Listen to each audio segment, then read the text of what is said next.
Chapter 1541. Xie Guaniying, who ranked first on the celestial map, and Chen Jibao, who left earlier than the 10,000 Shu soldiers who were summoned to quell the rebellion. Xie Guaniying did not turn to look at the king of Jing'an, who had succeeded in inheriting the title like Su Fengnian. He laughed softly and said, "Without Lu Su's help, he is doing well." Xie Guaniying joked, "Your Highness, you should give him some face. He admires you a lot. Furthermore, we still have to rely on this emperor of 10 years in the future. Without him, things will be much more troublesome." Chen Jibao looked towards the northwest. The bright white rainbow was becoming more and more majestic. Even the extraordinary king of Shu narrowed his eyes subconsciously. Before Xie Guaniying noticed the clues and threw the stone into the bowl, in a large reed marsh at the east end of Bailu Lake, a small boat stood still and moved with the waves. On the bow of the boat, there was a bright red robe that spun quickly like a blooming peony. The red robe suddenly stopped. The joyful face looked towards the sky. Just as she was about to fly into the sky, the woman lying on the boat with her eyes closed said, "Don't worry about men's business." In the capital of West Chu, Chao Chongqing, who had rushed back to the imperial court from Bailu Lake to take charge of the military and political affairs, came to the wide white jade square outside the hall.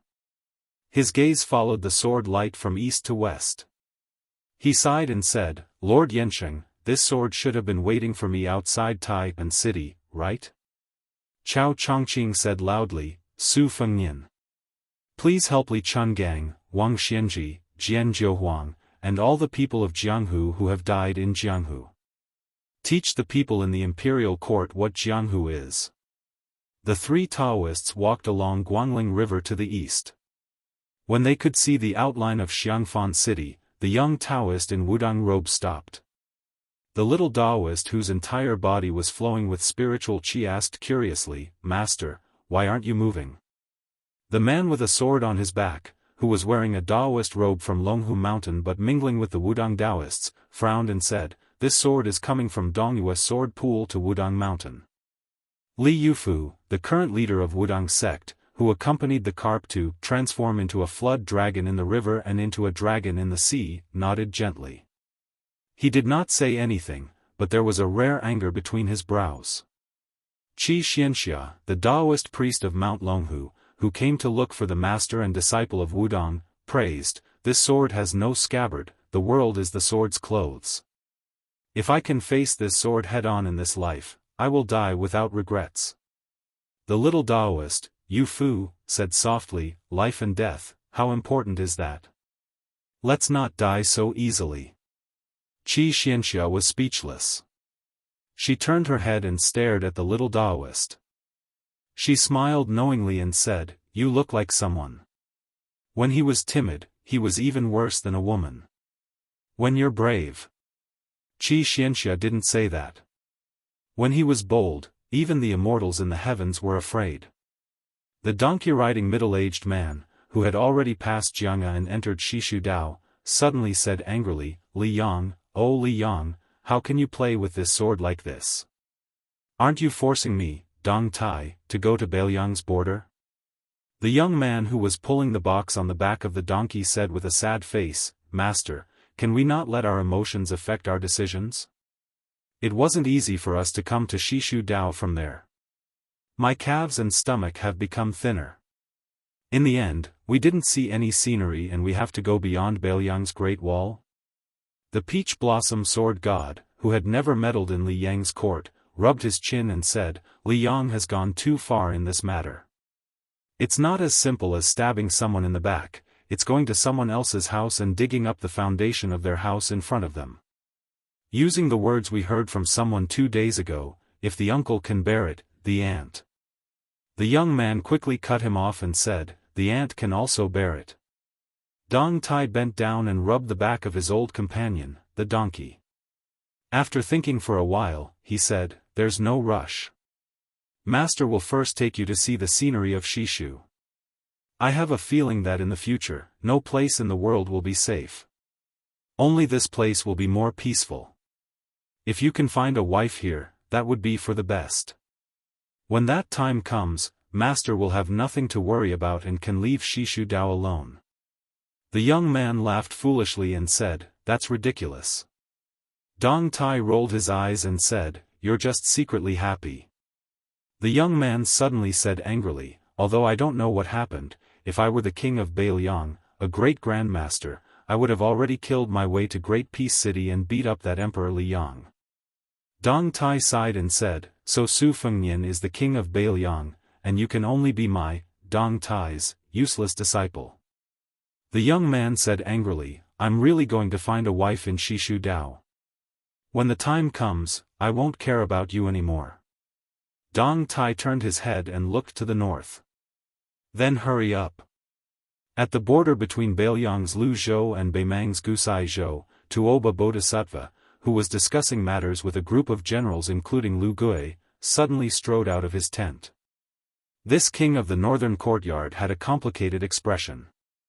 If he had known this would happen, would Su Fengnian have stayed at Huda City and fought with him again? If he died like this, the history books would say that he was a northwest vassal king who died in battle at the border. He would not die for no reason and cause the door to the Central Plains to open. At the imperial astronomer of Great Peace City, without those Qi cultivators, the imperial astronomer of today was too quiet. A young man wearing a yellow dragon robe and a young man wearing the uniform of the imperial astronomer walked side by side. The emperor tried his best to speak calmly and asked, "Little bookshelf, how confident are you?" Under the sunlight, the young man raised his hand to cover his forehead and looked at the sky. He smiled and said, "I don't know about other things, but someone is unforgivable." The young emperor also smiled. "I'm clearly a formidable person, but my son wants to be a hero." How funny. The young man suddenly became worried. "Brother Emperor, are you not afraid that he will completely side with Beimang?" The emperor asked. His father, Su Shao, has only done two things in his life. He used 20 years to conquer the Central Plains and another 20 years to resist Beimang. Do you think he dares to side with Beimang? Does he dare to let his father's efforts go down the drain? The young man said, "Oh."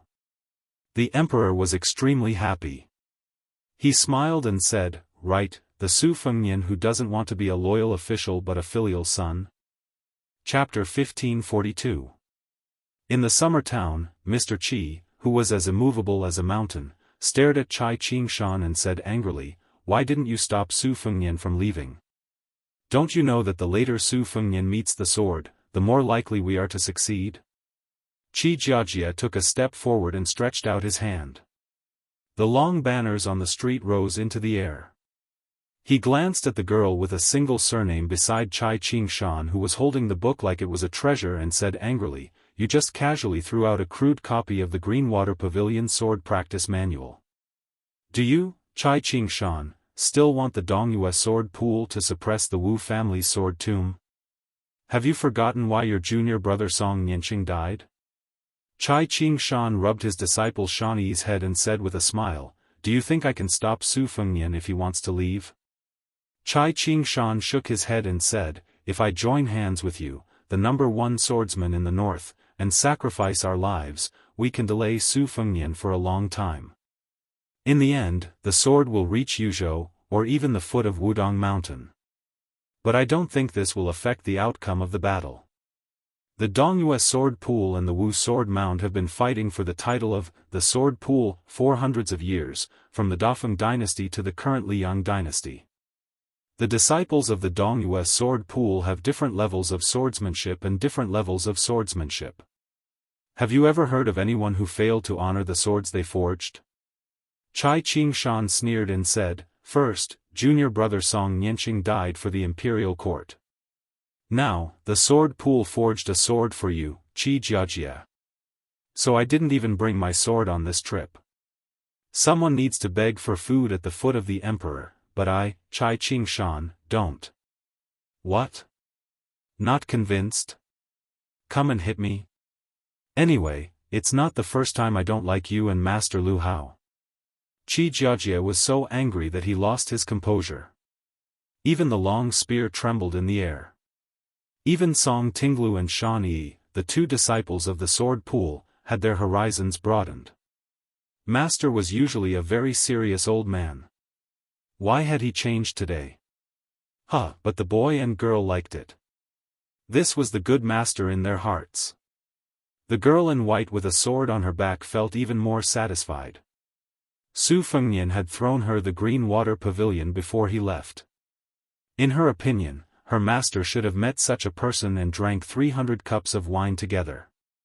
Therefore, she made a face and shook her head to add fuel to the fire. What do you think? If you're not convinced, come and hit me. Come and hit me. Song Tingla turned his head and bared his teeth. Look, as long as that person was not around, his junior sister would reveal her foxtail. But he liked it from the bottom of his heart. The sword pool disciple was angry. The boy, the boy, the boy. The sword pool youth shouted, Master, he, Jiajia, the boy. The boy, he was. The sword. The sword, was shouted A's, he, the sword boy was to stare, S's, S-A, he. The boy was slapped on the head by his sister. Song Tinglu, you're his mother. Zhao Wenwei, whose face became thinner after meeting the girl, only dared to say in his heart, Miss, my name is Zhao Wenwei. I'm a scholar who aspires to be the most famous scholar in history. Qi Jiajia's eyes were fierce. Chai Qingshan had let go. He didn't pretend to be an elder in front of his disciple. He tilted his head and picked his ears.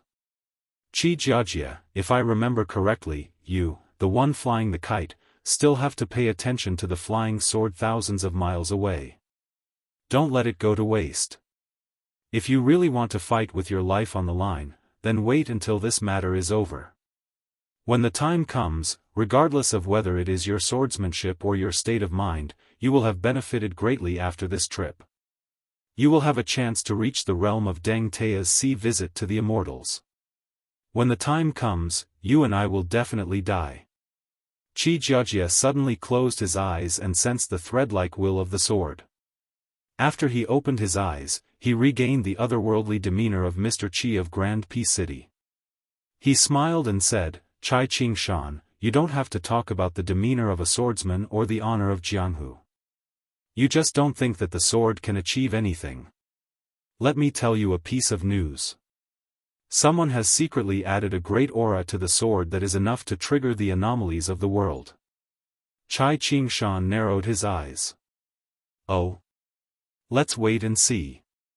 Qi Jiajia smiled and waved his hand. The long tortoise and sword were nailed into the pillar of the inn. Han Shengxian was waiting for him in Jianghu City. Yang Taisui was waiting for him outside the Iron Gate. Huang Qing and the Bronze Man Grandmaster were waiting for him in Liuzhou. Diwu Raccoon went to Mount Bubang to find him. Wang Xianji went to Baoyang to find him. Tuoba Bodhisattva was looking for him in the western regions. This time, it was nothing more than a sword looking for Su Fengnian. Su Fengnian broke through the air on the spot. He summoned 2,400 sword wills of one qi and took the initiative to meet the sword. Su Fengnian stepped on a sword of qi. He floated in the wind. With the sword under his feet, he walked with the wind. Qi Jiajia was only a medicinal primer carefully prepared by the Liang imperial court. It was not difficult for Su Fengnian to kill him, whether or not Chai Qingshan of the Dongyue sword pool was there to stop him. Why did Qi Jiajia happen to arrive at Fuxia town almost at the same time as Wang Yuanran and the others? Otherwise, with the great reputation of Mr. Qi in the capital and the background of Yin Chang'eng and the others in the imperial court, how could there not be a few rooms on Mount Wudang for them to stay and rest?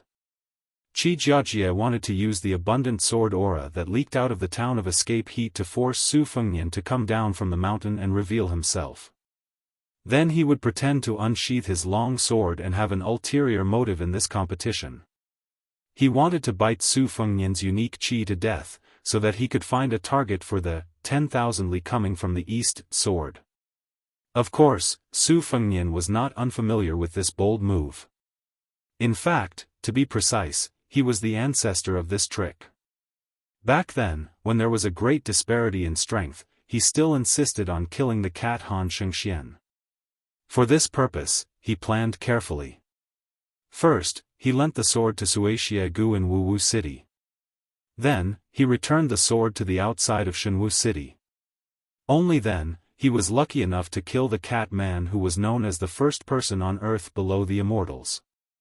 Su Fengnian smiled and said, "An eye for an eye. It's not that you don't want to take revenge, it's just that it's not time yet." He stepped on the tip of his foot slightly and the tip of his sword slightly tilted. Then, the whole forest of swords soared into the sky and rushed into the thick clouds.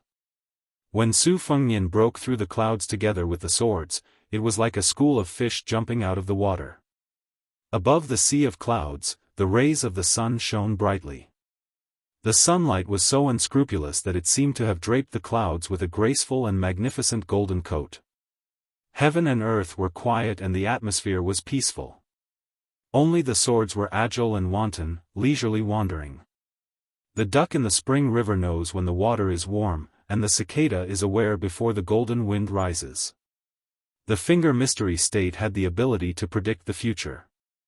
Therefore, when fighting against the enemy, they always had the advantage. The celestial state, the third realm of the first rank, got its name because of the resonance between man and heaven. Entering this realm was no different from the chi cultivators who were good at prying into the world's atmosphere, or even better. They had a keen intuition about the direction of the general trend, especially when it involved themselves.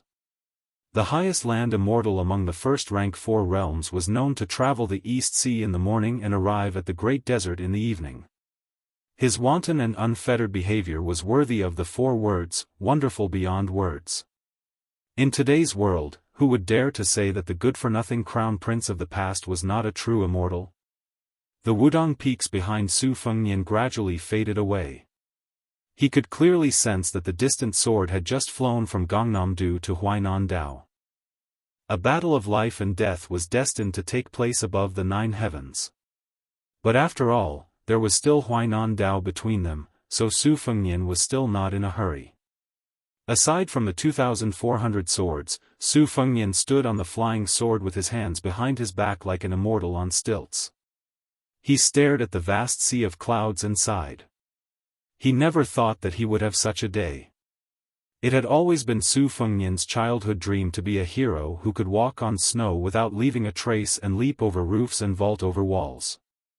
In any case, his Su family already had the Su family saber that could make all heroes in the world bow their heads. Then he would carry his saber and roam Jianghu in Jianghu, eradicating evil, helping those in distress and helping those in distress, killing bandits to save women and children, killing rapists to save beautiful girls. On one hand, he was chivalrous and righteous, and on the other hand, he was acquainted with the heroes of Jianghu whose names shook the world, earning himself a nickname similar to Divine Saber Su Fengnian. At that time, the Jianghu of the Central Plains was quite popular to use the title Gongzi as a suffix. When he was young, His Royal Highness discussed with his eldest sister for a long time and very carefully listed out a large number of gongzi. For example, if he wore a white gown, he would use the title Jade Tree Gongzi. If he wore a green gown, he would be called Azure Dragon Gongzi. He had long promised his younger brother Huang Man that he would help him snatch the world's most beautiful woman as his wife. It was a pity that second sister who only liked to read history and military books scoffed at this. But when the youth vowed that he would find a good wife, just like how Su Xiao had found his mother in the Jianghu, second sister finally smiled. Second sister finally smiled. For the first time, she didn't mock her. His Royal Highness, who was lawless in Beiliang, only heard later that there might be immortals in the world who could fly through the clouds like birds. One time, when he was bored, he went to bully a certain young girl who held a Shenglyph dagger in her sleep. He purposefully scared her, telling her that his body was so strange that even he was afraid of it, that he was a martial genius that only appeared once in 100 years. If he was willing to practice martial arts and the sword, he would be able to fly on his sword and defecate above Great Peace City in 15 minutes. With a thought, the swords moved. The dense swords around Su Fengnian spread out slightly, but the flying sword under his feet would be in front of a flying sword every 100 feet, and the swords would collide with each other. Su Fengnian smiled as he stepped out and stepped on the sword 10 zhang away. He repeated this, one sword for another, and started to run. Chapter 1543. A long, long time ago, when they had just settled down in Mount Qingliang, the eldest sister had not yet married off to the distant Jiangnan, the second sister had not yet had a wheelchair as a companion, and the younger brother had not yet been enlightened. The 4 innocent and happy children would randomly find an empty space, set up a grid, and jump around for an entire afternoon without tiring. When it was time to eat, the man who did not wear armor and thus only looked like a rich man would always call for the children under his wife's orders. His legs were slightly lame, and the man had a temperament of wanting to save face in front of his children. As a result, he would only laugh happily and watch them play. If it were not for his wife personally coming to catch them, the man would continue to watch, telling them to slow down and not fall. No one would ever know why, ever since he left Liaodong and Jinzhou, a man who had seen the magnificent scenery of northern Han, later Sui, western Chu, western Shu, and so many other countries, would, in the end, patiently watch his 4 children perform the same routine over and over again. Yet, after his wife urged him to leave, he would feel reluctant to part. It was as if he hoped that his 4 children would always be this carefree, that they would not grow up, that the woman would not marry out of the family, and that the son would not take on any burdens. Perhaps no one would ever know that there was a young man, who was not a sword immortal of the land, who jumped around on a flying sword above the sea of clouds just because he thought of the happy times of his childhood. Su Fengnian finally stopped and lay down on his back. Beneath him, 100 flying swords instantly gathered and connected. Su Fengnian lay on a large bed of flying swords. He narrowed his eyes and gazed at the sky, the brilliant sunlight falling on his body. His golden body was resplendent. Not long ago, on an official road in Yuzhou near Escape Summer Town, the exhausted young woman could no longer endure the scorching sun. She told her companion that she wanted to rest for a while. Afterwards, she leaned against the trunk of a willow tree by the side of the road and took a nap. A bald little monk in a tattered kasaya squatted by the young woman's side. After she fell asleep, he gently waved his sleeve, fanning a gentle breeze. However, the little monk was a little worried. He noticed that she seemed to be having nightmares again. He frowned. It wasn't just this afternoon nap. In fact, ever since the 2 of them entered Bailiang's territory, she often had nightmares like this. She would wake up in the middle of the night from time to time. No matter how tired she was, she would refuse to close her eyes and sleep. I didn't take good care of Thingy. Thingy has suffered a lot. She hasn't bought any rouge for more than half a year. She doesn't even look at the shops. Thingy even deliberately said that she doesn't like rouge anymore. Master, while Thingy still likes rouge, please teach me. This time, I will study diligently and become a Buddha as soon as possible. The small monk suddenly heard a very familiar voice. This stupid disciple of yours. The little monk hurriedly raised his head with a face full of pleasant surprise. Then, he stretched out his finger and made a shushing sound, indicating that the newcomer should not disturb her. The little monk did not even bother to wipe away the tears on his face. The white-robed monk who had rushed over from Mount Wudong sighed in his heart. His daughter was right. She was a stupid girl. Li Xiaoxin slowly sat down on the ground. Abbot, Abbot. The area within a radius of 10 feet immediately became cool. The white-robed monk closed his eyes and gently stretched out his hand to touch the space between his daughter's eyebrows. 3 years of Jianghu.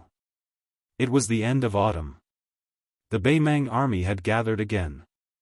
400,000 elites were continuously pressing on Huaiyang Pass. A young monk broke through the clouds and landed outside the city like an immortal. He sat cross-legged. The young monk suddenly raised his head and said in a deep voice, "The world is so big. Please allow me to erect a benevolent monument in front of Beimang's city." He closed his eyes and put his palms together. In fact, he did not say it out loud. No matter how big the world was, it was only the east, west, north, and south. The cavalry did not charge. Instead, they slowly held the line and then released thousands of arrows. The arrows were densely packed like a swarm of locusts. The entire sky was like a fragile piece of silk that was instantly torn apart by sharp weapons. The young monk lowered his head and chanted sutras, forming a golden body. As waves of arrows rained down, the monk's golden light began to waver and weaken. The arrow rain was endless. Scarlet blood began to gradually soak the Kasaya. The lips of the young monk who was covered in blood trembled.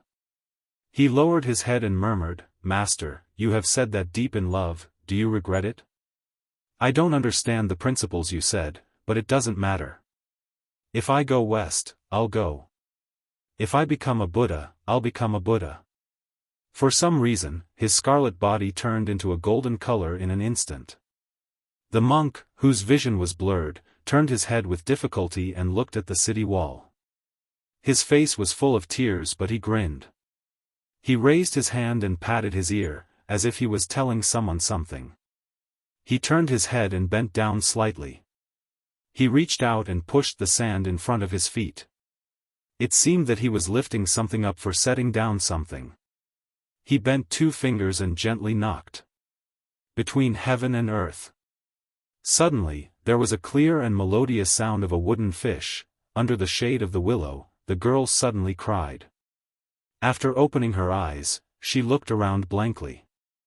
When she saw that the stupid Nanbei was still there in that white robe, she did not know if she was still dreaming. She cried even harder. The little monk, who did not know what to do, pulled his master's sleeve and said in a hoarse voice, "Master, what's wrong with her?" The white-robed monk held his daughter in his arms and comforted her softly. Okay, silly girl, don't be afraid. Father and the stupid Nanbei are here." The white-robed monk reached out and wiped his daughter's forehead. She fell into a deep sleep. This time, she had no dreams and slept very soundly. Li Xiaoxin let his daughter continue to sit against the willow tree. After helping to wipe the tears on her cheeks, he touched his big bald head and turned to the little bald head beside him and said, "Nanbei, when she wakes up, take her to the Xiang Palace on Mount Wudong. Your master's wife is waiting for you there. She complains that the vegetarian dishes in the Taoist temple on the mountain have no oil and are not delicious. She misses your cooking very much. Remember to buy more chicken, duck, and fish at the small town at the foot of the mountain. When I come back, let's have a good meal together tonight." The little monk Nanbei said awkwardly, "I don't have money." "Master, do you?" The white-robed monk glared and said in a low voice, "When you reach Bailiang, will the Su guy not provide food? At worst, you can go to that place called Escape Summer Town and tell them your names. Just say that you are my daughter and disciple." The little monk asked, "What if it doesn't work?" The white-robed monk said unhappily, "Then when you go up the mountain, go to the Su guy's thatched cottage and secretly pick a few cucumbers." The small monk rubbed his bald head and let out a sigh. The white-robed monk slowly got up and said, "Do as you see fit.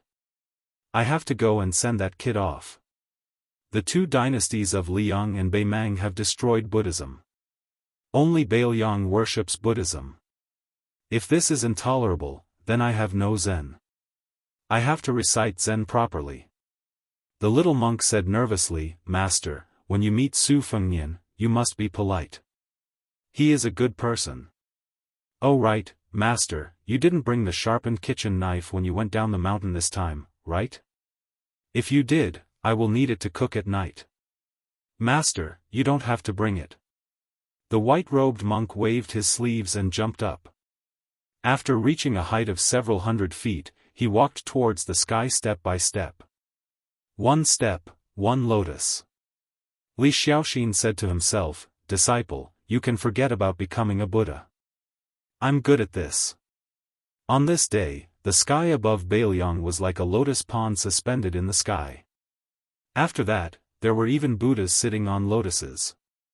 In the sky nearly 100 miles away from the border of Hezhou, the white-robed monk caught up with the young lord who was flying east on his sword.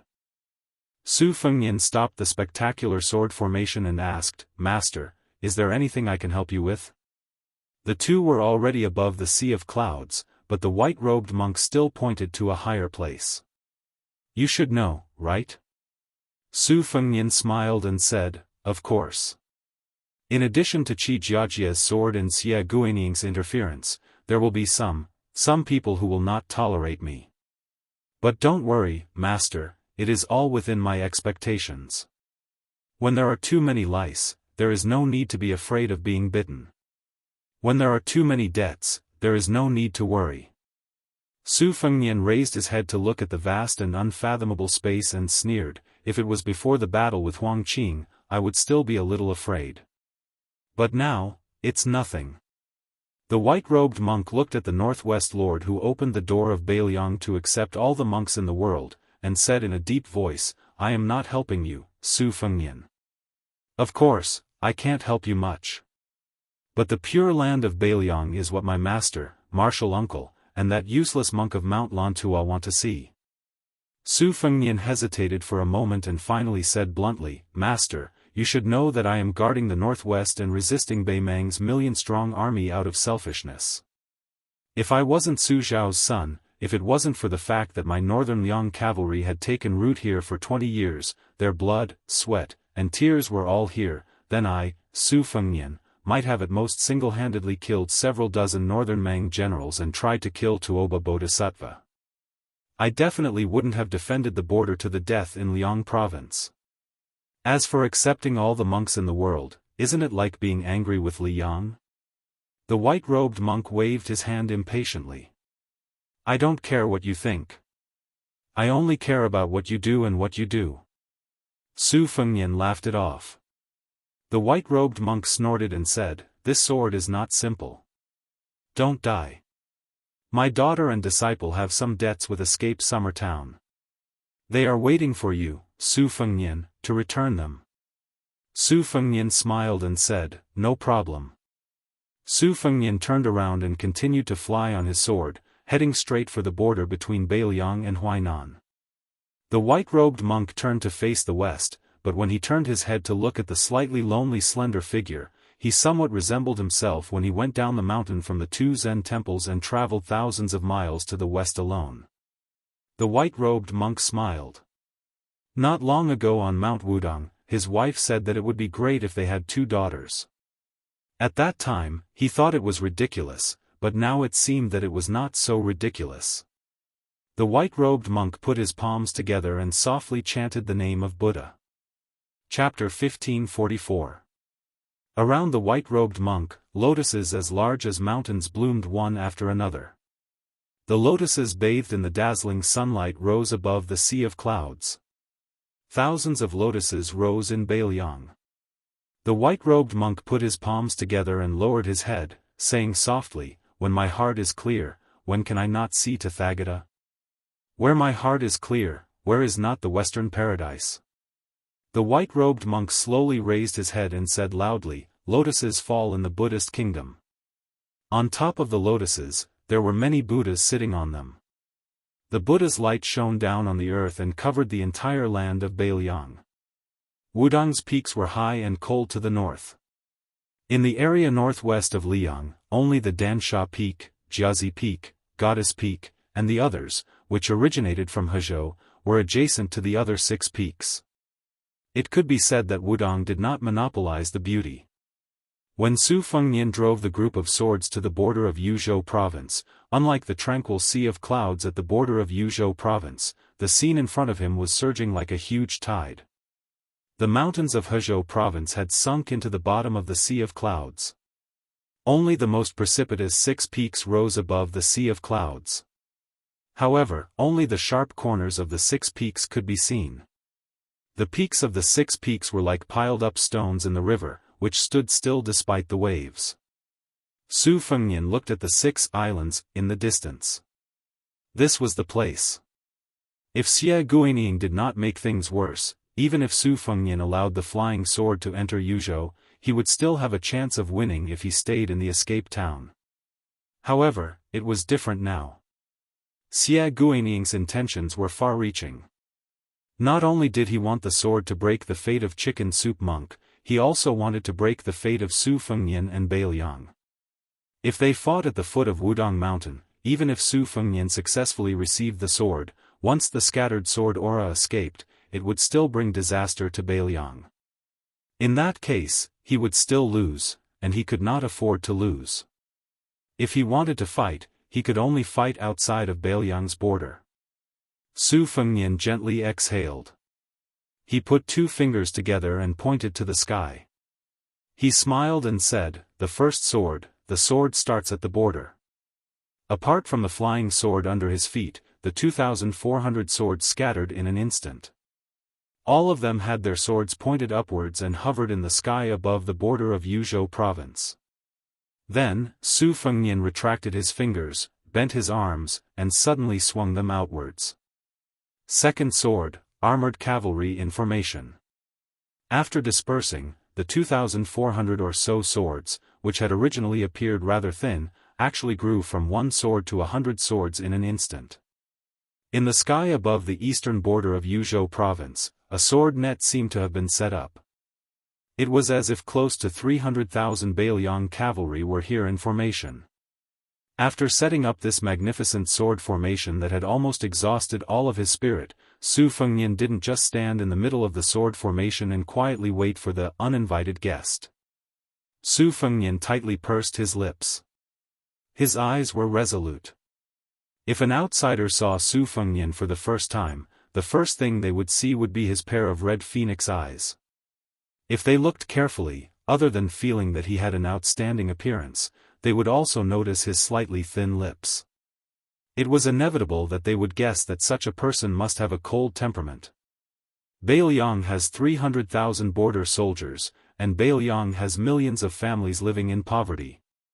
Today, let me, the king of Bai Liang who feels guilty towards you, not feel so guilty. Su Fengnian raised his hand and rubbed his face hard. He said softly, "Old Huang, Wen Hua, the old man in the sheepskin fur coat, I'm very happy to have met you in this life. I don't need to apologize to the three of you, because I know you don't want to hear it at all." Su Fengnian lowered his head and smiled. "Then let's go." "Then let's go." Su Fengnian took in a deep breath, but didn't exhale. He took a step and rushed towards Dansha Peak where the sea of clouds was roiling. Su Fengnian's figure dropped rapidly. He stepped on the top of Dansha Peak and then shot up.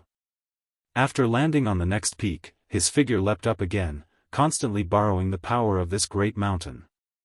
Accompanied by the shocking rumbling of the rolling rocks, Su Fengnian, who had no more mountains to land on, opened his 5 fingers. His entire body collided with a dazzling white rainbow that cut through the sky. Yuzhou was 100 li away from the border. High up in the sky. When Su Fengnian's palm collided with the tip of the sword, the originally vast cloud of clouds exploded and completely dissipated. There were no clouds for 10,000 li. The sword that Su Fengnian's palm blocked was flowing with purplish gold light. It was actually 10 feet long, but as thin as a willow leaf. Therefore, this sheathless sword was all sword tip. It was the largest sword furnace in the Dongyue sword pool that had been sealed for nearly 200 years, the Dafeng sword furnace. It was said that the last emperor of the Dafeng dynasty had once thrown an heirloom imperial jade seal into the furnace. Therefore, the fate of the Dafeng sword furnace was preserved until today. The furnace was quietly opened at the end of the auspicious year of the Li Yang auspicious year. The furnace fire was so strong that it could be faintly seen from 10 li away. The Dongyue sword pool had no choice but to build 4 tall buildings that reached the clouds around the sword furnace. Qi cultivators of the supporting dragon sect waited outside the buildings to conceal the sword aura and fire. Su Fengnian was knocked back more than 10,000 feet by the collision of the sword. He was pushed back more than 2 li. Even Tuoba Bodhisattva's all-out attack, Dong Tai's all-out attack, or even Wang Xianji at her peak, would not have such power. Su Fengnian's mind was clear of distracting thoughts.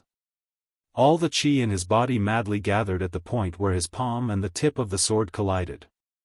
Although the incomparably sharp tip of the sword had not yet pierced through Su Fengnian's palm, Su Fengnian was well aware that as long as there was a small opening, even if the opening was insignificant, it was very likely that he would be defeated like a landslide. Chapter 1545. The nameless sword, which had come from the Dongyue sword pool to the sky above River Province in a spurt of energy, seemed to have the intelligence of a human. After being enraged, its aura increased instead of decreasing. The sword qi swirled chaotically, illuminating Su Fengnian's purple-gold aura. The chilling sword light had solidified, whipping Su Fengnian's body. Ripples appeared on his robe that was flowing with aura energy. The sword swept past Dongyue Path, Guangling Path, Gangnam-do Path, and Huainan Path. One sword light chilled 19 provinces. At this moment, it had almost reached the peak. Its momentum was unstoppable. Su Fengnian pressed his palm against the sword tip. In order to weaken the terrifying momentum of the sword, he had no choice but to bend his knees slightly and lean his body forward. One man and one sword dragged a thick trail of smoke and mist in the sky.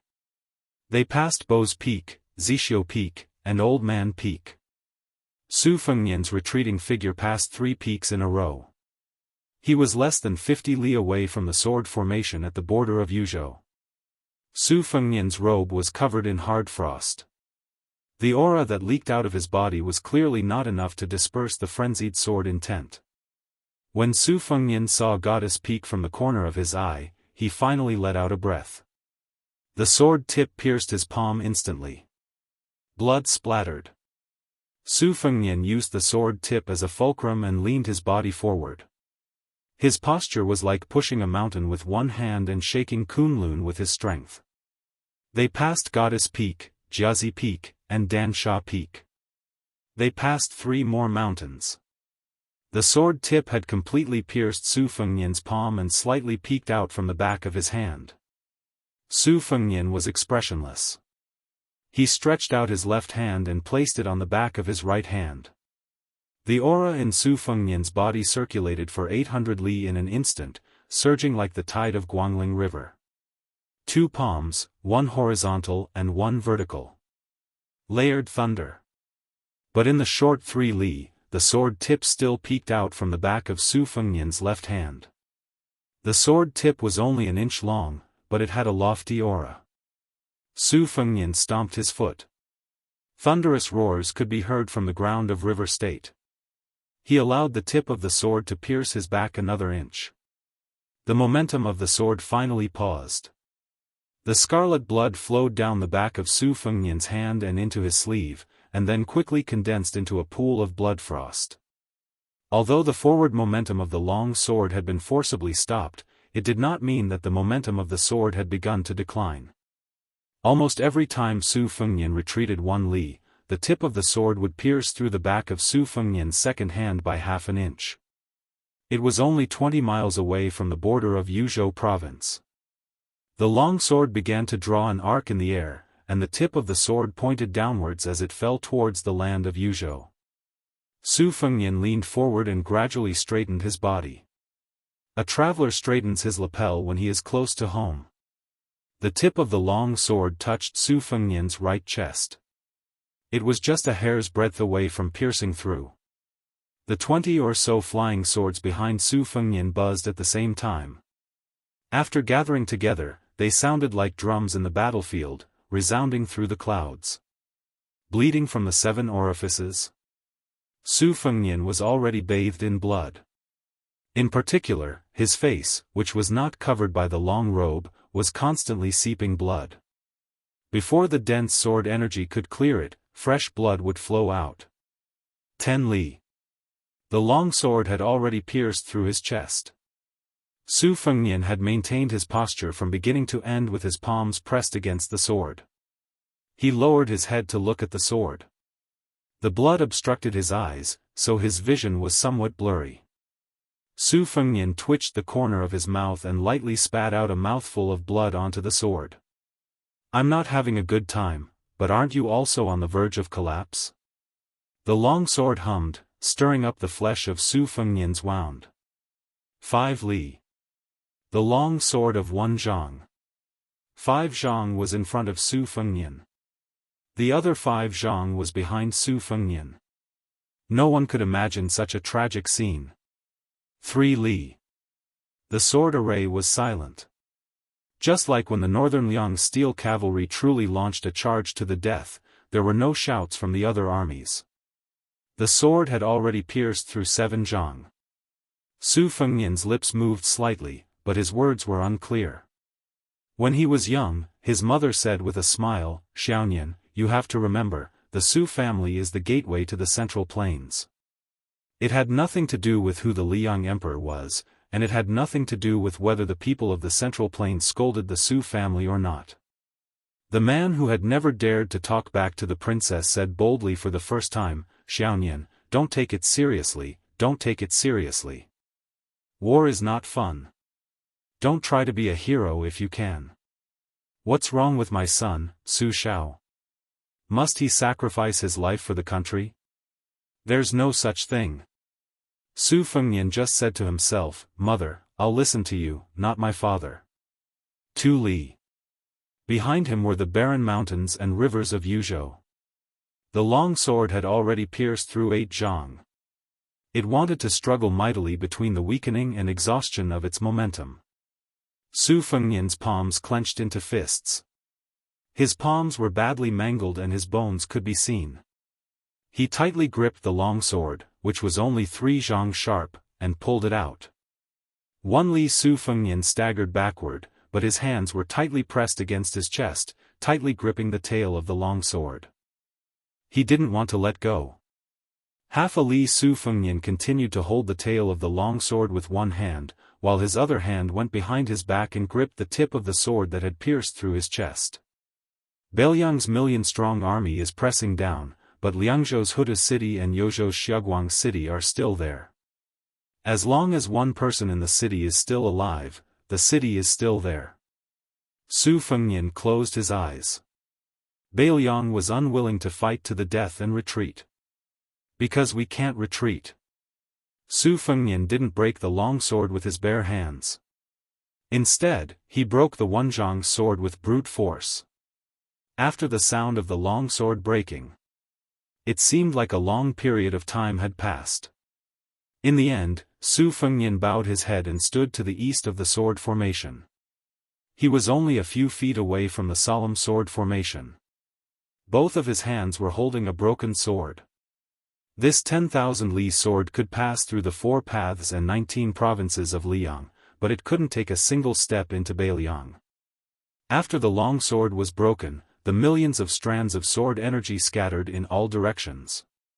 They were all blocked by the sword formation outside of Yuzhou. This summer, Great Peace City, where the sun was high in the sky, rained heavily.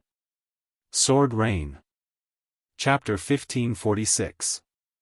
When the white-robed monk transformed into a rainbow and arrived at the border of the Sea of Clouds, he saw the scarlet figure sitting cross-legged on the sword facing the east.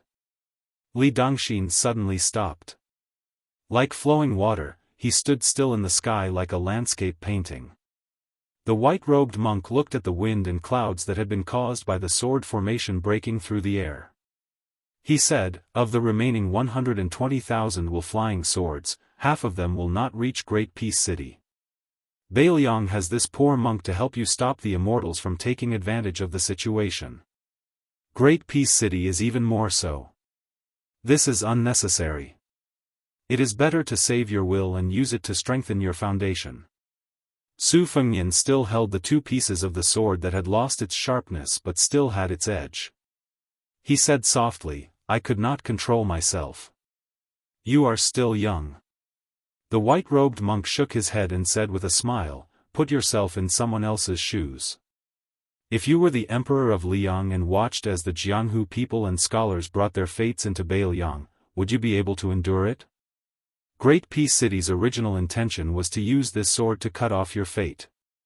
But Xie Guaniying added fuel to the fire and it became a situation where they would not rest until one of them was dead.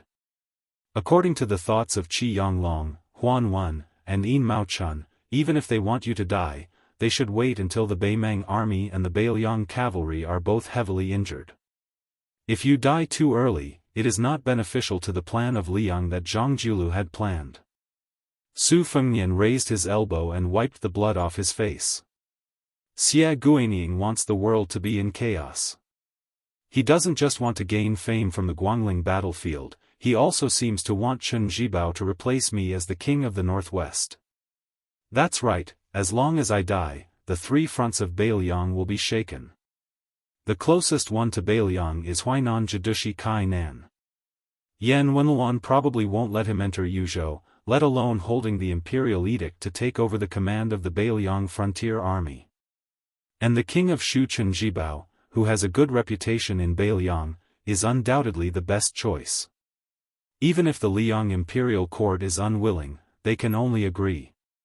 After all, with Chen Zhibao in the northwest and monopolizing the power, it is better than Beiliang fighting on their own. In the end, Beimeng will break through the border and encroach on the central plains. Of course, in this way, apart from the Beiliang cavalry, Chen Zhibao also has Shishu and Nanzhao as strategic depth. This is equivalent to completing the best situation that my master, Li Shan, originally envisioned. To the Zhaoshe of Liang, it is no different from a dove quenching its thirst. But there is no other way. Without this poisonous wine to quench their thirst, they will die even faster. The white-robed monk touched his bald head and said helplessly, "Just listening to it gives me a headache. You people of the imperial court, don't you feel tired?" Su Fengnian dismissed this with a smile. He turned his head and asked with a grin, "Zen master, have you received the east-west and north-south commands?" The white-robed monk made a sound of acknowledgement and then did not say anything else. Su Fengnian waited for a long time but did not hear anything. Finally, the white-robed monk turned his head and looked at the young man who was sitting on the sword in the air. He said slowly, "The sword under your butt is trembling. How long are you going to pretend to be a master? Do you really think you are an immortal who eats the clouds, drinks the dew, and drinks the wind?" Su Fengnian's face was extremely embarrassed. The white-robed monk lifted his sleeve and gently waved it. Su Fengnian turned around with his sword and rushed towards Mount Wudong. The white-robed monk flew beside him and said indifferently, "I am only sending you back to Fuxia town to help you pay back the money. Don't ask for a yard after getting an inch.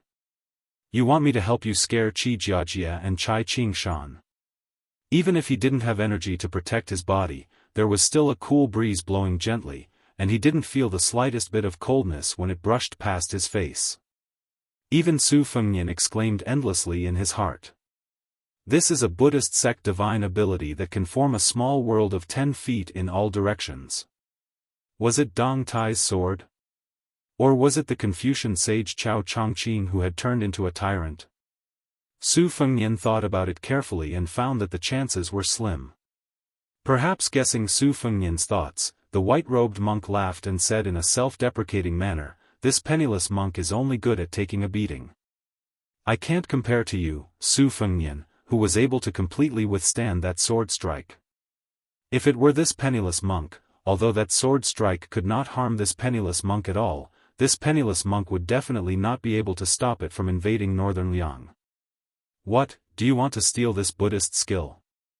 I advise you to give up this idea, unless you are not king of Beiliang and shave your head bald one day." Su Fengnian hurriedly shook his head gently and looked down. The culprit's sword that was placed on his leg had severely injured his physique. The injury looked frightening, but the hole in his chest had actually started to be mended by the moving red threads, showing signs of stopping the bleeding. Su Fengnian estimated that he would need to recuperate for about half a year before he could fully recover. During this period of time, he might not even be able to defeat a grandmaster like Qi Jiajia, let alone Tuoba Bodhisattva. However, compared to the damage to his own qi that was easy to disperse and difficult to gather, the situation was already much better. After all, his body could slowly recover, and his qi dynamic and divine will could also be like a pond that slowly stored water. There would be a day when it would be full. The amount of water in a pond and the width of the pond depended on the strength of a martial artist's body. The more obscure depth was related to the qi and tao of the void. After Wuxia Xianxia scattered the fate of the dynasty into Jianghu, Wuxia Xianxia possessed both. Therefore, he dominated martial emperor city for 60 years. Tuoba Bodhisattva and Huyen Guanyin belonged to the former, and Xia Guanyin was the latter. The white-robed monk who could always accurately grasp Su Fengnian's thoughts looked at the Wudang peaks in the distance and sighed. From the perspective of a qi cultivator, fate is something that everyone has, but there is a great disparity. Emperors, kings, generals and ministers naturally have more than commoners. However, why is there a saying that water can carry a boat, but it can also capsize it? The simple words "the will of the people" have already revealed the secret of heaven. Heaven and earth are parents, just like a pair of strict father and loving mother. There are gods 3 feet above the head. Heaven's net is wide, but it does not escape. The earth produces 5 grains to nourish people, and a gentleman carries things with great virtue. When I was traveling to the west, Huang Longshi sent me off. When I returned, I was greeted by Huang Longshi. This person has always been mysterious. Once, he accidentally said that after flipping through the books, Su Fengnian was just a character who left because of fate, while Chen Jibao was the person who was born to slay both the dragon and the python. Therefore, you should have died in the battle at the border, leaving behind infamy in the annals of history for thousands of years. The white-robed monk probably knew that Su Fengnian was unable to speak frankly. He answered his own question: I have been staying in the 2 Zen temples for so many years. I often ask myself, why is there someone who can become a Buddha in this life, but not in the next life? Is it because those who become a Buddha will not become a Buddha? Buddhism has spread to the east, and when in Rome, do as the Romans do. The difference between Mahayana and Hinayana is becoming more and more obvious. I dare to say that there is an epiphany, and then put down the butcher's knife to become a Buddha. Sometimes, this penniless monk is also worried that this step might be a little too big. Actually, it is a good thing for Hinayana to abandon the world and pursue nirvana by oneself. It is even better for Mahayana to benefit the heavens, and to be merciful to others. Su Fengnian said with difficulty, "Isn't it still a headache?" The white-robed monk nodded, "That's right."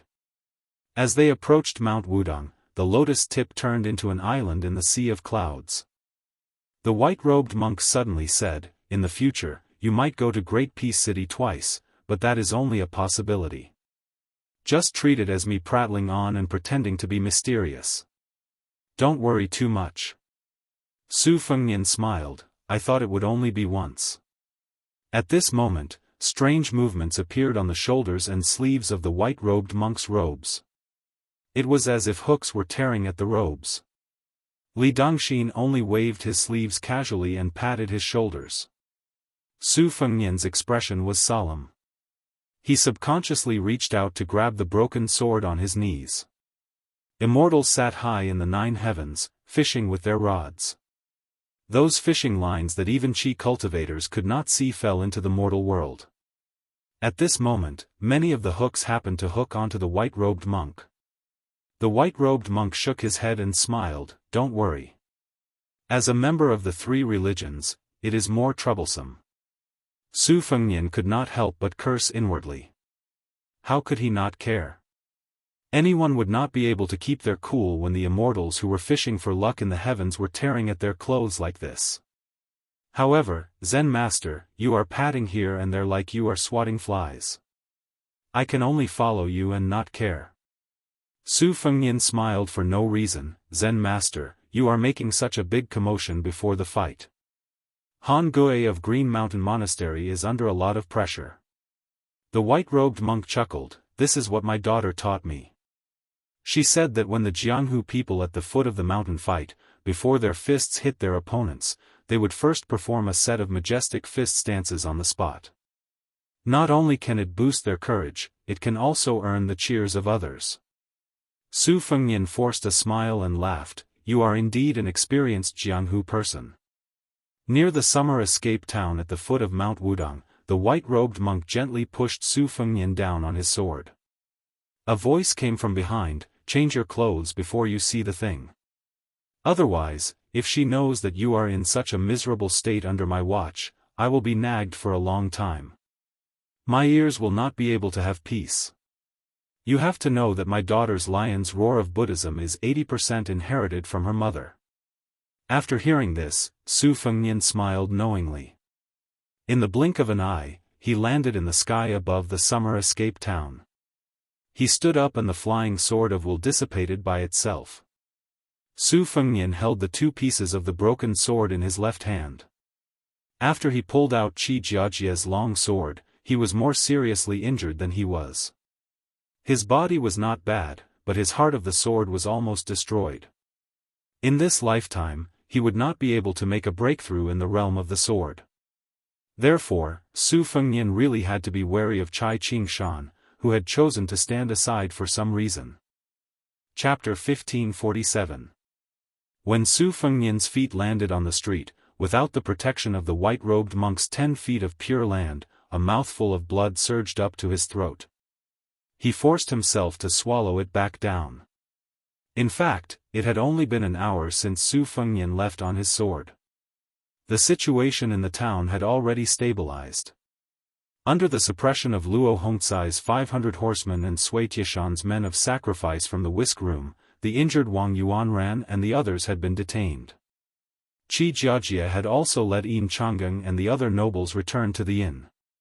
He stood on the street with Li Yibai and Cai Qingshan. Soldiers continued to arrive from both inside and outside the town. Even the most senior member of Wudong Mountain, Yu Xingrui, had come to the edge of the town and stood on a mud wall. Although he had not entered the town to confront the two sword masters, the Wudong Daoist, who was the only one who cultivated strength among the 6 brothers, was obviously here to block their retreat. When the two children, Song Tinglu and Shan Yi, saw Su Fengnian covered in blood, they were dumbstruck.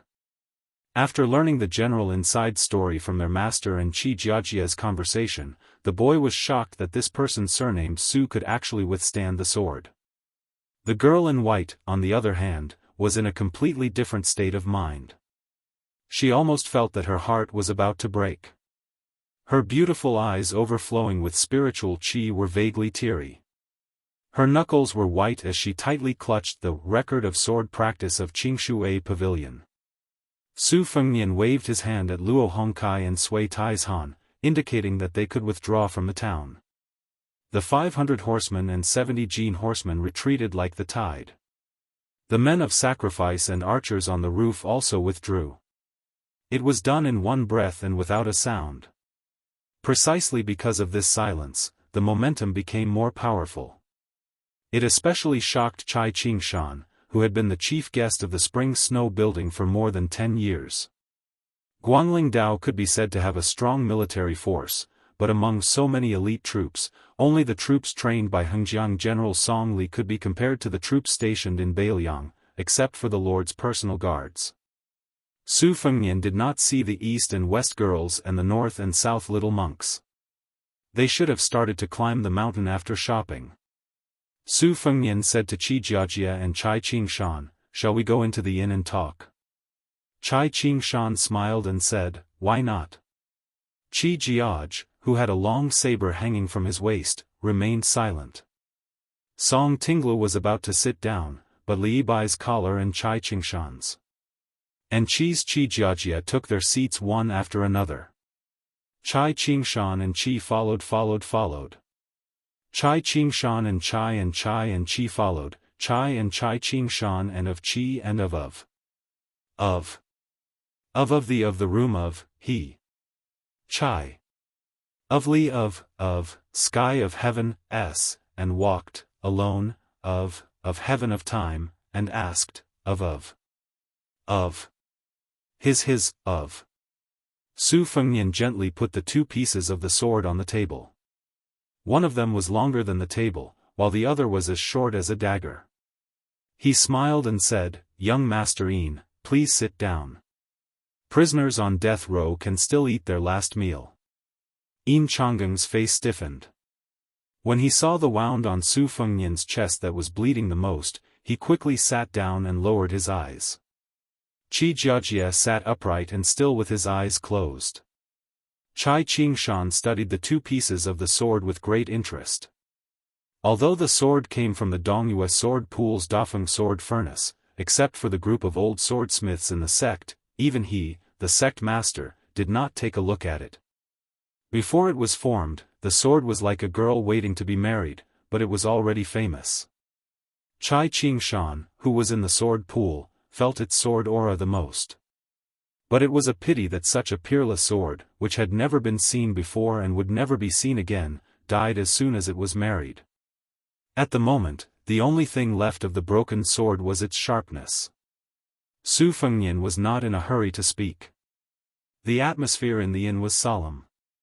At this moment, the girl with the sword on her back who did not follow her master into the inn ran in with a pile of clothes, shoes, and socks that she had just bought. In fact, it could not be said that she had bought them, as the shop had closed long ago. She had kicked the door open, picked out the clothes, and threw down a bag of silver. Shan Yi said timidly, "King of Bailiang, you gave me a secret manual, and I'll give you a set of clothes in return. Is that okay?" Su Fengnian smiled and said, "If it's a business deal, I'll lose a lot. But if it's a favor, then it doesn't matter. Miss Shan, just put the clothes on the table. I'll change them before I climb the mountain." Song Tinglu stood on her tiptoes with an anxious expression and whispered in the ear of her slender senior brother, Li Bai, senior brother, what should we do? With junior sister like this, is she going to stay in Bailiang and not return to our sword pool? Su Fengnian ignored the youth's worries and said straightforwardly to Qi Jiajie, "If this sword is successful, you will improve the path of the sword, and the imperial court will be reassured. In reality, I admire you. Everyone says that the sky is high and the emperor is far away. But you have schemed to do this. You really think highly of me, a person who is no longer in the Jianghu. Someone has done something to the sword. You already know, Qi Jiajie. I won't beat around the bush with you. You, Qi Jiajie, scram back to Great Peace City today. You are not allowed to use the sword for 10 years. Also, help me send a message to your master. I will find a chance to talk with him, just like we are now." Qi Jiajie suddenly opened his eyes. "What, you have no intention of talking?" Su Fengnian, who had been using his sleeves to cover his hands, slowly raised his arm, bent 2 fingers, and tapped on the extremely long broken sword. It was too much for the eyes to take in. At the same time, Su Fengnian laughed softly and said, "Breaking a willow and sending people away is not just a custom of the Central Plains. Bailiang has it as well. But Bailiang is not like you. Once people leave here, many people will not be able to come back. I wonder if you, Qi Jiajie, will do as the Romans do when you arrive in Bailiang?" The broken sword, more than 1 zhang long, was broken into dozens of pieces. The pieces of the broken sword rose into the air and spun lightly on the table like willow leaves leaving the branches and moving with the wind. Qi Jiajie snorted coldly. He seemed to be venting his anger, but everyone present knew that this was Mr. Qi showing weakness. The willow leaf slowly fell back to the table. Yin Changeng, whose heart had been in his throat, seemed to be relieved of a great burden. Sweat had seeped out of the young master's forehead. But in the next moment, Yin Changeng felt a cool breeze in his face. Then he was knocked back and fell to the ground with his chair. The entire table had been split in half. Chai Qingshan turned his head and saw Su Fengnian had one hand around Qi Jiajie's neck. This Mr. Qi's back was pressed against the wall of the inn, his feet off the ground. The long saber at Qi Jiajie's waist was only half out of its scabbard. Su Fengnian had one hand around Qi Jiajie's neck, one hand behind his back. He raised his head to look at the best swordsman of the capital whose energy had exploded. He said with a smile, under the precondition of receiving the same level of injury, it is not as hard to kill you, Qi Jiajia, as you think. It is impolite not to reciprocate. Later, I will have Mr. Yin, who definitely hates you, take your head back to Great Peace City. As the sword master's energy quickly weakened, the long saber slowly slid back into its scabbard. Chai Qingshan, who was thinking quickly, did not move in the end. He sighed in his heart. This young man was really ruthless to the enemy and even more ruthless to himself. In order to kill Qi Jiajia, this young vassal king looked so relaxed, but the blood on his body that had just shown signs of drying would probably add another 7 or 8 tails of blood. Su Fengnian let go of his hand. The already dead Qi Jiajia sat limply against the wall. The man and woman on the second floor, Zhao Chunyuan and Gao Shiqing, both covered their mouths, not daring to let themselves cry out. Gao Shilian and Han Xingyan both gasped. For the first time, the young Zhao Wenwei paid attention to this vassal king of Liyang who did not listen to orders, instead of paying more attention to the white-clothed girl Shan Bai.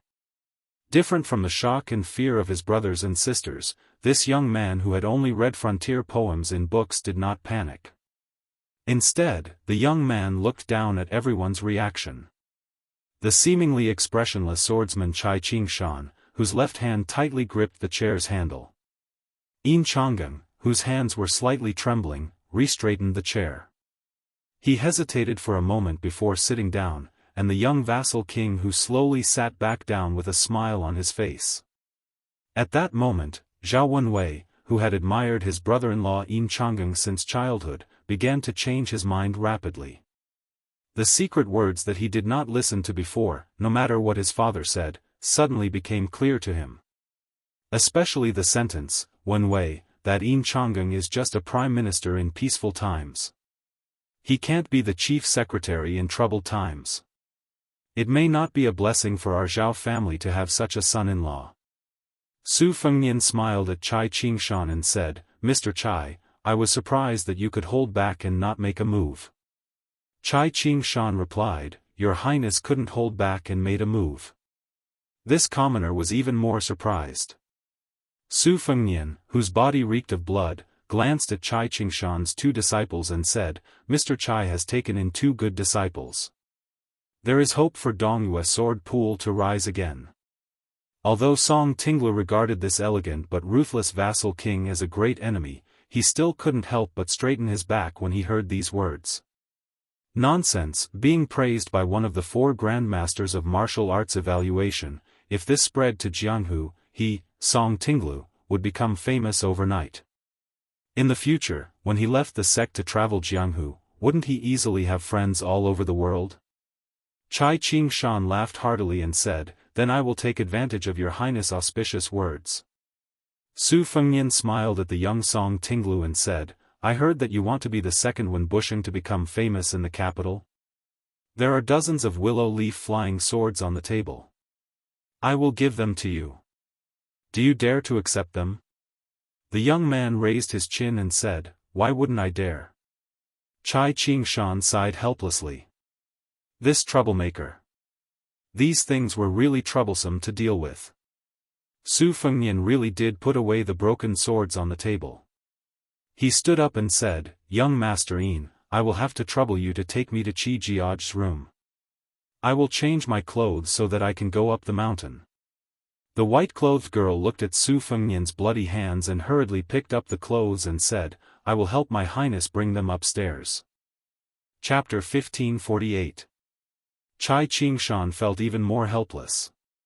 Damned girl, did she want the entire world to think that Sword Pool had something going on with Beiliang? Yin Chang'eng took Su Fengnian up the stairs, the young girl following closely behind. His companions at the stairs had already retreated to their rooms. Song Tinglu rested his head on the table and laughed foolishly. Li Bai teased, with a new sword, you don't have to worry about your shimmy. The youth stared at the willow leaf swords that he liked the more he looked at them. He twisted his mouth and said, in any case, I can't win against Su Fengnian. I'll just leave it to fate. Chai Qingshan slapped the back of his disciple's head. Look at you. Stopping at the end of the corridor on the second floor, Yin Changeng said softly, "This is Mr. Qi's room." Without waiting for Su Fengnian to act, the young girl in white cleverly pushed open the door like a servant girl. Su Fengnian stood at the door and said to Yin Changeng, "If you have the guts, when you return to Great Peace City, tell Yin Mao Chun that the king of Shu, Chen Jibao, has Xie Guining supporting him and is like a tiger that has grown wings. Once he establishes his authority in Guangling Road, this person's threat to the court will not be below mine, Su Fengnian. Of course, whether you say it or not is up to you, Yin Changeng. Also, I can't force it." Yin Changeng seemed to have made a decision with great difficulty. He suddenly said in a low voice, "Wang Yi, can I come in for a chat?" Su Fengnian stilled and then smiled. "No matter." The young girl with a sword on her back, her face slightly red, was busy. Not only did she put down the clothes, she even put the sword on her back on the table. She did not treat him as an outsider at all. At this time, she was carrying a wooden basin out. She saw Yin Changeng walk in. After her shock, she did not ask anything. She only said to Su Fengnian shyly, "Wang Yi, I will go boil a basin of hot water for you. Wang Yi may have to wait a while." Su Fengnian joked, Go. But this time, I have nothing to give you." The young girl lowered her head and walked out of the house in small steps. When she reached the corridor, she began to jump up and down. With the girl's interruption, Yin Changeng's mood calmed down a bit. He closed the door and sat down after Su Fengnian. Yin Changeng did not take advantage of the situation to sit down. He just stood there. Just as he was about to speak, he found that Su Fengnian covered his mouth with his hand. Shocking blood flowed out from between his fingers, especially the large pool of blood on his chest. Yin Changeng could not help but wonder, even if he was a martial arts great master, was it really okay to bleed so much? Su Fengnian's throat moved slightly. After he put down his hand, he took a deep breath and said with a smile, "Although your Mr. Qi didn't draw his sword before he died, the 18 strands of sword qi that he gave me are raging in my heart. I have no choice but to ask you to make it short." Yin Changeng did his best to not smell the pungent smell of blood. He quickly thought of the right words and said, "Has your highness heard that Tantanon has the intention of giving up the position of provincial master?" Out of the corner of his eye, Yin Changeng saw Su Fengnian reach out a hand and press it against his abdomen. His 5 fingers were curved in a mysterious way, as if he was suppressing those sword qi. Su Fengnian's expression was amused. He nodded and said, "I've heard. Your father and father-in-law both have a chance of taking over this position. Can this be considered keeping the goodies within the family?" Yin Changeng shook his head and said in a heavy voice, "Zhao Yuling has always looked down on me. Part of this is because Zhao Yuling has great expectations for his youngest son, Zhao Wenwei. In reality, your highness should be well aware that back then, my father was the first to leave Jianghu, even earlier than Zhao Yuling, Yuan Gua, Han Lin, and the others. It was precisely because he had a disagreement with the old Grand Secretary on the matter of Beiliang." Su Fengnian smiled and interrupted him. "There was a disagreement, but don't be in such a hurry to throw dirty water on Zhang Jiulu. Back then, Yin Changeng was the first to leave Jianghu. His disagreement with Beiliang's politics was only a small part of the reason. Most of it was the late emperor's intention. The late emperor needed to cultivate someone who could succeed Gu Lu and contend against Zhang Lu as a civil official. Unfortunately, the Green Party was disappointing, and the scholarly clique in Gangnam-do even more unbearable. Yin Changeng tried twice in secret to rope them in, but he failed. That was why he had no choice but to stay in this corner of Hanlin Academy. Not only was the late emperor greatly disappointed, the one who should be even more disappointed should be Yuan Benshi. As a result, Yin Changeng couldn't continue. As he spoke, Su Fengnian coughed from time to time. He continued, "As expected, scholars are naturally not suited to discussing business face-to-face, but they do have a set of schemes behind the scenes. Fine, if you can't say it, I'll say it for you. Although your father and Zhao Yuling are relatives by marriage, they've never seen eye to eye. If I'm not wrong, your father's true best friend, the one he's willing to see as a kindred spirit, is only Han Lin, who's about to become the administrator of the Huainan Dao, right? What, you want me, Bail Yang, to take care of the ambitious Sir Han? And what will your return be? Yin Chang'eng suddenly felt somewhat lacking in confidence. He said softly, after Sir Han takes up his post in the Huainan Dao, he will immediately propose to the court that the administrator's mansion be moved to the border between Ji and Hezhou. Su Fengnian nodded. I understand. Yin Chang'eng breathed a sigh of relief. If he continued to speak, there were some things that only the heavens and earth would know. It was truly too difficult to say. Su Fengnian waved his hand. Fine, you can return to Great Peace City at ease. As for the Huainan Dao and Ji Zhou, on the way back, tell that administrator to be at ease. Yin Chang'eng wanted to speak, but hesitated. Su Fengnian laughed coldly.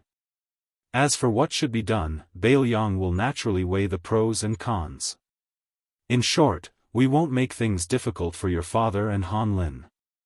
In this transaction, your side will definitely be more profitable. Yin Chang'eng bowed with clasped hands. Then Yin Chang'eng will quietly wait for the good news. When Yin Chang'eng quietly left the room, he discovered that the girl from the sword pool holding a basin of hot water was standing not too far away. Chapter 1549. Of course, Su Fengnian did not have the face to let a girl serve him. When he closed the door and took off his robe alone, he was somewhat puzzled. Why was it that the older he got, the thinner his skin became? After the time it took to burn a stick of incense, Su Fengnian, who had finished bandaging his wound, opened the door again. The girl blinked her big eyes and did not speak. Su Fengnian rubbed her head and said softly, "Little girl, thank you. If you can wait until Bail Yang is not at war, then you can come here to travel Jianghu. The scenery outside the Great Pass, although it is not as lush as the trees in Jiangnan of the Central Plains, is also very beautiful." The girl's eyes were somewhat resentful. The way he rubbed her hair was too much like a kind elder. Su Fengnian suddenly clasped his fist and smiled. He imitated the children of Jianghu and said loudly, "The green mountains do not change, the green water flows forever. We will meet again someday." The white-clothed girl was startled, and then she couldn't stop laughing. No matter how hard she tried, she couldn't hide it, and she couldn't be reserved. Su Fengnian left in large strides. When he reached the outside of the restaurant, Luo Hongkai was already waiting at the door with his horse. Beside him stood the Imperial Cavalry Commandant Fan Xiangda, whose hands and feet were bound. There was also the Imperial Cavalry Commander Tao Nyocha, who had returned from Liangzhou to take up his post within the borders after being injured. Su Fengnian took the reins and looked at the platoon leader Tao, who had internal injuries and a pale face, before getting on the horse. He gave him a thumbs up. The young king rode away, leaving behind a trail of dust. Luo Hongkai gently kicked Fan Xiangda. Before he got on the horse, he heavily patted Tao Chei's shoulder and laughed. "Good job, this time you have made me proud." Tao Chei, who was almost slapped to the ground, smiled foolishly. Jin Cavalry Commandant Fan Xiangda was unhappy. Tao Chei turned his head and said, "Commandant Fan, pinch me. I am afraid I am dreaming." Fan Xiangda was amused and laughed. "Dreaming in broad daylight." Tao Chei said heroically, "Commandant Fan, today I will invite you and your brothers to drink wine together. There will be enough." Fan Xiangda was surprised and said, "With that little money of yours, you even send it to your family. Can it be enough?" Pottery Oxcart chuckled and said, "Don't you have Commandant Fan to cushion it?" Fan Xiangda stared blankly for a moment before sneakily putting his arm around the corporal's shoulder. "Old brother Tao, let's discuss something. In any case, it's just the two of us and Field Officer Luo today." Field Officer Luo went to Wudong Mountain with His Highness. "Let's drink tonight. Why don't you tell your brothers that His Highness gave us a thumbs up?" Tao Nyocha said in all seriousness, Commandant Fan, borrowing money is borrowing money. It's not like I won't return it. I, Tao Nyocha, am an honest man. Fan Xiangda sighed. Tao Oxcart lowered his voice and said, if you borrow money and don't collect interest, then it's done. What do you think? Fan Xiangda laughed and said, no problem. Tomorrow I will treat you to another round of wine. In order to take care of Tao Nyocha, the two of them did not ride horses. The commandant and corporal walked side by side through the escaped summer town. Tao Nyocha's eyes suddenly became absent-minded and he said softly, I am one of the last group of crossbowmen that governor who brought out. It's a bit late. Us field officers like to brag that they've seen the great general with their own eyes. During those years outside the pass, I was so envious. Commandant Fan, after His Highness leads us to defeat the Beimang barbarians, can we also tell the younger guys that we've seen His Highness with our own eyes back in the day? He's only 2 or 3 steps away. Fan Xiangda nodded and said in a low voice, there will be such a day. When Su Fengnian and Luo Hongkai went up the mountain, Yu Xingrui was also there. Su Fengnian asked the old Taoist for an elixir and asked Luo Hongkai to give it to the imperial cavalry corporal. It was not his idea. When Su Fengnian came to the front of the hut, Zhao Ningxin was sitting on a small stool. There was an empty stool next to him, and Mr. White Lotus was helping Su Fengnian move books to dry them. After Su Fengnian sat down, Zhao Ningxin, who was also a Taoist master of Mount Longhu like his uncle Zhao Danping, said flatly, if His Highness wants to punish me, I will not fight back. Su Fengnian sneered and said, not fight back. What can you do even if you fight back? Zhao Ningxin looked into the distance and said, I am willing to cultivate on Mount Wudong for 10 years. Su Fengnian glanced at the busy Mr. White Lotus and said with a smile, what? In order to let Mr. White Lotus go down the mountain safely, you are willing to give up the reputation of the Taoist master mansion? Bai Yu slowly got up, wiped the sweat on his forehead, and walked to Su Fengnian. He squatted beside the two and looked at the king of Beiliang with squinted eyes. He said with a smile, My Highness, let Zhao Ningxin go and I will stay. How about it? Su Fengnian smiled. This Mr. White Lotus was obviously more tactful than Qi Jiajia and even Yin Changgang. Bai Yu stretched out a finger. But I can only stay in Beiliang for 1 year. I will do my best in this 1 year. Su Fengnian stretched out a hand. 5 years. Mr. White Lotus shook his head. That is unreasonable. 1.5 years. 1.5 years at most. Su Fengnian sneered. 4 years. Just 4 years. I will give you face. Don't say 1 year less. 1 day less and there is no room for negotiation. Mr. White Lotus still shook his head. 4 years? The Central Plains will be too late. Besides, Beiliang doesn't need me to stay for 4 years. My Highness is a sensible man. 1.5 years is enough. The world is set. Su Fengnian withdrew 2 fingers. 3 years. If you bargain again, I will beat you. Oh, no, I mean Zhao Ningxin. Bai Yu suddenly sat down on the ground. Then you can beat him. I can't help you anyway. I can just watch the show. Su Fengnian hesitated for a moment, and finally said, for Zhao Zhu's sake, 2 years. If you talk nonsense again, I will beat you too. It was unknown where this scholar got the strength from, but he stood up with lightning speed. His figure was very vigorous. Mr. White Lotus bowed and said, 2 years it is. Su Fengnian quickly got up and helped Mr. White Lotus up. He said with a smile, Mr. White Lotus, are you still not used to our Beiliang? And when will you go to Mount Qingliang? Zhao Ningxin looked at the two with a blank face. Chapter 1550.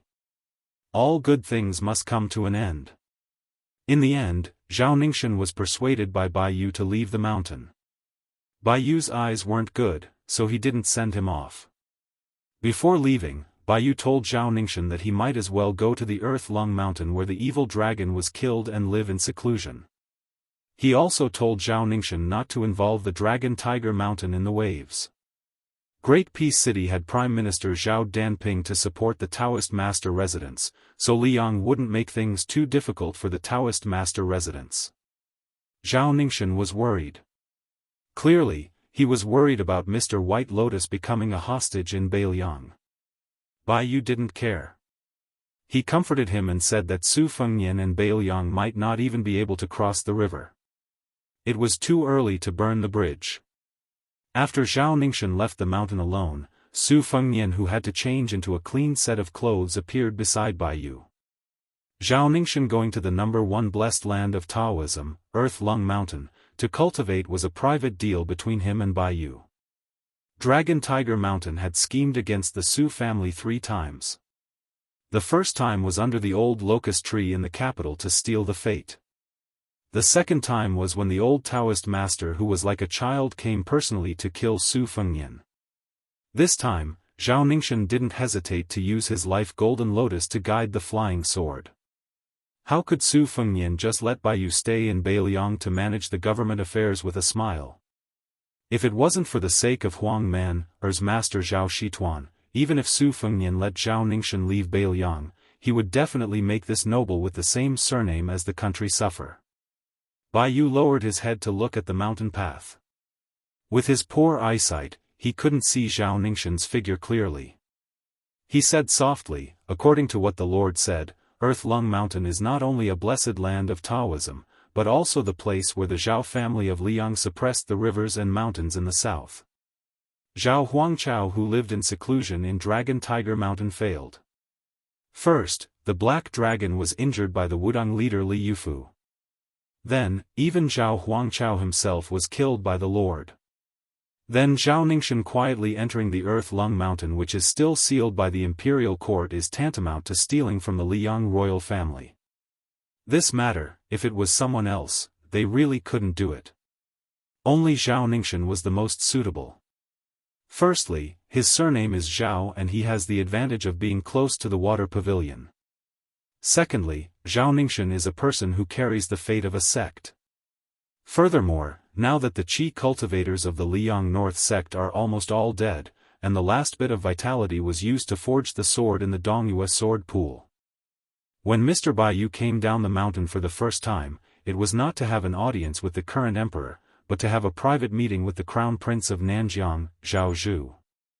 Seeing the flood dragon but not the dragon, isn't it because you want to create the merit of supporting the dragon and become a minister who follows the dragon?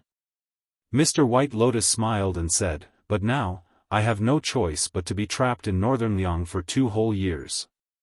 Even if I succeed by a fluke, the merit of raising the flood dragon into a dragon will inevitably be greatly reduced. Does the Lord not have anything to say?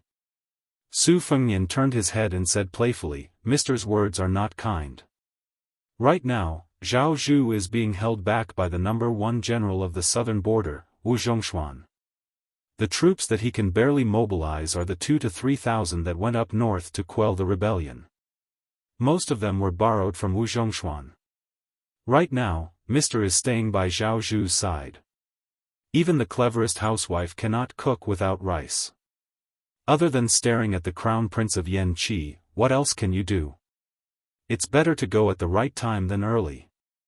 I'm thinking for Mr.'s sake. When Mr. has accumulated enough prestige in northern Liang, Zhao Zhu will let Mr. take charge of a department. When the conditions are right, success will follow naturally. Baiyu smiled bitterly, in that case, I have to thank the Lord for his good intentions. Su Fengnian said with a smile, we'll be under the same roof for the next 2 years. It's tacky to say thanks. When the two returned to the thatched hut, Baiyu took the initiative to speak, Prince, please tell me about the situation in northern Liang. I'm kind enough to know what's going on. Otherwise, if I go to Deputy Administrator Song of Mount Qing Liang, I'll be in the dark and become a joke. This pair of disappointing eyes of mine is not far from being blind. Su Fengnian was momentarily distracted. For some reason, he remembered the blind chess player Lu Su who made a living by gambling on chess in Yongzi Alley in Qingzhou. This person had successfully assisted Zhao Sun in stabilizing his position as king of Jing'an. He had also planned the 1,000-mile rescue at Guangling Road. He had helped Zhao Sun win the praise of the Liang court and the initial trust of the court. He had finally attracted the attention of the Lord of Heaven, who took drastic measures to summon him to Great Peace City. It was not strange that Lu Su did not agree to come to Beiliang. However, Lu Su's calmness in going to the capital was puzzling. Su Fengnian collected his scattered thoughts and said slowly, Huda City has Lu Jinu presiding over military affairs. This is Beiliang's greatest fortune. It won't be a problem to defend it for another half a year. However, this is on the premise that the three towns of Huaiyang Pass, Liuya, and Fuling don't divide their forces. If Qingcang city of Liuzhou or Xiaoguang city of Yuzhou are in danger, any one of the battlefronts will be in danger. When the time comes, we'll have no choice but to have Yuzhou's Horned Eagle Commandant Luo Hongkai or Lingzhou's Pearl Commandant Huang Xiaokuai rush to the battlefield. However, before the new city in Liangbei is even larger than Huda city is built, the pressure of transporting troops on such a large scale and over such a long distance is far too great. I'm afraid that not only will we be exhausted, in the end, we won't be able to put out a nearby fire. Therefore, from the looks of it, although our Beiliang has a firm advantage on the battlefield, on the invisible battlefield, we're at most on par with Liangmang. Over at the mouth of the gourd, Xiaoguang city is the last major border city. Yan Wenluan has already issued a military order to Mount Qingliang and the Protectorate. He said that if Xiaoguang city is breached by Beimang before Huda city, then he, Yan Wenluan, will have his vice-commander, Chen Yinshui, carry his head to Huaiyang Pass. Su Fengnian gently exhaled. With a grave expression, he said, Beimang probably didn't expect that Liangzhou and Yuzhou would reach such a stalemate, so they're also trying hard to find a way out. Therefore, some time ago, Dongzhua, the great king of the southern courtyard, sent several tens of thousands of Dong family's private army north of Huda city to Liuzhou. Fortunately, as Chu Lushan predicted, he managed to tie down the Dong family's cavalry with 8,000 cavalry. Otherwise, the outcome of the battle in Liuzhou would have been too horrible to contemplate. This battle, which neither side publicized, was actually the most hair-raising battle since the start of the war in Liangmang. Although both sides didn't suffer much losses, as long as Chu Lushan's 8,000 cavalry didn't succeed, he would be able to preserve his own forces and not give the Dong family's cavalry a chance to quickly break into Liuzhou.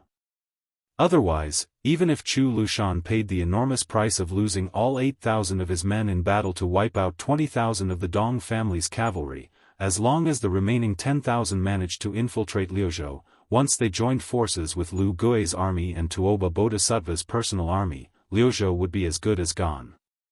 Outside the western gate of Liangzhou, we could only watch as the reinforcements of Beimang galloped as they pleased. Not to mention that we can't build that new city in Beiliang, with enough troops to move and store, we can launch an attack on Huaiyang Pass in one go. Of course, now that the situation is different, teacher and I won't hide it anymore. That Ko Jianghui, whose reputation has risen in Guangling, is already our new general in Liuzhou, and he's successfully leading troops to reinforce Qingcang city. Bai Yu softly said, it seems like Protector General Chu really is the nemesis of Beimang's Dongzhua. Back then, in the first battle between Liang and Beimang, if not for Protector General Chu spoiling Dongzhua's plans, he might have already become the youngest general in Beimang's history. Today, Protector General Chu is personally leading 8,000 cavalry.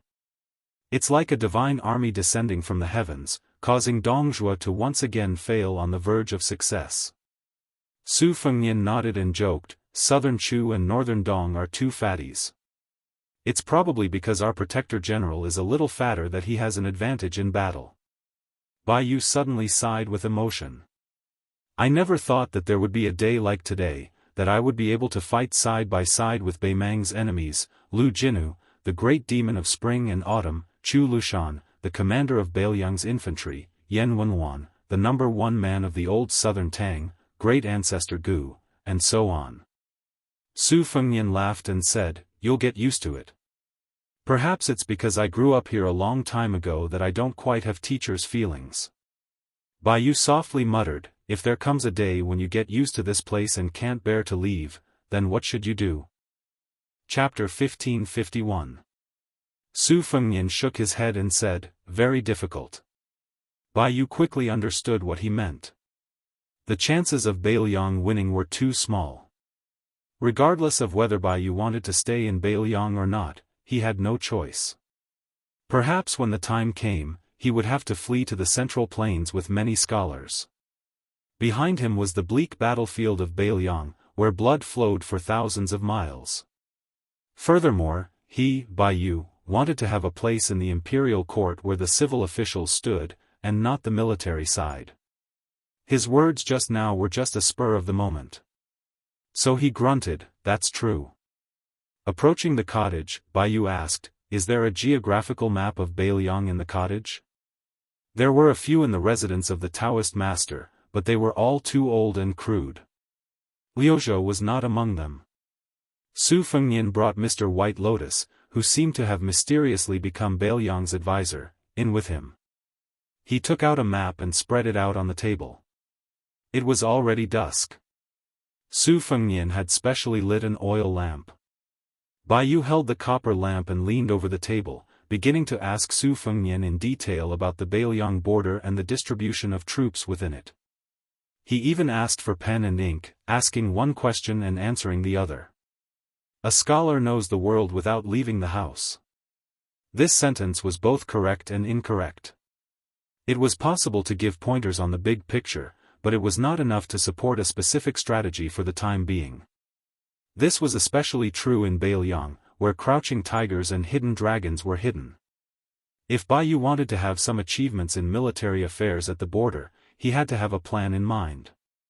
Otherwise, if he blindly showed off in front of Song Dongming, the talented prime minister, or Li Gongda, the old fox of officialdom, he would only be asking for humiliation. Su Fengnian leaned across the table and said softly, "After great ancestor Gu entered Beiliang, my master Li Yishan had a good talk with him. The two of them finally decided to divide Beiliang into 14 important areas of defense.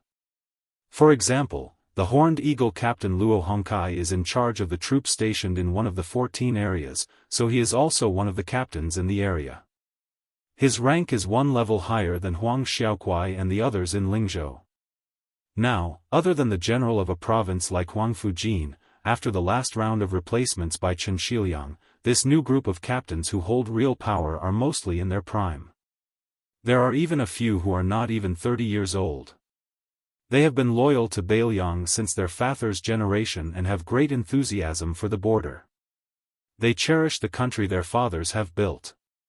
Therefore, there are some discussions in the various academies. For example, on the surface, I rely heavily on scholars who go to Liangzhou and give them all the seats in the prefectures and county-level offices. But in reality, there are still some prejudices, favoring favoritism, and paying attention to the bloodline of the generals. I accept these kinds of questions. After all, there is nothing I can do. Beimang is at my doorstep. I can only dare to promote these people. After Bai Yu put down his brush, he narrowed his eyes and stared at the map. His finger that was slightly stained with ink slowly brushed across the map. He asked casually, "The provisions of the newly built Liuzhou are all under the responsibility of the provincial governor of Lingzhou, Su Beiji?" Su Fengnian quickly thought about the hidden meaning behind this question, but he could not figure it out. He nodded and said, "Sir, you must have heard of Su Beiji's nickname. Moreover, Beiliang has long begun to buy provisions from the neighboring provinces.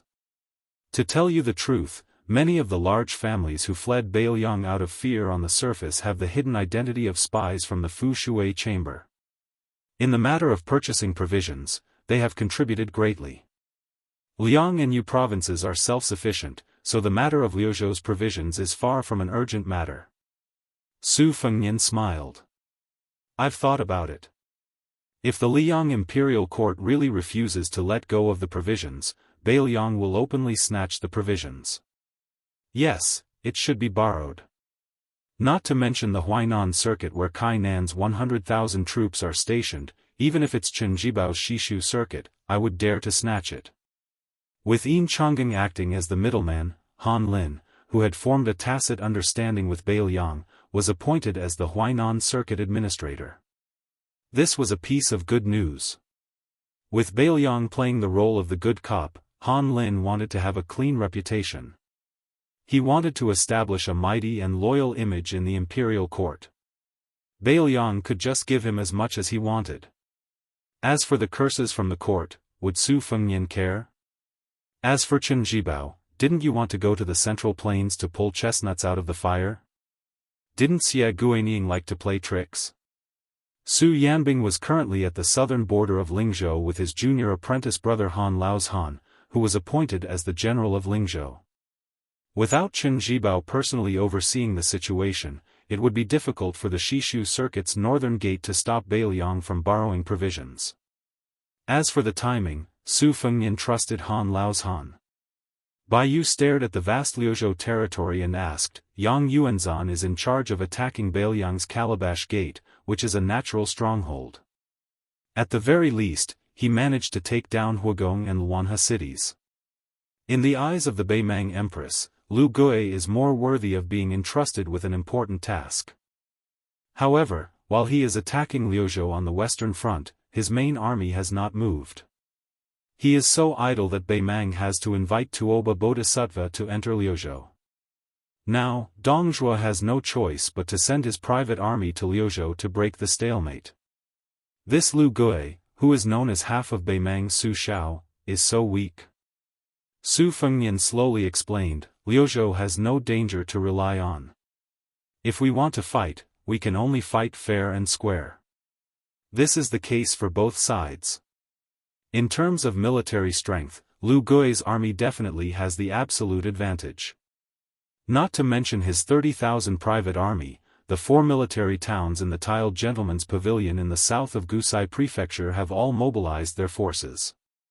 The few old Longguan nobles of the southern dynasties have also taken out 30,000 infantrymen. Gusai Prefecture has a good relationship with Lu Gui and has also taken out 8,000 Chang tribe light cavalry, a total of 100,000 soldiers. However, the Chang tribe cavalry has been defeated by the Longxiang army. As a result, Lu Gui's army, whose combat strength is already inferior to ours, is in a difficult position. On the ground of Liuzhou, whether or not we can defend Qingcang city is not important. The victory or defeat of the main cavalry force is the key to determining the final outcome. With 40,000 cavalry from various powers, against the 30,000 Longxiang army that can abandon Qingcang city, it is not that our Bai Liang is conceited, but indeed, Lu Gui does not dare to make any rash moves. Bai Yu's gaze slowly moved across the map of Liuzhou. Not daring to make any rash moves is the right thing to do. If he does not move, he will be able to deal a fatal blow. Su Fengnian frowned and said, there have been many discussions within the Huayang Pass about how Lu Gui will win by surprise. In order to see the map clearly, the oil lamp in Bai Yu's hand had unknowingly moved too close. His right cheek was burning hot. Without any change in expression, he moved away slightly and nodded. Of course. The 8,000 cavalry of the Chu Protectorate General have completed their objective, and Ko Jianghuai has entered Liuzhou as a general. The Longxiang army already has powerful generals like Prince's younger brother and Li Mofen, Wang Lingbao. In addition, the provincial governor of Liuzhou, Yang Guangdou, and his advisor, Chen Shiliang, are all top-notch talents. There is no need to worry about provisions at the rear. No matter how you look at it, the situation is much better than Liangzhou's Huda city and Yozhou's Huluku. However, I feel that the more this is the case, the more Lu Gui will make a move. Perhaps the reason why Lu Gui, who has the least number of troops on the 3 fronts of Beimang's southern expedition, can be so patient because he is waiting for Dongzhuo's central front and Yang Yuanzhan's eastern front to fall into a disadvantageous situation. Bai Yu shook his head and said to himself, no, it's not perhaps, it's definitely. Su Fengnian was silent. Bai Yu raised his head, his eyes shining. He asked in a deep voice, if Lu Gui can use the deaths of 60,000 infantry as bait and attack Qingcang city at all costs, deliberately putting his back to the river and even abandoning the disorderly cavalry, only using the Lu cavalry and the elites brought by Tuoba Bodhisattva as the true main force, will the 30,000 Long Xiong army not take the bait? Even if the Long Xiong army is willing to take the bait, will Ko Jianghui, who just entered Liuzhou, be able to take it? Once one side enters the battle and falls into the trap, will the other side be able to see the big picture and not help? Bai Yu looked at Su Fengnian and finally asked, I want to know if Beimang has received any spy reports similar to the Beimang Empress's anger towards Lu Gui on the Western Front?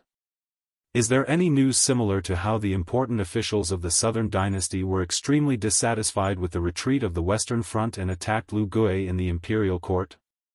Su Fengnian's heart trembled. Bai Yu put down the oil lamp and said calmly, then the prince can do all he can to help Liuzhou. Bai Yu did not speak, and Su Fengnian also did not speak. The room was silent, apart from the occasional sound of the wick bursting. Chapter 1552. Lotus Peak was unprecedentedly grand. It was probably because it had been tainted by Wudong Mountain's mystical aura that people from all walks of life were able to enjoy themselves on the mountain.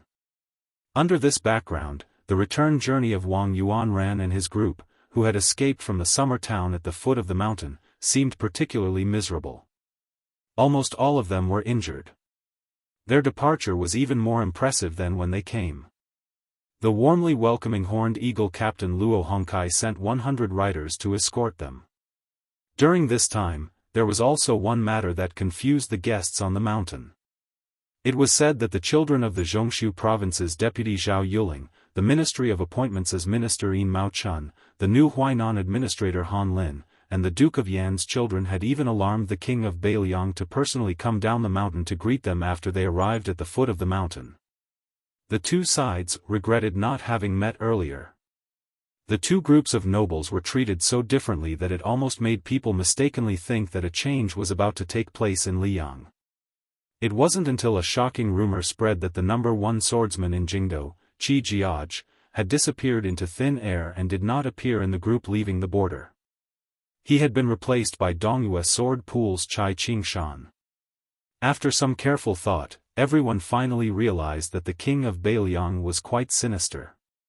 Not only did he secretly act viciously, he also deliberately made those important people unable to eat or sleep in peace. If these words were to spread to the Central Plains, Zhao Yuling and the other central officials would be fine. After all, they were close officials of the emperor and could find an opportunity to talk things out. With the current emperor's wisdom and magnanimity that was not inferior to the previous emperor's, he would certainly not fall for Beiliang's plan to drive a wedge between them. However, Han Lin, who had just left the capital from the position of assistant minister of the Ministry of Justice, was about to suffer. How could those arrogant ruffians of the Huainan Path not use this against him to cause trouble? With this plan in mind, everyone felt more and more sympathy for Yin Chang'eng and this group of young talents with bright futures.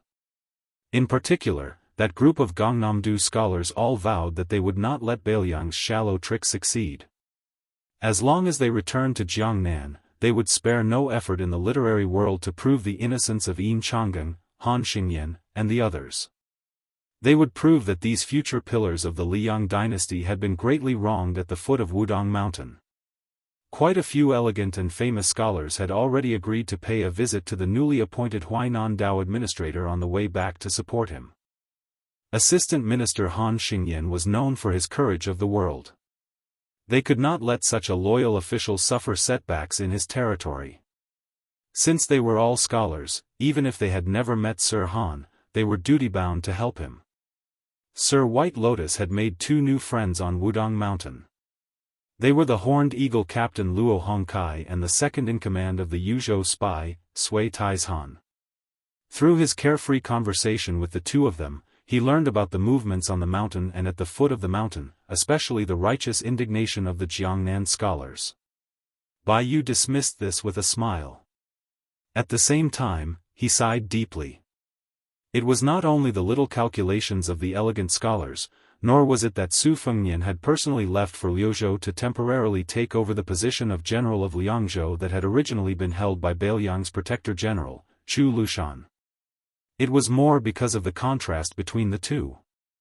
Bailiang's habitual silence. Even when Sui Taizhan talked about the movements of the scholars of the Central Plains, he only treated it as a joke. Even Luo Hongkai, who had rolled through piles of corpses on the border many times, did not show any resentment or depression in front of Baiyu. The impression that the two of them gave Baiyu was that Bailiang had a deep-rooted misunderstanding of the Liang imperial court and did not take it seriously at all. "Liang, you scold me? You can scold me all you want, I can't be bothered with you. Attack you with a knife?" He wanted to, but he would not do it. It seemed that from the Supreme General Su Xiao to the new Prince of Liang, Su Fengnian, they were used to venting their anger on the Beimang barbarians and were not willing to lower themselves to the level of those scholars. Of course, if people like Wang Yuanran rushed to Bailiang in a hurry to be reincarnated and looked as if they were asking for a beating, then things would be much simpler. It would be a waste not to beat them up. Moreover, they would not hesitate to beat them up heavily. Baiyu lived in a secluded hut in the Xiang Palace at the top of the mountain. Different from other distinguished guests who were neighbors, Baiyu's residence was surrounded by Wudang Taoists. It was a place that a Taoist of the Jing generation had to temporarily leave the mountain to settle some matters. Many Taoists came to visit Mr. White Lotus and ask for advice from Baiyu. In the end, they were taught a lesson by the Taoist priest, Chen Zhao, and only then did Baiyu have some peace and quiet. In fact, Baiyu himself did not dislike this kind of interaction. Baiyu actually knew that Zhao Ningxian had said that he would ask for forgiveness and cultivate on Wudang Mountain for 10 years. He was curious as to why this mountain had such a secular atmosphere and was also the ancestral court of Taoism, but the Taoists of various generations on the mountain had to help people interpret their fortunes and write letters every 10 years. Especially in the last 100 years, strange Taoists like Huang Manshan, Wang Zhongluo, Hong Shixiang, and Li Yufu had appeared one after another. No one was willing to ascend, and the incense burned more than Mount Longhu. If one did not become an immortal, what was the point of cultivating? Chapter 1553. When Chang Sui, Su Huang, and the others heard that Mr. White Lotus was in Xiang Palace, they also came to visit Baiyu. Perhaps because it was taboo to talk too much, both sides tacitly only talked about local customs and not military matters. However, Li Dongfang and the little monk Nanbei, who he had met once before, came and gave Baiyu a big surprise. The little girl carried live chickens and ducks in. Perhaps because they were too tired from the journey, the chickens and ducks were already sickly and had accepted their fate by the time the little girl came in. The little girl said that Daoists of Mount Longhu could also eat meat. She had bought these chickens and ducks in a summer town at the foot of the mountain.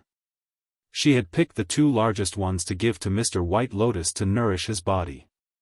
The little girl also thanked Mr. White Lotus for treating them to tea at the Daoist residence back then. Baiyu didn't know whether to laugh or cry, thinking that this little girl was really nostalgic. During dinner, the little girl personally went to Xiang Palace's kitchen to stew a large pot of chicken for Baiyu. The little monk Nanbei didn't even dare to eat at the table, squatting by the door and chanting Amitabha. In the end, Baiyu hadn't even touched his chopsticks when a woman, led by a little Daoist, angrily came to denounce him. Behind her was a white-robed monk. Baiyu hurriedly put down his chopsticks and stood up to welcome them. When the woman saw Mr. White Lotus, her expression became better. However, she still muttered in a low voice, "This girl, it's one thing to give a gift, but what kind of silly girl would steal the largest chicken and duck in the house as a gift? She really takes after her father and doesn't know how to manage the house." After the white-robed monk sat down, he motioned for Baiyu to continue eating. He smiled and said, "I heard that the Wu family's Daoist master is already at the foot of the mountain with the imperial edict. However, they have no intention of climbing the mountain for now. However, with Han Gui and Mr. White Lotus from Green Mountain Monastery, they are bullying this poor monk for fighting alone. Bai Yu suddenly asked an inappropriate question, does Mr. know who leader Jianghu is? Li Dongfang didn't answer the question. This poor monk is flattered to call Mr. White Lotus, who was personally bestowed by the previous emperor. Bai Yu, who was usually gentle and polite, was aggressive for the first time. Some say it is Yang Tai Sui who died outside the pass. Some say it is the cat man Han Shengxian who died suddenly. Some say it is teacher Lu Hao who was the gatekeeper of Great Peace City. Li Dongxin said straightforwardly, Chao Zhongqing went to the Tu Zen temple to find me. Even he, Jianghu's greatest enemy, did not know much. Chao Zhongqing could only guess that it was the imperial tutor who had disappeared without a trace, Yuan Benshi. However, out of the 5 Jianghu who really did things, Chao Chongqing met 3 of them and killed one of them who was planted in Guangling Path. As for the remaining 4, one of them had taken control of all the northern Qi refinement warriors in the early years. Now, he had no followers. One of them was a person of the Jianghu who controlled everything in the name of the Ministry of Justice. Another replaced the dead one to watch over the movements of Guangling Path. As for the last one, he was shrouded in mystery. I only heard that he was an important chess piece in charge of targeting Beiliang. As for who it was, after Yuan Benshi disappeared without a trace, no one knew. Even His Majesty was no exception. Li Dongfang asked curiously, Mr. White Lotus, why are you asking this? Bai Yu smiled and said, I am going to Mount Qingliang for 2 years. I am afraid I will die there.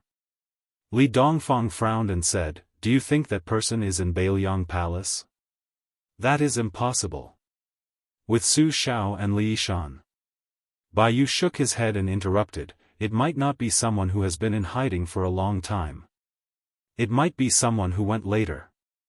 For example, the assistant administrator of Beiliang, Song Dongming. Li Dongfang rubbed his bald head and said nothing. The monk in white smiled and said, regardless of whether Song Dongming is Jianghu's man or not, Mr. White Lotus' method of using someone else's knife to kill someone is not very good. Bai Yu, who had not eaten much, put down his chopsticks and said with a smile, one must not have the heart to harm others, but one must always have the heart to guard against others. As for Song Dongming's identity, I am just guessing. But since I have made up my mind to live in Beiliang for 2 years, I have to use some dirty tricks. To tell the truth, even if Mr. did not come today, I would have gone to find Mr. tomorrow and asked Mr. to go with me to Mount Qingliang. Therefore, Bai Yu ate Miss Dongming's meal with a guilty conscience. If it were not for the fact that I was really hungry, I would not have even touched the chopsticks. The monk in white said to himself, if Jianghu's leader really is Yuan Benshi, then Prime Minister Song Dongming, who was favored and then abandoned, may really be Jianghu's man. But at the same time, if the two are both Jianghu's men, Song Dongming may be completely loyal to Beiliang. Bai Yu nodded and said, the Emperor of Liyang did not kill half-inch tongue Yuan Benshi simply because he had outlived his usefulness. Naturally, he was wary of Yuan Benshi's Jianghu power. After the previous emperor died, Yuan Benshi was too unpredictable for the current emperor. Compared to the Beiliang cavalry's thunderous snoring at the door, Yuan Benshi was like the sound of breathing by the side of the bed. Even though it was very light, it made it harder for people to sleep. Yang Taisui is dead, Lu Haoshi is dead, Han Shengxian is dead, Xie Guinying is gone. Who in Great Peace City can keep Mr. Yuan in check, who can be on equal footing with the previous emperor? Speaking of which, if Yin Maochun or someone else is Yuan Benshi's final choice for prime minister, then Song Dongming can only be the shadow minister. Even if Song Dongming is disheartened by Yuan Benshi's death, but I'm afraid. Li Yang felt a headache coming on. He ate quickly and didn't listen to these troublesome matters. The woman ladled a bowl of white rice for the little monk and put some vegetables on the tip of the rice. The little monk squatted at the door and ate. The monk in white looked at this Mr. White Lotus and said with a smile, seeing is believing. Bai Yu said self-deprecatingly, I must have disappointed Mr. Li Yang sighed and looked down at the table full of food. Bailiang has the aura of a palace. It looks, smells, and looks good, but it doesn't taste good. It seems that there is no taste in being the emperor. No wonder that boy surnamed Su. Li Yang suddenly slapped his chopsticks. Father, you can nag people all you want, but I made all this food. The monk in white immediately had his wife get another set of chopsticks and bowls. He gave a thumbs up before eating. Delicious. Chapter 1554. As the sun set in the west, Transverse Water City, the northernmost city of Ji Province, was about to close its gates. Red lanterns were being prepared to be hung on the city walls. Right at this moment, a cavalry scout drenched in blood galloped over. When the soldiers on the city walls saw the scout's face clearly, they shouted at the top of their lungs to have the half-closed city gates rise again. The scout with 2 arrows stuck in his back rushed in and shouted with all his might, "Urgent enemy report. Beimang's army is attacking." Not long after, smoke signals were lit within Transverse Water City as a warning to the neighboring Silver Sparrow City. The smoke billowed. It was actually 50,000 Beimang cavalry. Very quickly, the beacon towers to the south of Transverse Water City and Silver Sparrow City were lit one after another. In less than an hour, the entire northern part of Ji Province knew of the shocking news of 50,000 Beimang cavalry invading the south. The newly appointed garrison general of Transverse Water City was a fat, middle-aged man. His surname was Gao, and his given name was Ing. This man had been a prominent member of Ji Province since the time of Northern Han. He was one of Ji Province's foot soldiers under Grand General Yang Xianxia, and a significant portion of his soldiers came from the Gao family of Ji Province. Gao Ing didn't even have time to put on his armor. Surrounded by his personal guards and retainers, he hastily arrived at the top of Transverse Water City, his face pale. It wasn't that Gao Ing didn't want to run, but rather, according to the reports from the scouts, Beimang's vanguard cavalry was already within reach. In addition, a large number of horse fences were circling the city south to block his path. Gao Ying's teeth chattered. He was truly regretful. He originally thought that after Wei Jingtang's death, Ji Province's General Yuan Tingshan, who had the 7,000 to 8,000 personal cavalry from Lijiayan Castle, had won several battles here in succession. In addition, the Great Pillar of Liaodong, Gu Jiantang, had also received frequent reports of success. Gao Ing reckoned that since the Beimang barbarians were having a hard time fighting Bailiang, they wouldn't send troops to Ji Province to take advantage of him. As a result, he had spent 300,000 taels of silver to establish relations with General Yuan and the capital. Relying on his relationship with Yang Xianxia, he was able to snatch the position of garrison general of Transverse Water City from the son of an aristocratic family in the capital. Currently, there were 5,000 garrison soldiers in the city. However, in Ji Province, it was even harder to find a general who didn't want to take an empty salary than a 3-legged toad. However, with Yuan Tingshan keeping an eye on them, their table manners were much better. Most of them only dared to take 10 to 20% of the empty salary, or at most 30%. However, Gao Ing wasn't the legitimate son of the main branch. He had spent 300,000 taels of his second branch's private savings to become an official. Therefore, the actual military strength in Transverse Water City was less than 3,000. Furthermore, they were all inexperienced soldiers transferred from southern Ji Province. However, could Gao Ing be blamed for this?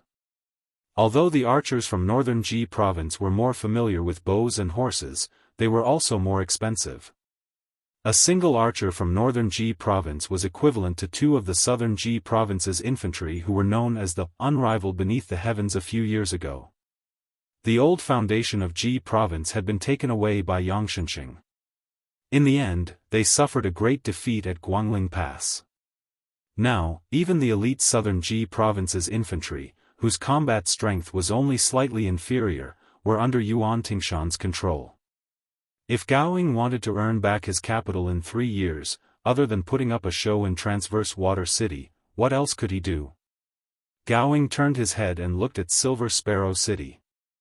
The garrison general, Wei Quanshao, had a similar character as him. He had just bought the official hat and had not even gotten used to it yet. When they were young, both of them were a pair of scoundrels who indulged in debauchery. In the past, they were even called the Four Young Masters of Ji Province. It was said that Wei Quanxiao's Silver Sparrow City was almost emptied out, and all of them were sold at a low price to a few powerful armies in northern Ji Province. 2 days ago, when Wei Quanxiao invited him to Silver Sparrow City to drink with prostitutes, Wei Quanxiao, who was a bastard who only cared about money, actually spent a fortune to invite 2 popular courtesans from the city to drink with him.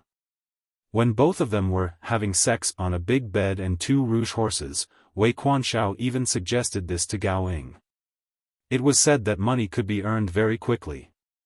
With 50 carriages fully loaded with bows, armor, and spears, one could earn at least 10,000 taels of silver, and it was guaranteed that the journey would be smooth and unimpeded. Gao Ying was puzzled at that time. Although the general of Ji Province, Yuan Tingshan, did not manage the border affairs well, he had always been very strict. Wei Quanxiao laughed and scolded him for being a pig-headed man. With his thick fingers, he wrote the surnames of the 2 patrons on the back of the courtesan, Li and Han. Gao Ying immediately understood what was going on. It was the Li family of Wild Goose Castle who was on the same side as Yuan Tingshan. And the Han family of Valiant Bravery, who was once exterminated, and the Han family of Valiant Bravery, who had made a comeback. One of them had the support of the Great Pillar State, who was in charge of the military affairs of the 2 Liao provinces, and the other one was the Deputy General of Ji Province, Han Fang, who was promoted by the Emperor without restraint. Gao Ying and Wei Quanxiao knew nothing about managing an army, but under the influence of their families, they could not be too bad as officials. No matter how many military achievements Yuan Tingshan had, he could only be the general of Ji Province at the border. Otherwise, if his father-in-law was already in charge of the 2 Liao provinces, and his son-in-law was not enough to manage just one Ji province, how could he manage the whole river province? Therefore, he needed the only son of the Han family in Ji province to keep him in check. No matter how much the emperor rewarded him, no matter how much military power he gave him, his foundation was still shallow. For the next 5 years, the deputy general of Ji province, Han Fang, would still be a trusted general at the border. Before he could see him, he could hear his voice. Gao Ying felt like the entire city wall was shaking. With the help of the last remaining light, at the end of Gao Ying's vision, a black line suddenly appeared on the horizon. Gao Ying's heart was like dead ashes. The Ji North defense line was completely finished. This fatty who originally came to Horizontal Water City to eat empty pay didn't seem to have the time to earn any money from smuggling at the border. Gao Ying looked around in a daze. Apart from the personal retainers he brought from Gao family, the other guards on the city wall were all young and immature. He heard that in northern Ji province, as long as they wore armor and held a spear in the city, they would be able to obtain a decent salary. Then, they all came to Horizontal Water City. They didn't even know that the previous general, Wei Jingtang, the former Grand Secretary Zhang Jiulu's student, was once forced to leave the city to fight against Bei Mang's cavalry. 800 horizontal water cavalry and 4,000 elite infantrymen all died in one battle. They also didn't know that even earlier, the 10,000 Yuzhou cavalry that quietly crossed 1,000 li to ambush Bei Mang was already here. This horizontal water city actually wasn't peaceful at all. Many of Horizontal Water City's soldiers still held onto a fluke, naively believing that the majestic Bei Mang cavalry was only here to show off their strength, that perhaps Ji Province's General Yuan Tingshan would soon lead his army to defeat the enemy in one fell swoop, or that the Great Pillar State Gu Jiantang was currently leading troops over from Liaodong. In one go, Wang Sui gathered 50,000 elite cavalry from Bei Mang's eastern border army. Qiu Zhemo Great Rouge Ashurwei and Dong Zhemo Great Wang Jingchong each had 10,000 cavalry, as well as 3 young generals who braced themselves and ignored the tactful advice of the 2 Bei Mang great generals. 50,000 men, compared to Beimang's eastern border army that was gradually increasing from the biting grasslands to nearly 300,000, didn't seem like a serious injury. However, in deciding the direction of a large-scale war, the number of people was important, but it wasn't absolute. Beimang's newly appointed eastern border commander Wang Sui took away 50,000 elite soldiers, pretty much the same as taking away half of the eastern border's essence energy. The two generals on the eastern border who were comparable in seniority to Lu Gui and Yang Yuanzhan, 1, their authority was lower than Wang Sui's, 2, the two of them couldn't control the three grassland-born generals at all, let alone Great Wuxia Xianxia and Wang Jingchong, these type of children of influential families. They could only watch as these 50,000 people ran to Ji province. If this was the Liang dynasty, this was naturally something unimaginable. Great Wuxia Xianxia was riding on an ink-colored steed from the grassland. He raised his head and looked at the outline of horizontal water city. With a ferocious smile on his face, he said, "Once we enter the city, we can still have dinner." There was still some distance before they could launch their assault. Wang Jingchong didn't ride his steed to join his personal army of 10,000 soldiers. Instead, he stood beside Wang Sui with Qiu Zhemo on his left and right. He frowned and said, "According to the spy, both generals Gao Ying, Wei Quanshao, and Wei Quanshao are good-for-nothings. But, if they fight with their lives on the line, it will be disadvantageous for us to fight at night. Furthermore, all 50,000 soldiers are cavalry. Although they can dismount and fight, they don't have any siege weapons. Can we really take down these two important towns in Ji province so easily?" Chapter 1555. Wang Sui sneered and said, "When leading troops to war, other than paying attention to the changes on the battlefield, you also have to pay attention to the situation outside the battlefield. When you have the chance to go to the Central Plains in the future, it will be even more so. Wang Jingchong, why do you think Yuan Tingshan would let two idiots guard horizontal water Silver Hawk? Is it because he doesn't have any spare troops? Even if we take a step back, Lijiayan Castle, which is on the same line as him, has 8,000 private cavalry. Their cavalry battle isn't weak, so what problem can they have in defending the city? Isn't this clearly giving way to us? Otherwise, if we continue to win battles, how long do you think he will be the general of Jizhou? The Guangling Road War is so unbearable. If an imperial edict is sent to the general's mansion of Jizhou, the imperial court wants him to be the general of the southern expedition, Lu Shengxiang, will he dare to say no? Even if he dares, that kid's father-in-law will be the first to take care of him." Great Wuxia Xianxia said impatiently, "I don't believe that Gao Ying and Wei Quanshao have the courage and insight of Wei Jingtang, and don't have the ability of Wei Jingtang. After taking down the two cities, whether we go south to Jizhou, west to Hezhou, or finally back to the east, we will have great prospects. General, just give the order to attack the city. Wang Jingchong shouldn't fight with me for the merit of horizontal water city." Wang Sui sneered and said, "Attack the city? Attack my ass. If you want to die in battle, die in Yuzhou." Great Wuxia Xianxia was stunned. "What do we do there?" Wang Sui looked at the border city shrouded in twilight and said, "Tell them that if they surrender, we won't kill them. Give them an hour to think about it. Also, we only want the food and armor in the city. As for the people, as long as they are willing to take off their armor and leave horizontal water city empty-handed, we will let them go." Great Wuxia Xianxia muttered, "Boring." Wang Sui turned to Wang Jingchong and said, "Go and tell those three brutes that horizontal water city will belong to you and Great Wuxia Xianxia. Silver Hawk City will belong to the three of them." Wang Jingchong nodded and was about to leave when he heard Wang Sui say indifferently, "When the soldiers of the two cities retreat to the south, it will be up to the five of you how to earn merits. Remember, leave some alive to pass the message to Yuan Tingshan, so that Ji province will know that we are heading south. After that, according to the arrangement, horizontal water and silver harrier cities will each leave 3,000 soldiers behind to guard their cities. The rest will follow me to River Province." After Wang Jingchong left, Wang Sui asked with a smile, "Lord Qiu Zhenmo, I heard that you want to have dinner with us."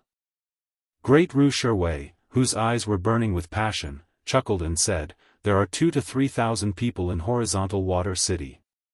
It's barely enough for me and my children to have a meal. It's not enough to fill our stomachs, but it's enough to keep us from being hungry for a while." Wang Sui was expressionless. He raised his head and silently looked at the horizontal water city that had resisted countless grassland cavalry since it was built. At the end of the summer of the first year of Xiangfu, Hengshui and Yinyao fell into the hands of Beimang. It was rumored that Beimang's main force on the eastern front was going to bypass the two Liao defense lines and use Jizhou as a breakthrough point to invade the south. Everyone in Liang was shocked. Not long after the newly appointed Huainan Dao administrator Han Lin took up his post, he was given the title of Grand Secretary of the Imperial Court. Huainan Dao Jidushi Kai Nan was given the title of Primary Grade 2 West Protecting General. Jizhou General Yuan Tingshan was given the title of Primary Grade 3 West Protecting General. Jizhou Deputy General Han Fong was given the power to expand by 10,000 troops. Along with this imperial edict, there was another secret edict delivered personally by Song Tonglu, the chief eunuch of the ceremony directorate. The Battle of Jizhou had to be limited to Jizhou North. The sound of the bugle horn rang out across the vast land around Qingcang City. Liuzhou finally welcomed the first battle that involved almost all of the troops on the Western Front. The 30,000 infantrymen of the Longguan nobles were the main force of the siege. They slowly spread out and attacked Qingcang City. The cavalry of the four towns within the tiled gentleman's pavilion protected the south of the infantrymen, facing off against the Longxiang army. The commander of the Western Front, Lu Gui, sat on the back of his horse, personally supervising the siege. Behind him were the 30,000 Lu family troops and the 10,000 personal guards that Tuoba Bodhisattva brought. A noble general from Longguan didn't care about the success of the siege at all. From time to time, he would turn his head to look at the large group of northern Liang black-armored soldiers 3 li away. Could the cavalry of the four towns of Gusai Prefecture really block the charge of the Longxiang army? If the Longxiang army broke through their cavalry formation and even the infantrymen attacking the city, they would only need 2 rounds and there would be no need to fight this battle. Did he have to give the Beiliang the biggest victory since the Battle of Liangmang? Did General Lu not understand that the Battle of Liuzhou was not just about a small Qingcang city? Was it worth the risk of the entire Western Front to take down Qingcang City? He finally could not hold it in anymore. He rode his horse to Lu Gui's side. Just as he was about to speak, Lu Gui coldly said, "I have already made up my mind. There is no need to say anything more." This Beimang general with a good background was also angered. However, he still suppressed his anger and tried to speak calmly to this old man who was highly regarded by the emperor. "Great general, to split up the cavalry formation like this is too risky. It is not difficult to take down a small Qingcang city. Even if we hide 20,000, no, even 10,000 heavy armored infantrymen among the 30,000 infantrymen waiting for the Longxiang army to charge, it is still fine. To stake everything on one throw and underestimate the strength of the Beiliang cavalry formation, great general, this is not right." Lu Gui did not say anything. This general finally said angrily, "Great general, you are treating the lives of 30,000 Longguan soldiers as a joke just for your own position." Currently, there were undercurrents in the western capital of the Southern Dynasty. The generals of the Western Front who came from the Southern Dynasty naturally heard about it. Saying that Lu Gui did not live up to his name was already being polite. Those who were not polite would directly request for the emperor to change the commander. Even the candidates were very clear. Other than Tuoba Bodhisattva who was already at the border of Liuzhou, even Zhong Tan who shone brilliantly at the eastern front of Huluku was brought out. If it was said that the military god Tuoba Bodhisattva was pushed out, it was still acceptable. However, to use Zhong Tan was simply slapping Lu Gui's old face. How long had Zhong Tan been in the army? How long had the great general Lu Gui been in the army?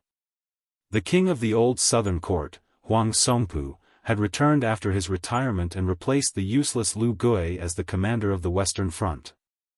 There was no doubt that he had the most support in the Southern dynasty. Therefore, the Eastern Front army that had been stationed in Liuzhou for a long time had all sorts of rumors circulating. At this moment, the general's expression changed drastically. A horse slowly approached. The man wearing light armor on the horse's back said in a deep voice, "Scram back to the battle formation." The general swallowed his saliva and turned his horse back to the infantry formation without another word. Lu Gui looked at the person who came and asked with a smile, "King of the Northern Court, do you think that the Longxiang army will dare to take the bait? 30,000 infantry soldiers who are at the mercy of others and the cavalry of the 4 towns who are not strong enough. The bait is big enough." The person who came was Tuoba Bodhisattva. He glanced at Qingsong City and said, "Wang Lingbao might not be able to see through the great general's intentions, but Li Mofen, who is also the deputy general of the Longxiang army, will most likely be able to see through it. It's just that Yang Guangdou and Chen Shiliang are in that city. If Li Mofen is smart enough, he will also take advantage of the situation. Otherwise, he can forget about being promoted in the Bailiang frontier army.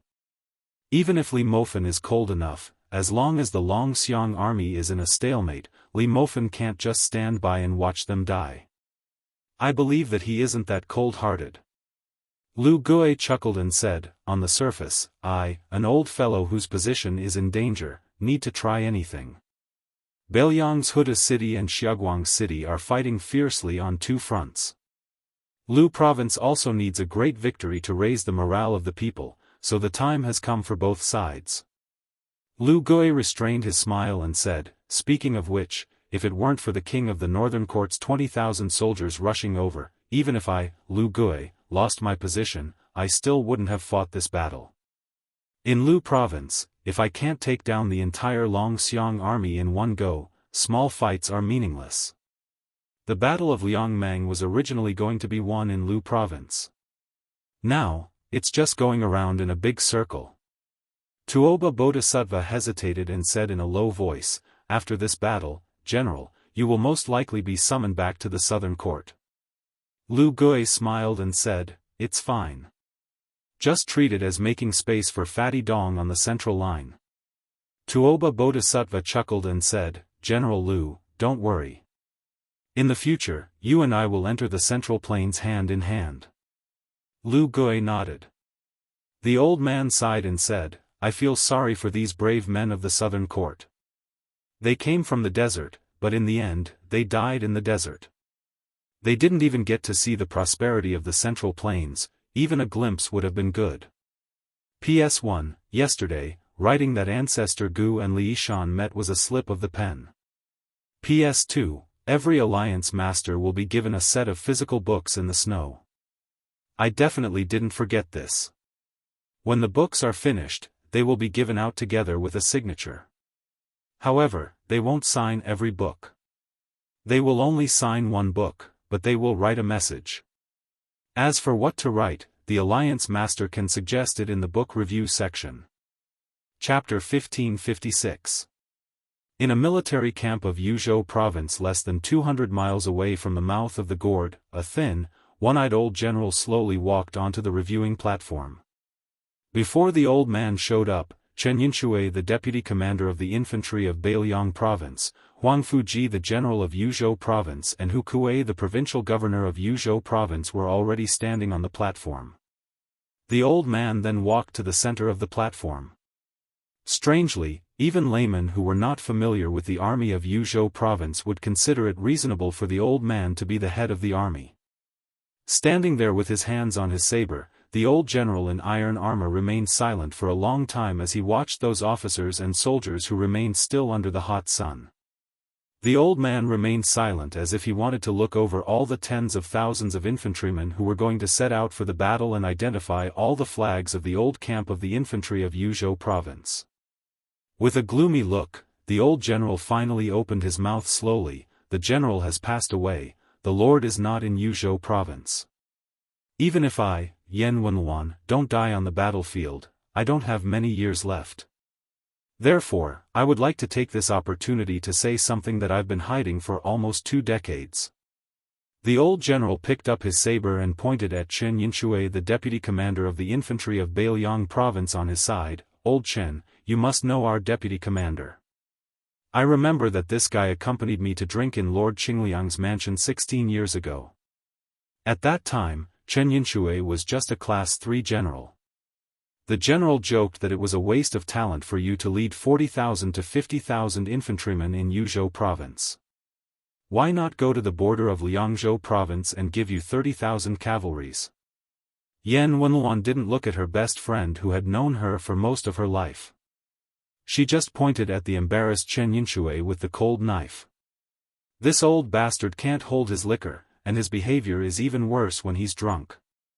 He was pretending to be drunk at that time, but as soon as the general said that, he immediately stood up. His eyes were so bright. Guess what the deputy commander of the infantry of Beiliang said? He said, "Do it." Why didn't he do it? Of course, the general didn't succeed in poaching him. Why? Did Chen Yinxue regret?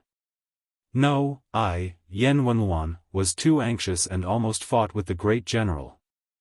I still remember clearly what I said at the time. As soon as I smashed my wine cup, I stood up and told the Grand General that Beiliang's infantry only had this much strength.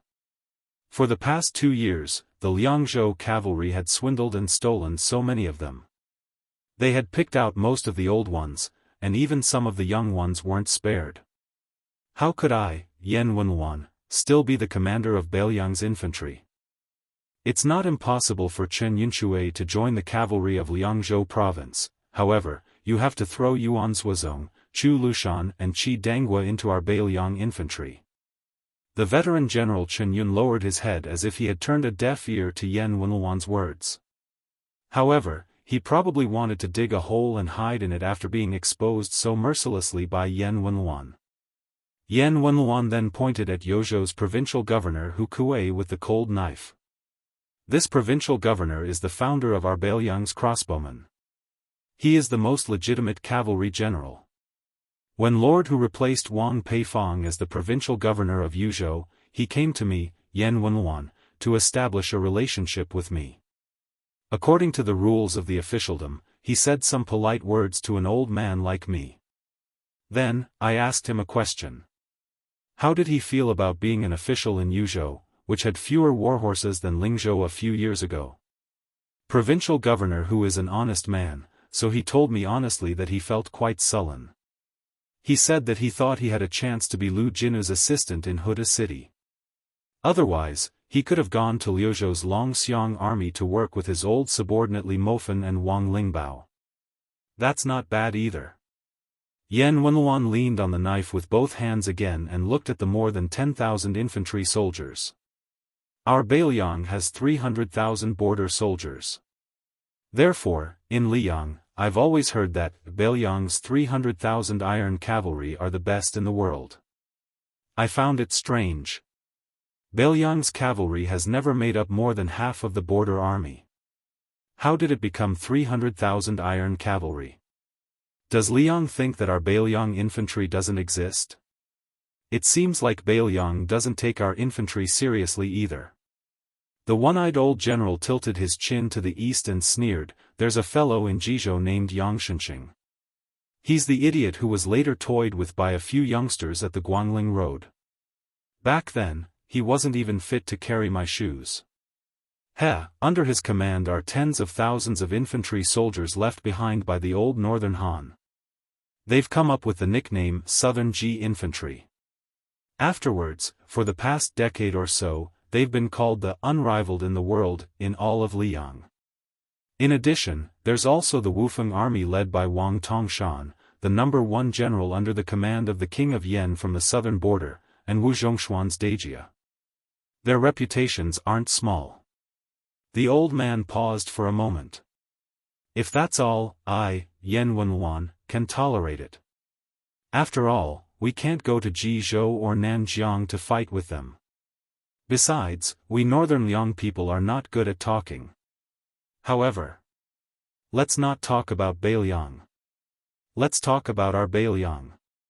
Let's not talk about Liangzhou, Lingzhou, or even Liuzhou. Let's talk about our Yuzhou. In Wanhe City, our infantry battalion was stripped of its battalion number. Who was it that crossed Hezhou and entered Jizhou, and in the end, at the mouth of the gourd, reduced 10,000 soldiers to only 3,000? We traveled 1,000 li, fought a series of battles to the death, and killed nearly 30,000 enemies. We almost completely paralyzed the Beimang barbarians' eastern supply line. Yan Wenluan mocked himself. What? Do you think that our Yuzhou army also has heroes?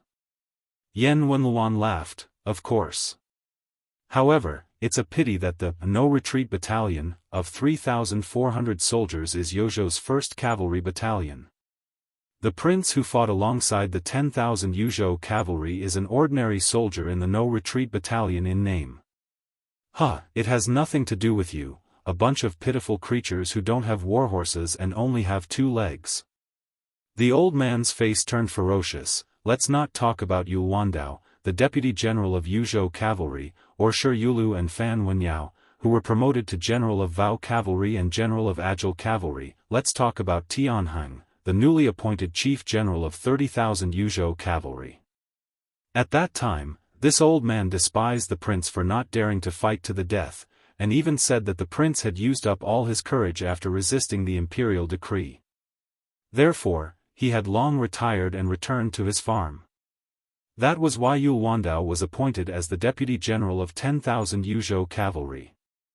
Tianheng, a bastard who never went to Ji Bei or outside the mouth of the gourd, is the only one who dares to slap his chest and say, "Old Yan, don't worry, I, Tianheng, promise you that I'll create another cavalry battalion for you." The old man placed the cold saber on his waist again and rubbed his cheeks. He took a few steps forward and asked with a deep voice, "Since when did the Yuzhou infantry fall to such a state?" The entire place was silent, but everyone's eyes were red. Yan Wenluan pointed at herself and said, "Ever since I, Yan Wenluan, joined the Su family's army, I've been following the great general for 36 years. From the very first day, I was a foot soldier, and today, I'm a major second-grade general. In the end, I'm just an old foot soldier. I don't dare to say that I'm the leader of the entire Beiliang infantry, but I, Yan Wenluan, am the one who raised all your Yuzhou infantry." The one-eyed old man casually pointed in the direction of Xiaguang city behind him and said, "Over there, and to the north, you'll see the Beimang barbarians. They claim to have an army of 200,000. Both Crouching Bao city and Wanhe city are gone, and the Beimang barbarians say that Xiaguang city will fall soon." The old man turned around and said, "But I, Yan Wenluan, will not agree to it." At the northern border of Yuzhou and River Province, a huge scarlet flag was flapping in the wind. The chief general of Yuzhou cavalry, Tianheng, his deputy general, Yu Wandao, general of Vao cavalry, Shi Yulu, and general of Agile cavalry, Fan Wenyao, were all riding their warhorses in a line. Behind them were 30,000 light cavalrymen from Yuzhou. The old general, Tianheng, had a simple appearance. He didn't look like a general with great power. If he wasn't wearing armor, he would look more like an old farmer. At that time, this old man was resentful of the young vassal king's inaction. In a fit of anger, he resigned from his post and returned to his hometown. He used the excuse that he was old and his body couldn't withstand the torment, so he could go home and play with his grandchildren. Only then did Yu Wandao have the chance to lead an army to Ji Bei. But in fact, the entire Yuzhou knew that the old general had no children.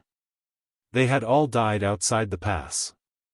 Later on, Su Fengnian and Yu Wandao appeared outside the mouth of the gourd together. Out of the 10,000 cavalrymen, only 3,000 of them returned.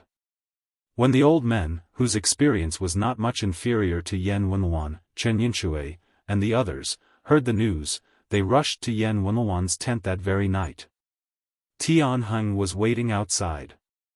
Even when the Huaiyang Pass Protectorate issued an order to restore Tianheng's status as a general, Yan Wenluan still refused to accept it. In the end, Su Fengnian was forced to write a letter to Yan Wenluan personally. Only then did Yuzhou reluctantly admit Tianheng as the chief general of Yuzhou cavalry. The old man pressed the hilt of his saber with one hand and turned to Yu Wandao with a laugh. Old Yen must be furious with me this time.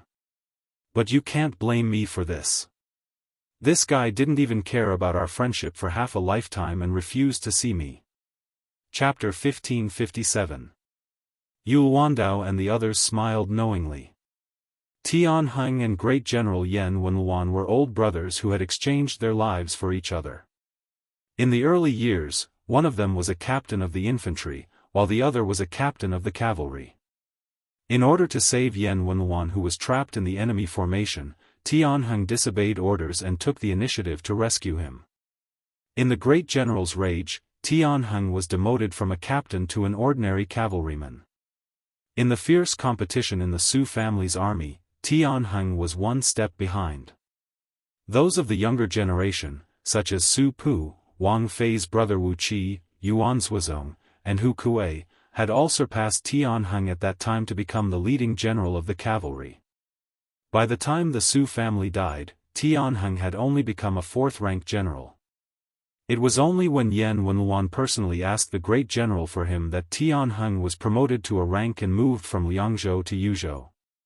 However, after more than 10 years, compared to the likes of Wei Taizhan who had retired from high positions and returned home with glory, or the current deputy commander Jean Partridge Zhou Kong, Tianheng could be considered an extremely depressed veteran of the Beiliang army. Tianheng stopped smiling and said to Yu Wandao, "General Yu, Beimang's 50,000 elite cavalrymen on the eastern front said they were going to attack Ji province, but we all know that these barbarians are heading straight for Yuzhou. They want to cooperate with Yang Yuanzan at the mouth of the gorge to take down Xiaoguang city and invade Yuzhou. Our original plan was for you and me to split into two groups. One group would intercept those 50,000 at the border of the River of Spirits, while the other group would continue north along the outer edge of the mouth of the gorge. Before we set out, we said that you and Shi Yulu would lead 15,000 cavalrymen here to wait for the Beimang army, while Fan Wenyao and I would lead 15,000 cavalrymen north, with General Yu's no-retreat camp as the vanguard. But I thought." Yu Wandao interrupted with a smile, "General, no buts. Since we agreed to use the troops this way, there's no reason to change it at the last minute." Tianheng glared. "Yozhou's 30,000 cavalrymen. Am I, Tianheng, the leading general, or are you, Yu Wandao, the leading general?" Compared to the scholarly Fan Wenyao, the new Beiliang's first general, Shi Yulu, had a rougher temperament. Yu Wandao felt somewhat helpless. Tianheng looked at the wind and sand in the distance and said, "Although our superiors didn't say it clearly, Lu province is facing such a great crisis. Even His Highness has gone there in person. All the other garrisons in Beiliang also followed His Highness to Lu province. Therefore, it's definitely not simple for our Yuzhou cavalry to do the opposite at this critical moment." In Fan Wenyao's words, "It's a great scheme. Beimang has 50,000 elite cavalry. Not to mention Dongyue's consort old Wang Sui, the Qiu and Dong generals on the eastern front are not simple either."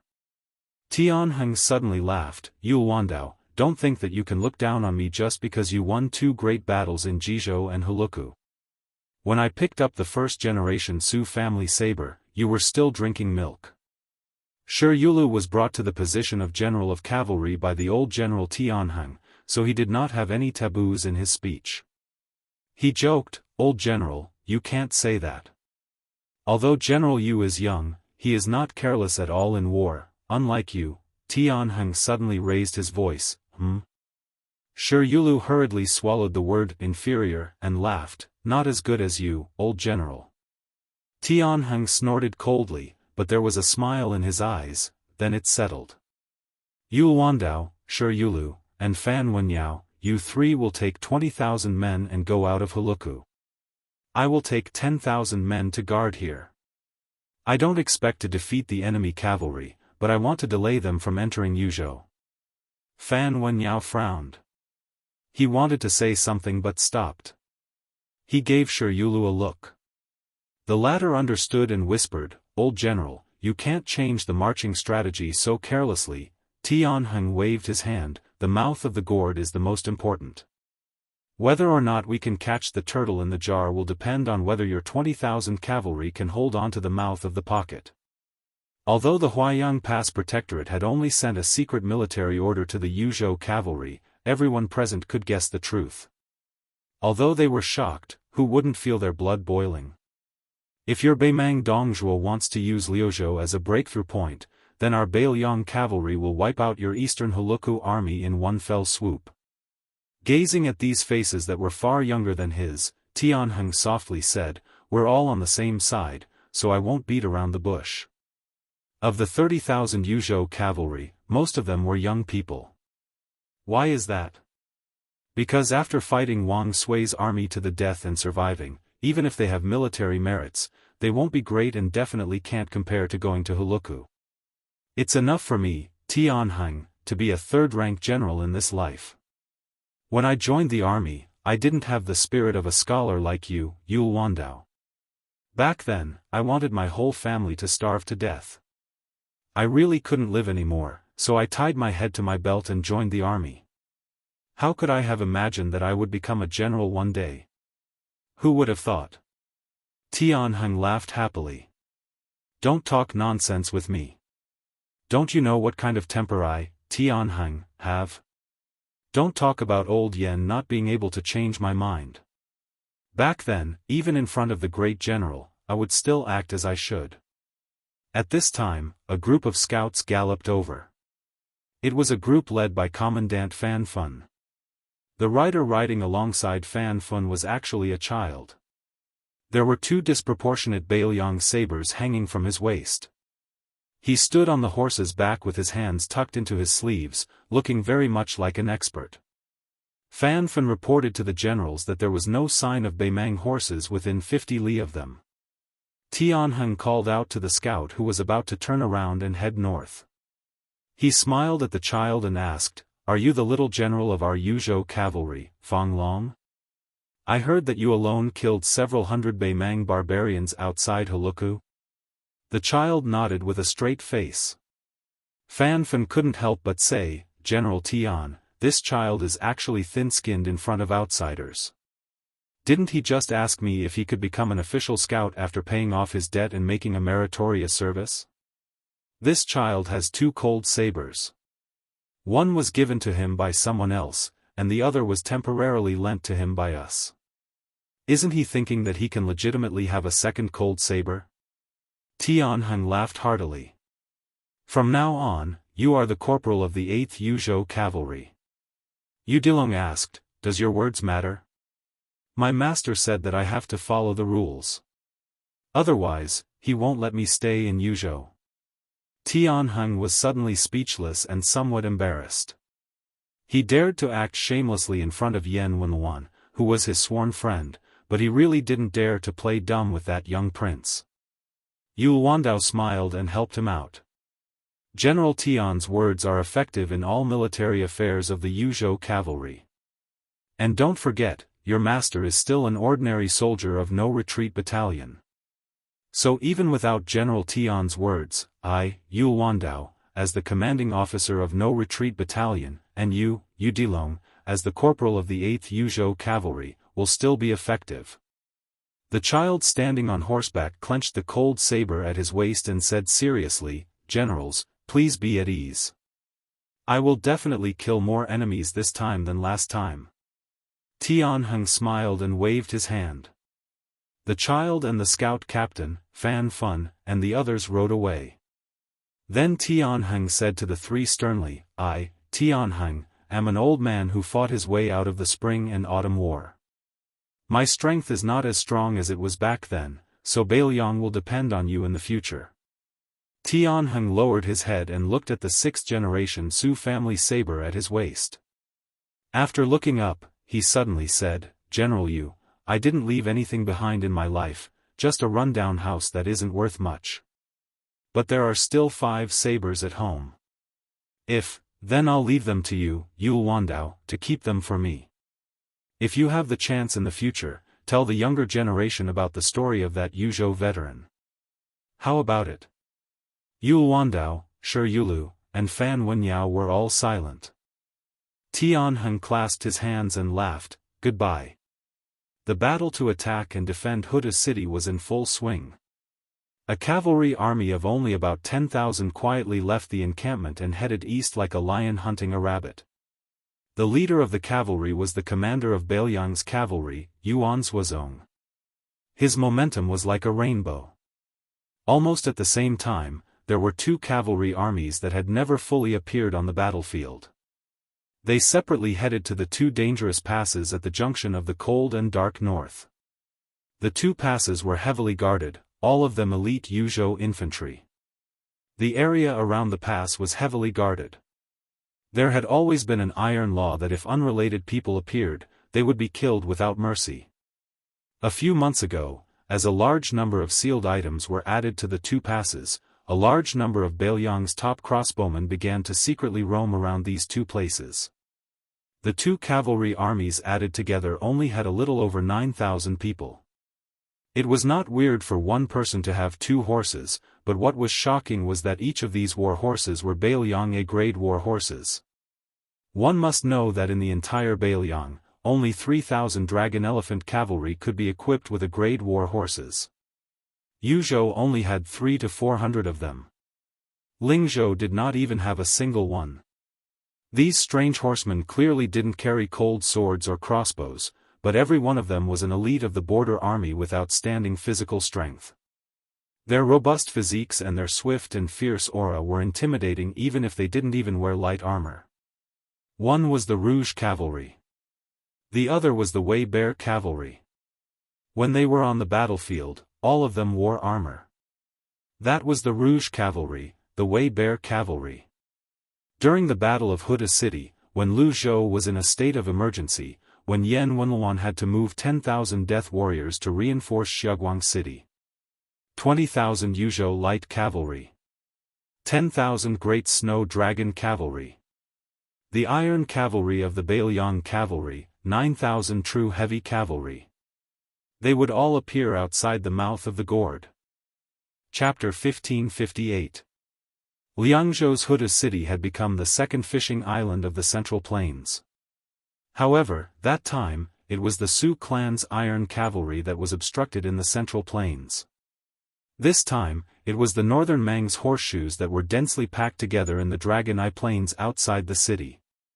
The great king of the southern courtyard, Dongzhua, personally led a crow's pen, patrolling a troop of infantry that was ready to attack.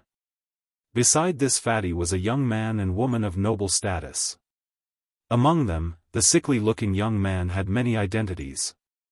None of them were simple. He was Chun Jinzhou of Northern Mang's four great Jinzhou, the leader of the Southern Dynasty's strategist, the chess, sword, and music school's divination operator. Of course, his most fundamental identity was Tuoba Bodhisattva's eldest son, Tuoba Qiyun.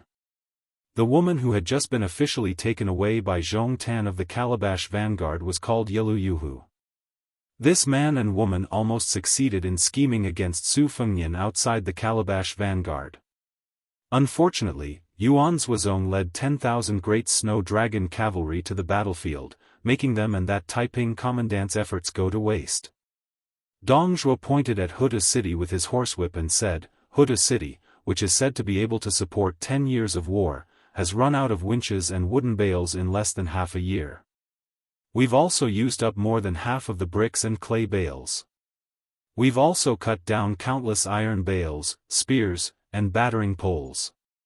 There are only 3 crossbows left on the city wall that are still intact. The broken ones have piled up into mountains. Of course, there are still many small and medium crossbows and light crossbows in the city. There are still hundreds of thousands of arrows in the warehouse. However, compared to Xiangfan City, which had less than 100,000 soldiers but 300,000 civilians, Huda City has a fatal flaw. There are too few people. Crossbows are dead. If they are broken, they can go to the warehouse and get new ones. The Beiliang Frontier Army in Huda City is not immortal. Their armed strength is far inferior to the early stage. If you too have the opportunity to watch the battle, you should be able to see that most of the archers on the city wall have bandages on their arms. To put it bluntly, if you give me another 3 months, I, Dongzhuo, will be able to stand 100 steps away from the city.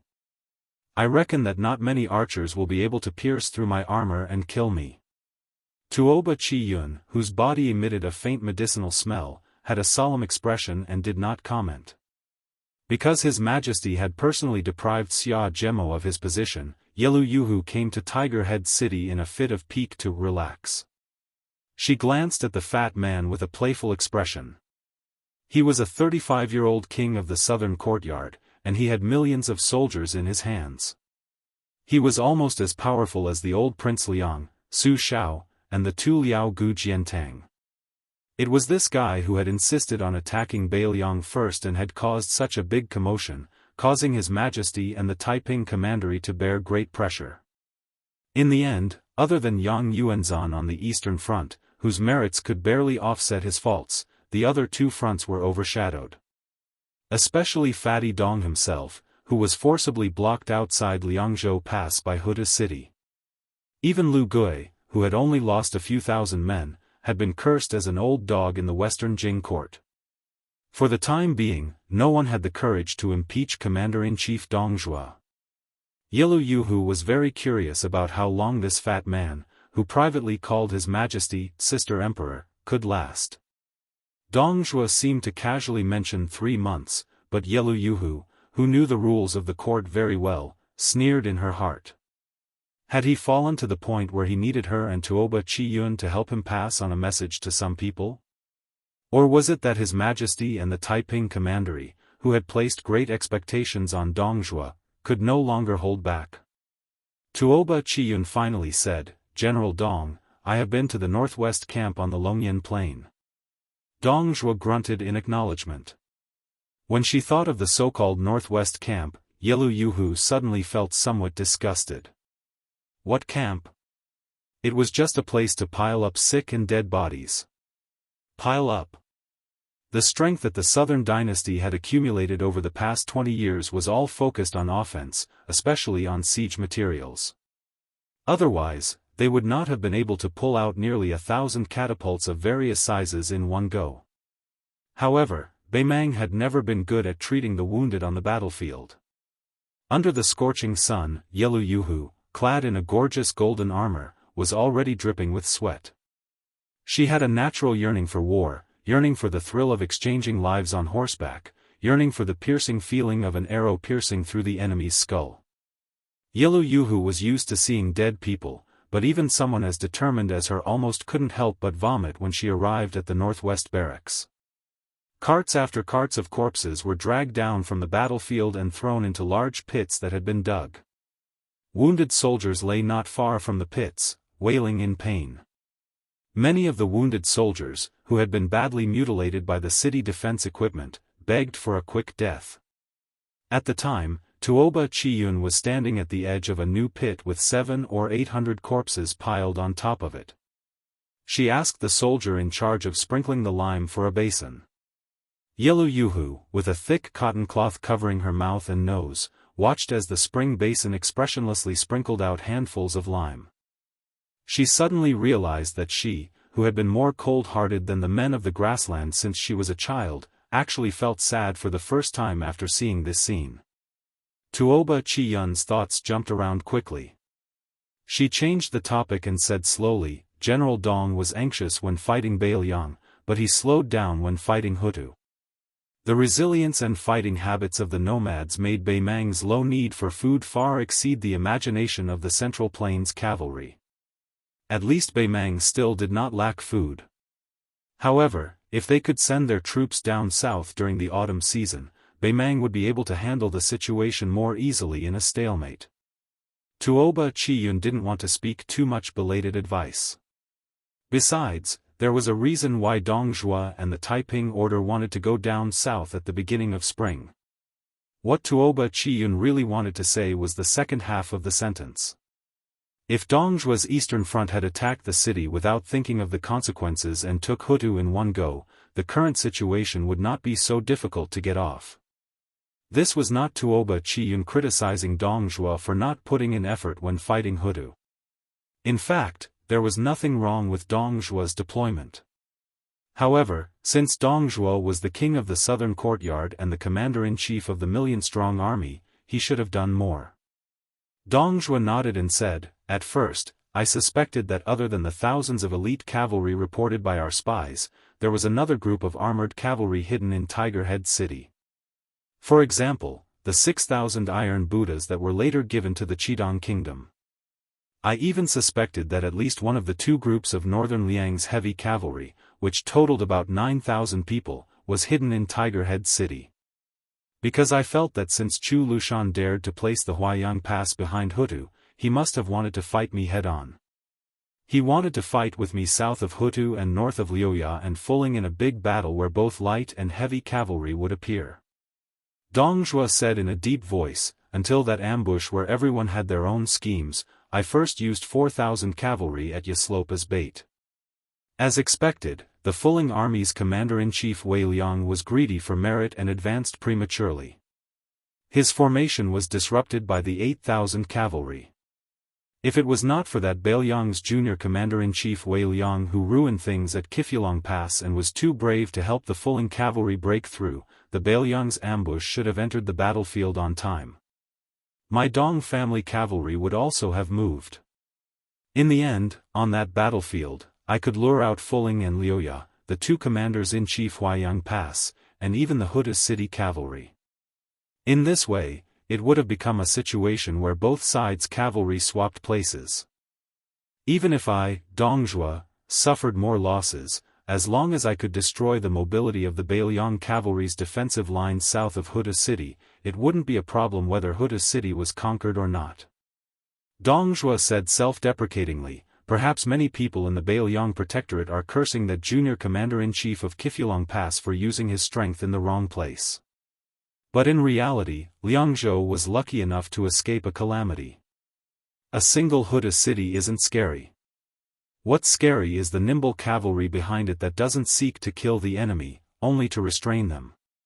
Right now, I, Dong Zhuo, am not sure if I'm thinking too much, or if Chu Lushan's luck is good, or if he's actually thinking more than I am." Yilu Yuhu frowned and said, "Can't we just press forward with all our forces and attack Fuling and Liuya together? In any case, we have the absolute advantage in terms of military strength. It would be a waste not to fight." Dong Zhuo dismissed it with a laugh and didn't explain anything. Tuoba Chiyun shook his head and said, "It's not that we can't stake it all in one throw, but there's not much point." Just as Tuoba Chiyun was about to explain the specifics to Yilu Yuhu, Dong Zhuo rode along the edge of the infantry formation toward a group of dusty carriages. When the 1,000-man commander in charge of supervising his subordinates moving the corpses saw the king of the southern courtyard, he quickly dismounted and reported the battle situation to Dong Zhuo. It turned out that these corpses had all been dragged out from the tunnels leading into the city. Beimang's catapult attacks had intervals in between, but this unpresentable method of attacking the city had never stopped. However, there were still no obvious results. Apart from a group of 500 soldiers who entered Tiger Head City at the beginning, but they were quickly intercepted and killed by the armored city guards, the rest died in the narrow paths of the tunnels or were easily killed by those waiting for rabbits to appear at the cave entrances.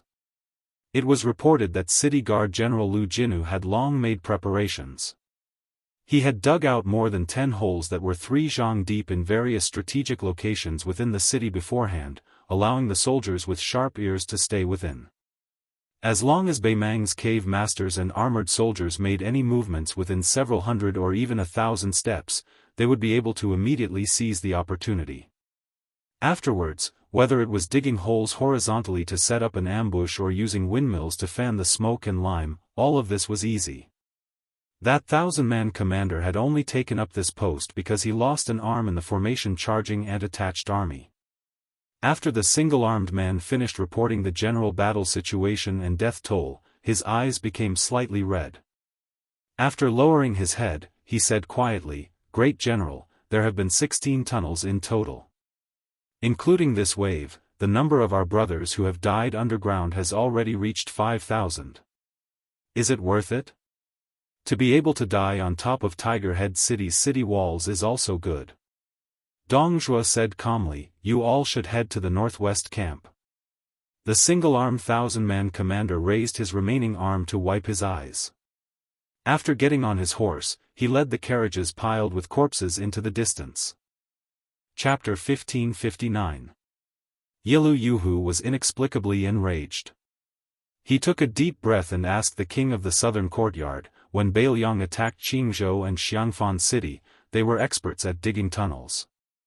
Since they know how to attack, they're no newbies in defense. Moreover, the thousands of Bailiang cavalry in the city have clearly been on the city walls. Even if a few hundred men make it to the surface alive, what can they do?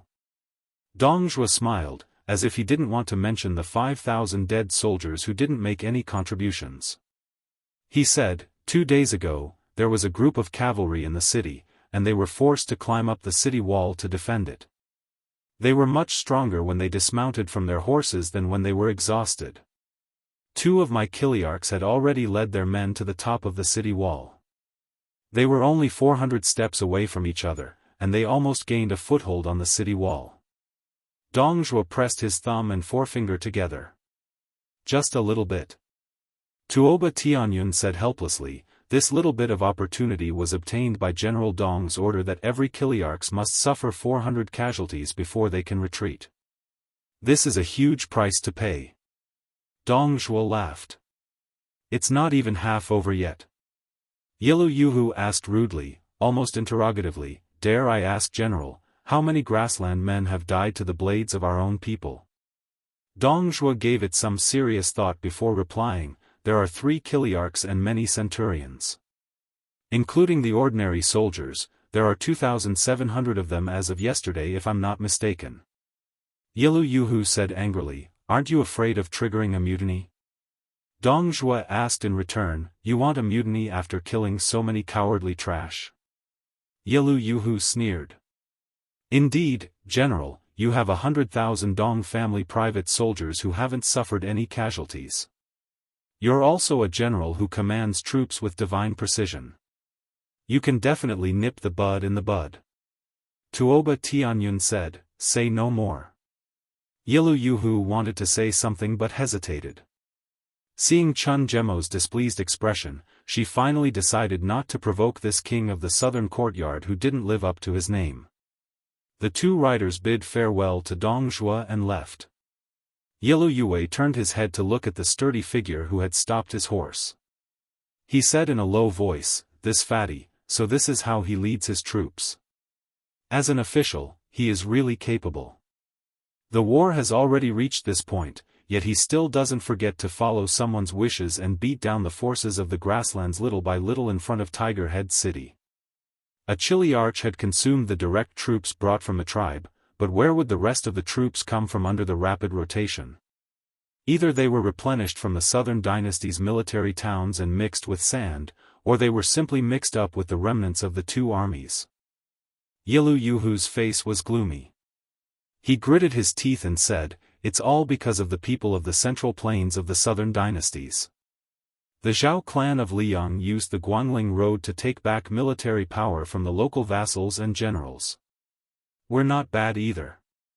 The grassland people are all hurt here. Even if we break through Bailiang and enter the central plains in the future, how many of our own people will be left? Tuoba Tianyun laughed. Complaining too much will cause your intestines to break. Yilu Yue glared at him. You can still laugh? Do you think your Tuoba surname can stay out of this?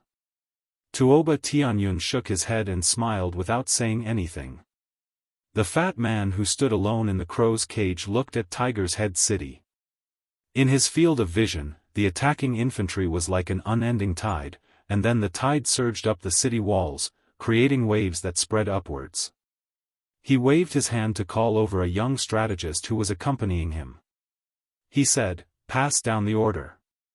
First, stop digging the tunnel from today onwards. Second, increase the intensity of the attack. During the day, more than half of the infantry will be killed. During the night, the attack will not be based on casualties. Each chili arch only needs to attack Tiger Head City for 2 hours. Third, send a message to the western capital. In the entire southern dynasties, no matter their surname, as long as the family is on the ranking list, they must take out all the wine in their cellars to treat the wounds of the Eastern Front Army. Remember, this is all the wine of all the families of the southern dynasties. If someone secretly hides a jar, once exposed, the family's ranking will be downgraded from first to second, and so on. Fourth, tonight I want to summon all the generals and kiliarchs on the Eastern Front who are not on the battlefield. The strategist quickly left to pass down the order. Dong Zhuo said in a low voice, "Yelu Chu Kai."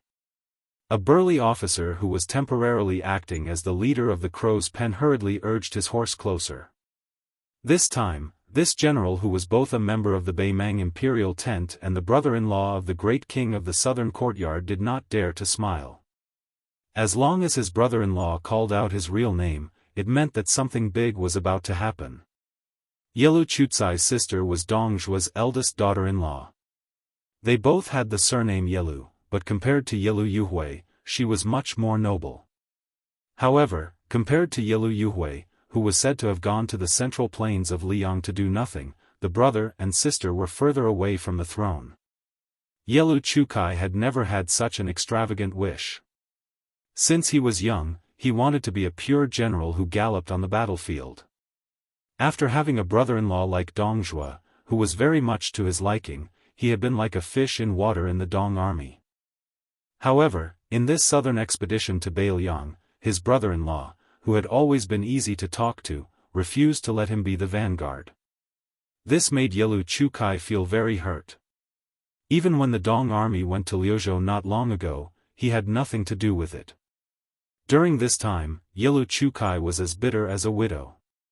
Dong Zhuo glanced at his brother-in-law and smiled. "I'll give you a job, but it's a bit far. Do you want to take it?" Yelu Chukai asked carefully, "Will I get any military merits?" Dong Zhuo said, "Not necessarily." Yelu Chukai said decisively, "Then I won't go." Dong Zhuo smiled. "It's fine if you don't go. You still have a chance to attack the city tomorrow. I'll just switch people." Yelu Chukai was confused. "Attack the city?" Dong Zhuo nodded. "The Dong clan has 12,000 soldiers. I'll leave them all to you. Tomorrow, we'll start attacking Huda city."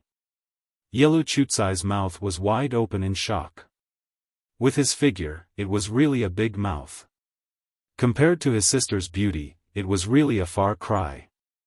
It really didn't look like they were born from the same parents. Yelu Chucai's eyes suddenly burned.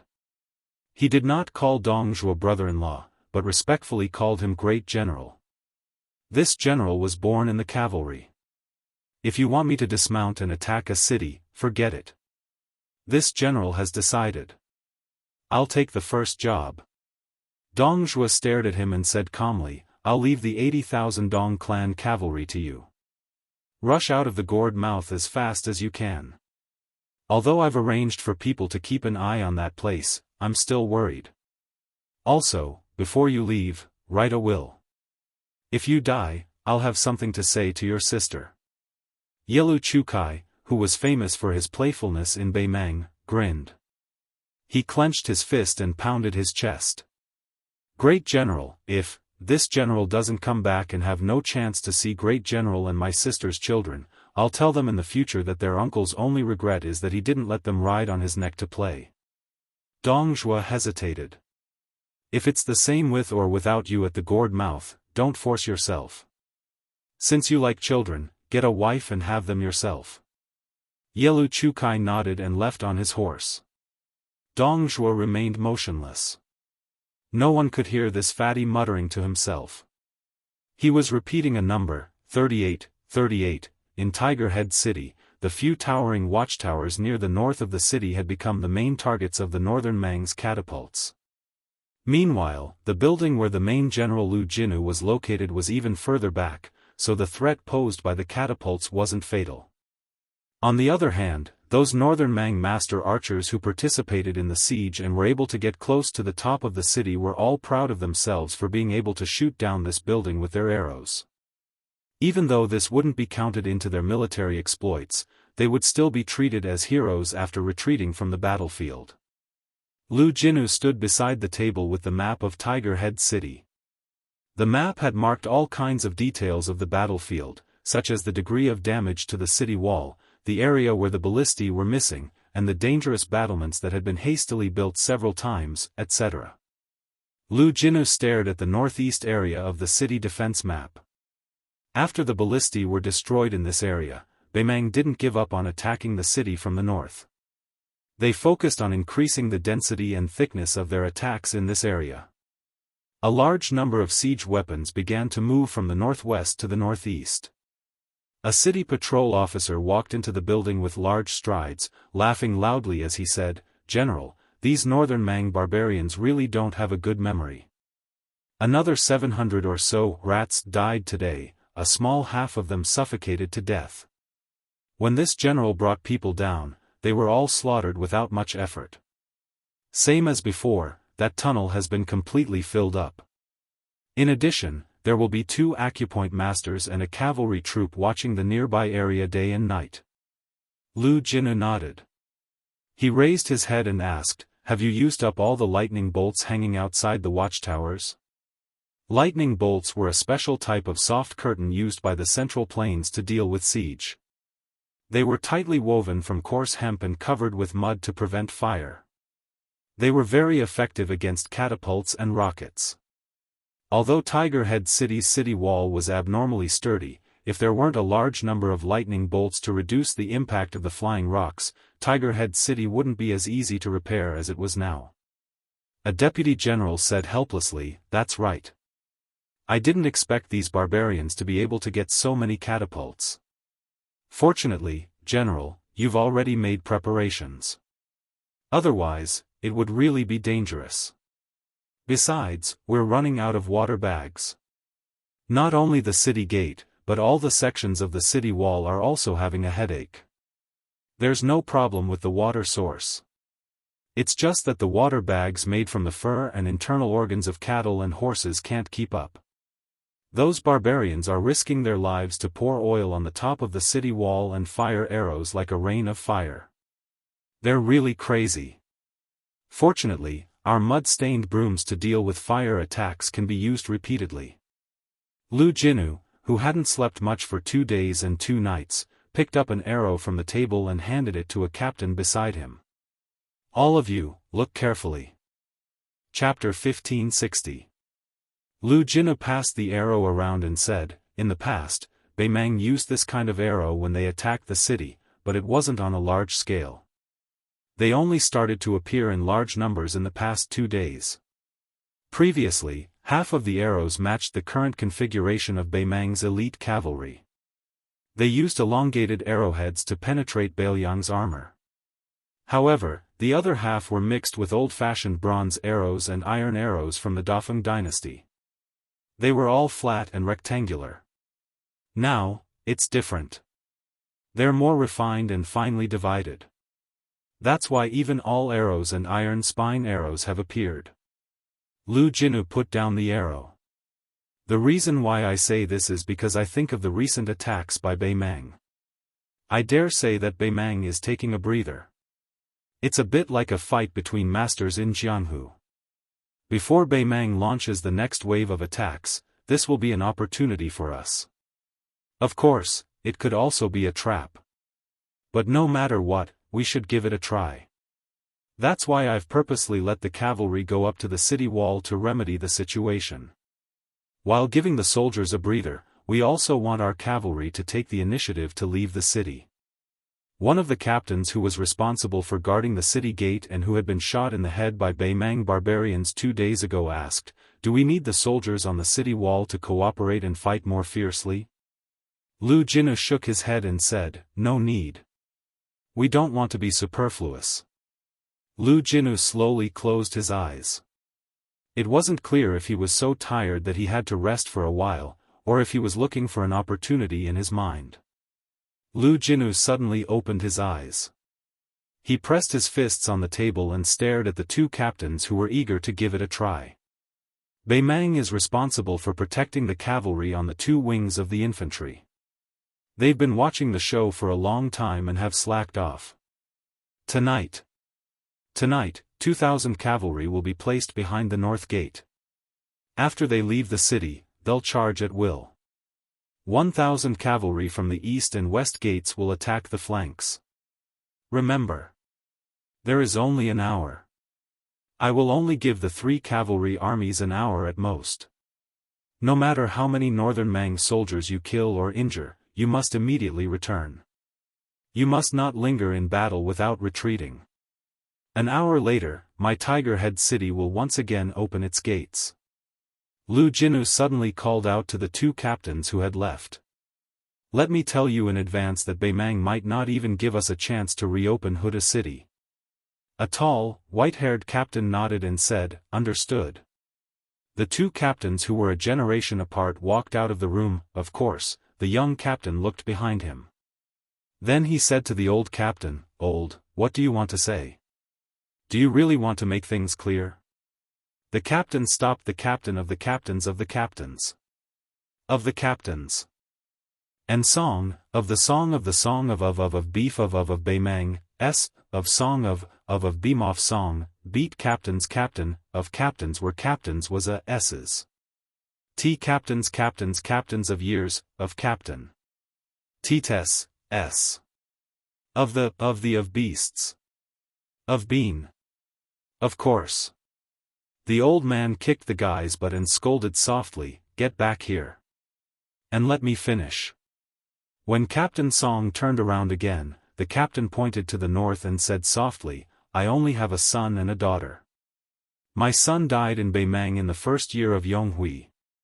My son-in-law, who was also A's captain, died 8 years ago outside the Liangzhou Pass.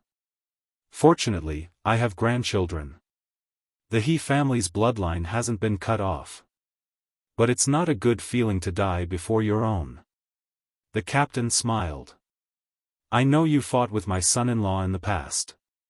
You also complained that I chose him as my son-in-law and not you. That's why you've been fighting with me all these years in Huda City. With my temper, if it was 30 years ago, I would have beaten you to a pulp." The captain rolled his eyes and muttered, "Can't beat me." The old man couldn't be bothered to argue with this lad. He sighed with emotion and said, "Not counting the years of fighting in the Central Plains, I've been living in northern Liang for almost 20 years. I have a home and I live a peaceful life. Even if my family members die, the children can still wear mourning clothes.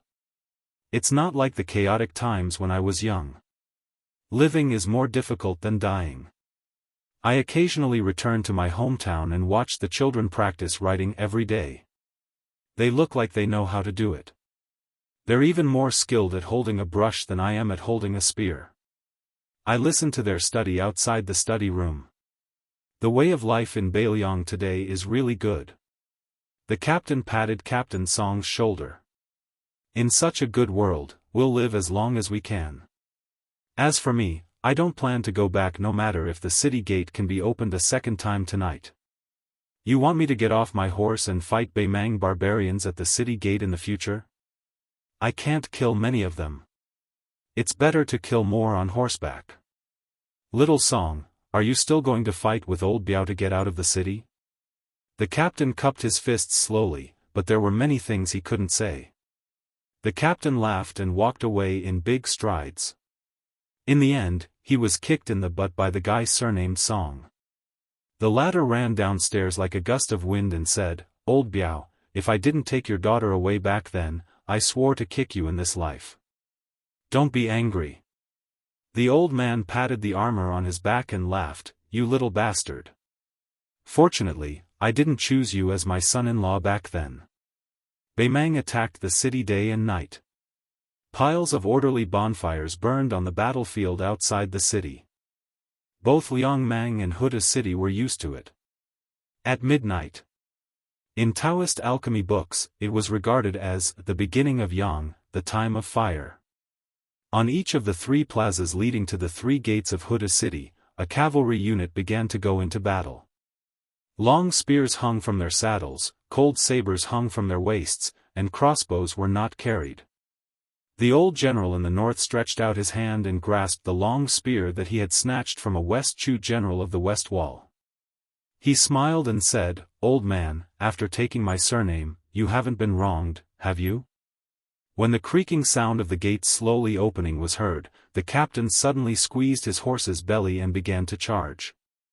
In order to cooperate with the 3 cavalry units, especially the cavalry in the north, and not to reveal any signs prematurely, a rain of arrows at the north gate was aimed at the Baimang barbarians near the city gate. Therefore, when the Baimang infantry were caught off guard and realized that the city gate had opened on its own, they were stunned for a moment. Even the scouts responsible for supervising the battle and patrolling hundreds of steps behind the city gate didn't immediately come back to their senses. When they saw the cavalry rushing out of the gate with their own eyes, the scouts were a little dumbfounded. But soon, someone turned his horse around and whipped it madly, galloping through a gap that was deliberately left open by the 3 infantry formations. When they turned around to pass on this urgent military news, the Baimang soldiers near the city gate had their heads smashed by the cavalry spear or were directly sent flying by the impact of the spear. When the cavalry faced the infantry that didn't set up a formation, killing them was actually like cutting wheat with a knife. If it were a frontal clash between fully armored cavalry, both sides could borrow the great inertia of the warhorse's charge to cause great damage to the spear and the rider's arm. But now? The captain, who couldn't be more familiar with fighting on the battlefield, had been paying attention to his breathing since the very beginning. He definitely wasn't like a rash youth who wanted nothing more than to kill dozens of enemies in one breath. The captain also didn't overly pursue the speed of the warhorse's charge. As the leaders of a cone-shaped cavalry unit, they should all be like this. Otherwise, they would ruin the entire cavalry unit's pace and even cause the cavalry formation to break apart. Although this kind of situation was negligible in terms of cavalry battle steps, the old man was a true captain of Liang province's border cavalry. He had fought on horseback for most of his life, so it was natural for him to act this way. The 1,000-man Baimang barbarians on the right side of the city gate were in the midst of climbing the city walls. The 1,000-man men behind them hadn't yet come forward to take turns attacking the city. On the left side, 2 Kiliarchs were in the midst of exchanging commands. The old captain said to his deputy, "Lead 1,000 men and break through the formation. You go around the city." The 2,000-man cavalry quickly split up to the left and right, like a stream slipping away after meeting a rock. The old man led 1,000 men straight for the 1,000-man Baimang army that was still intact. The 6 or 7 Baimang soldiers in leather armor saw that they couldn't escape. They clenched their teeth and brandished their blades as they charged forward. The old captain directly charged past, the tip of his spear slanted slightly downwards, aiming at the neck of a Baimang soldier. The great penetrating force directly knocked this soldier who was raising his blade high off the ground. The moment the spear was about to pierce the enemy's neck, the old man's hands imperceptibly let go of the spear. In the next moment, he quickly grabbed the spear shaft again. The position he grabbed only shifted by less than an inch.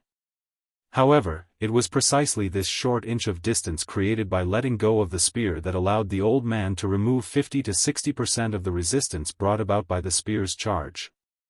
Chapter 1561. The old man lightly pulled his spear back, pulling out the spearhead from the neck of the corpse and continuing to charge forward. This was the precious experience the elder had accumulated as a member of the Su family's cavalry when he was young, galloping through the great lands of the Central Plains. The younger generation of northern Liang cavalry knew this trick, but normally, they wouldn't use it. After all, northern Mang was also a cavalry army, so they didn't need to use this type of a flashy but useless trick. However, it was very meaningful right now. In this type of situation where a small number of cavalry faced a large number of infantry, the longer the spear left their hands, the more enemies they would kill. When those 6 or 7 northern Mang soldiers were rushed through, they instantly died.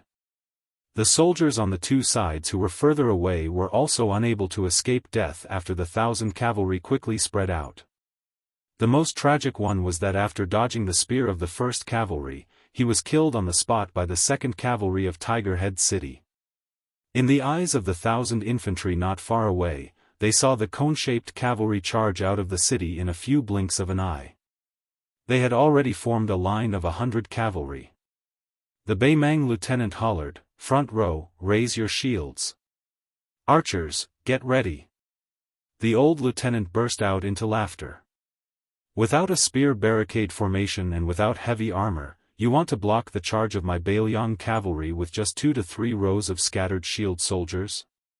I, He Lianshan, am a Beiliang soldier who has even charged past West Chu's great halberd soldiers.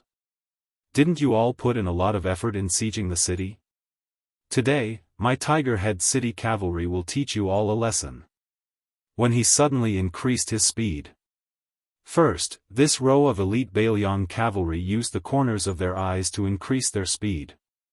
Very quickly, they continued to maintain a perfectly straight line. The cavalry behind this row did the same. The 1,000 cavalry were all the same. This was the Beiliang cavalry. The old lieutenant casually brushed aside an arrow that was flying towards his face. As for the one that was flying towards his shoulder armor, he did not even bother about it. The moment the cavalry touched the arrow, the heavens and earth seemed to have stopped. One by one, the Beiliang horses jumped high into the air. Above that line, above the heads of the Beimang soldiers who were kneeling and raising their shields, it was a spectacular sight. When the horses' hooves finally landed on the ground, it was time for the dead. A Tiger Head City lieutenant with astonishing physical strength fiercely stabbed his spear into the chest of a Beimang archer in the back row. He dragged the corpse, which was bleeding profusely, and slid backwards. The spearhead that pierced through the chest smashed into the abdomen of a second Beimang soldier behind him. The cavalry lieutenant suddenly pushed his spear and then let go. The moment the warhorse charged between the two corpses, the lieutenant bent down and grabbed the spearhead tightly. He pulled it out of the corpse in one breath. As if their hearts were connected, the Beiliang warhorse suddenly exploded with a shocking second charge. It fiercely knocked away the third Beimang barbarian who was trying to chop at his master's arm. The 1,000-man infantry formation, which only had a small number of shield soldiers, a certain number of archers, and a large number of city-climbing swordsmen, did not have any thickness to speak of. The 1,000-man and 1,000-horse charged through. The 900 cavalry from Tiger Head City did not stop at all. They did not care about the 1,000 Beimang men who were covered in dead and injured on the ground. They continued to rush towards the second phalanx that was 1,000 steps away from the first phalanx. Unlike the first phalanx, the archers in the second phalanx had more opportunities to shoot. The Chili Arch had even hurriedly borrowed nearly 100 shield men from the rear, and mixed in with a dozen or so spears that weren't very useful. It was really hard for this Chili Arch who had no choice but to make a last-minute effort. But further away, there was already a cavalry unit on the flanks that had begun to reinforce the infantry through the gaps. The old lieutenant who had the arrow nailed into his shoulder began to slow down his horse, whether intentionally or not. He breathed lightly with the rise and fall of the horse's back. The old man's gaze passed through the second infantry formation and looked even further away. Out of the corner of his eye, he paid attention to the movements on his left and right. The cavalry unit on the Beimang's right flank that was fighting the fire from afar numbered about 2,000. The old lieutenant shouted loudly, "Break through the left half of the infantry formation in front, and then just charge to the left. Let that Beimang cavalry unit eat dust behind us." When they were less than 500 paces away, the cavalry began to accelerate their charge. The front line began to shift to the left. After several waves of dense arrow rain, half of the 700 Tiger Head City cavalry successfully charged to the left. This time, they ruthlessly crashed into the third formation without holding back. After this collision, apart from the 50 to 60 cavalrymen who were still holding spears, this cavalry unit that seemed to have entered a no-man's land began to switch to Beiliang sabers. But this time, they abandoned their spears and switched to sabers. The damage inflicted on this Beimang infantry formation was even more exaggerated than when the Beiliang cavalry crashed into the 2nd Infantry formation. Most of those spears pierced into the chests of the Beimang infantry. The Liangzhou cavalry had an iron law.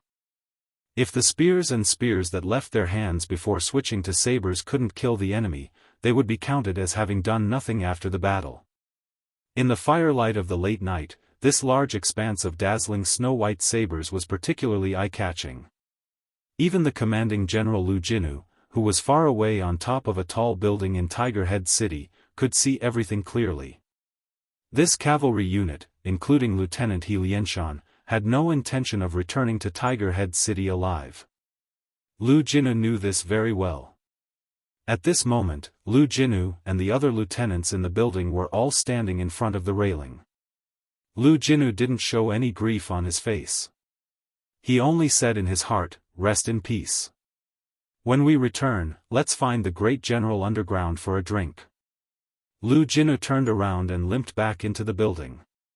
He remembered that time when the young vassal king, who was covered in blood, led 20 or so Wu family swordsmen back to Tiger Head City. The young man casually asked Lu Jinu if the Central Plains couldn't be defended without Beiliang. Lu Jinu told the young man that the answer was no. In a short 20 years, the Central Plains was still unyielding. When the day came when there was no way to retreat, many people would realize that they could also face death without hesitation. Just like our Beiliang. In the end, Lu Jinu added with a smile, however, the Central Plains outside of Beiliang can be unafraid of death, but if they want to kill hundreds of thousands or even 1,000,000 barbarians like our Beiliang, they can forget about it. At that time, Lu Jinu saw the young man trying to hold back his laughter. Lu Jinu suddenly turned around and ran out of the building. A tall but meticulous officer immediately grabbed the Tiger Head City general and said angrily, "General, we've already given a military order to His Highness. Tiger Head City has to be defended for at least 3 months. That's the minimum. What's wrong? General, you want to quit? Isn't it easy to die? Don't talk about going out of the city to kill the enemy like Officer He. General, you just need to stand on the city wall and you'll definitely come back in 2 hours." Lu Jinu said unhappily, "I'm going to sleep." The tall officer was puzzled. Really? Several officers who were obviously worried about Lu Jinu said in unison, "I'll send you off, General." Lu Jinu thought about it and broke free from the tall officer's hands. "Forget it, I'm not sleepy anymore. Come, let's quickly discuss how to bring back the other cavalry units that went out of the city." Judging from the movements outside the city, the Beimang cavalry is trying to set up a net. It's faster than we expected. We have to think of a way in 15 minutes. If there's no other way, we should let them return to the city immediately. We can't wait until the first hour. The tall lieutenant couldn't help but curse in a low voice. Lu Jinu turned around but didn't stop walking. "Say that again?" The tall officer immediately shut his mouth. Lu Jinu stared at him. "Idiot." The tall officer turned around and curled his lips. "Do you think I'm an idiot? In any case, I was brought out by you." "Idiot," Lu Jinu suddenly stopped and said in a deep voice, "That's not right. Bring me the map of the entire Liangmang border." When the map was spread out on the table, Lu Jinu fell into deep thought. The people in the building didn't even dare to breathe loudly. Lu Jinu's gaze quickly moved around the borders of the 3 provinces. In the end, he narrowed his eyes and stared back at Tiger Head City. He slowly said, "Right now, Beimang's true goal isn't to eat up the Longxiang army in Lu province. It's not to take down Xiaguang City in Yuzhou, and it's not to take down our Tiger Head City." Everyone was puzzled. Could it be Lingzhou? But this was too preposterous. Lu Jinu extended a finger and pointed at a military town. "It's Huayang Pass behind Tiger Head City. To be more precise, it's the entire Liangzhou behind Protector General Chu Lushan." Someone asked, "But as long as Tiger Head City is still there, Huaiyang Pass is a dangerous pass that can be attacked and defended. On the surface, there are several Beiliang's most elite cavalry that can provide support at any time. Although we just received a secret report that these cavalry troops are all ready, the Beimang barbarians definitely don't know the whereabouts of the 20,000 people. Under these circumstances, what can Beimang use to attack Huaiyang Pass? Someone said, it doesn't matter if Lu province is lost or not. As long as the Longxiang army can preserve half of its strength, with the addition of Yozhou's Calabash Pass, we can definitely form an encirclement. Then, if we can defend Tiger Head City for 3 months, Beiliang can even counterattack the 2 provinces of Beimang. Lu Jinu was silent. Chapter 1562. When that sword flew from thousands of miles away to Lu Xia town, before Mr. White Lotus had revealed the secret of heaven, Liuzhou was already on the verge of war. 3 Liuzhou officials, 2 civil and 1 military, walked on top of the city wall. Their position was closer to the side of the parapet wall, which was slightly shorter than the outer walls. Outside the city, small groups of Beimang cavalry constantly roared past. There were at least 30 to 200 of them. Occasionally, they would ride and shoot, but they did not cause any damage to the soldiers defending the city. In fact, it was like they were here to enjoy the scenery, filled with a strong sense of provocation. The only old man among the 3 of them was wearing the official uniform of a 3rd-rank official, embroidered with peacock patches. Just now, a few sharp arrows flew over the old man's head. The old man smiled and said, "Evil guests are at the door. You like to throw shoes at people's doors so much. If I get the chance." At this point, the old man paused. He turned his head and smiled at the young man wearing the military robe. "General Ko, will I have such a chance?" The self-proclaimed Dragon King of the West, Kai Junchen, had been sent by the King of Beiliang to Lingzhou's Huangnam County to be the governor of the county. He and his wife, Yu Ruru, lived happily together. The Dragon King's residence in Qingcang City had been changed to the residence of the governor of Liuzhou. This old man was the highest-ranking civil official in Liuzhou, the governor Yang Guangdou. The civil official beside him was the Gangnam-do scholar Chen Shiliang, who had taken root in Liuzhou and was unwilling to leave. When Qingcang City realized that Lu Gui's army intended to attack the city, the governor's residence had an intense argument that lasted through the night. As for whether to defend or to retreat, it evolved into 2 sharply opposing camps. The older officials of Liuzhou all advocated that as long as the Green Hills were there would be no need to worry about firewood. They might as well give up on Qingcang City and head to Linyao military town under the escort of the Longxiang army. As long as they were still alive, there would not be any problems with the military and political operations of Liuzhou. As for the younger generation of officials, regardless of whether they were from a general family or scholars from the Central Plains, they all strongly requested to defend Qingcang City to the death, fighting for the Longxiang army to have the best opportunity to battle Dinglu province. Originally, as long as the 2 of them reached an agreement, this quarrel would not become more and more intense.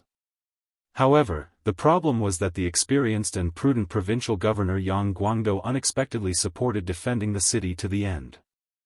On the other hand, Chen Shiliang, whose prestige among the refugees of Liuzhou was even greater than that of the young vassal king, was the complete opposite. He suggested moving the provincial governor's residence to Linyao. As a result, the 2 sides were in a deadlock. Then, the newly appointed Lu province general entered Azure City at this moment. Ko Jianghui stretched out his hand and gently pressed it against the rough female wall. He did not make any big statements, nor did he pat his chest and promise anything to the old provincial governor. The ancient military town under his feet was used by the Great Feng dynasty to control the vast western regions. As the number 1 military town in Liuzhou, which was closest to Liangzhou, this little city wall was just a decoration. Even though it had been urgently reinforced after being incorporated into Beiliang's territory, it still made Ko Jianghui, who was used to seeing the majestic cities of the Central Plains, find it laughable. This young Liuzhou general who had rushed here with several hundred cavalry was temporarily carrying out his duties in a residence near the provincial governor's residence. However, in the vast Liuzhou that was comparable to the entire old Beiliang road, there were only a handful of places that Ko Jianghuai could mobilize. For example, the current most intimidating military force in Liuzhou, the 30,000 Long Xiang army, was directly under the jurisdiction of the Protectorate General. The main general, Su Longxiang, and his two deputies, Li Mofen and Wang Lingbao, were not people that he could order around. If Ko Jianghuai dared to interfere with the specific promotions of the Long Xiang army, the Liuzhou general's position as general of Liuzhou could probably be counted on one hand. From start to finish, Ko Jianghuai did not recognize a single one of the generals and soldiers of Linyao and Fengxiang. Right now, he only had the 4,000 Qingcang army soldiers in Azure City and the 10,000 or so refugees that Chen Shiliang had gathered at his disposal.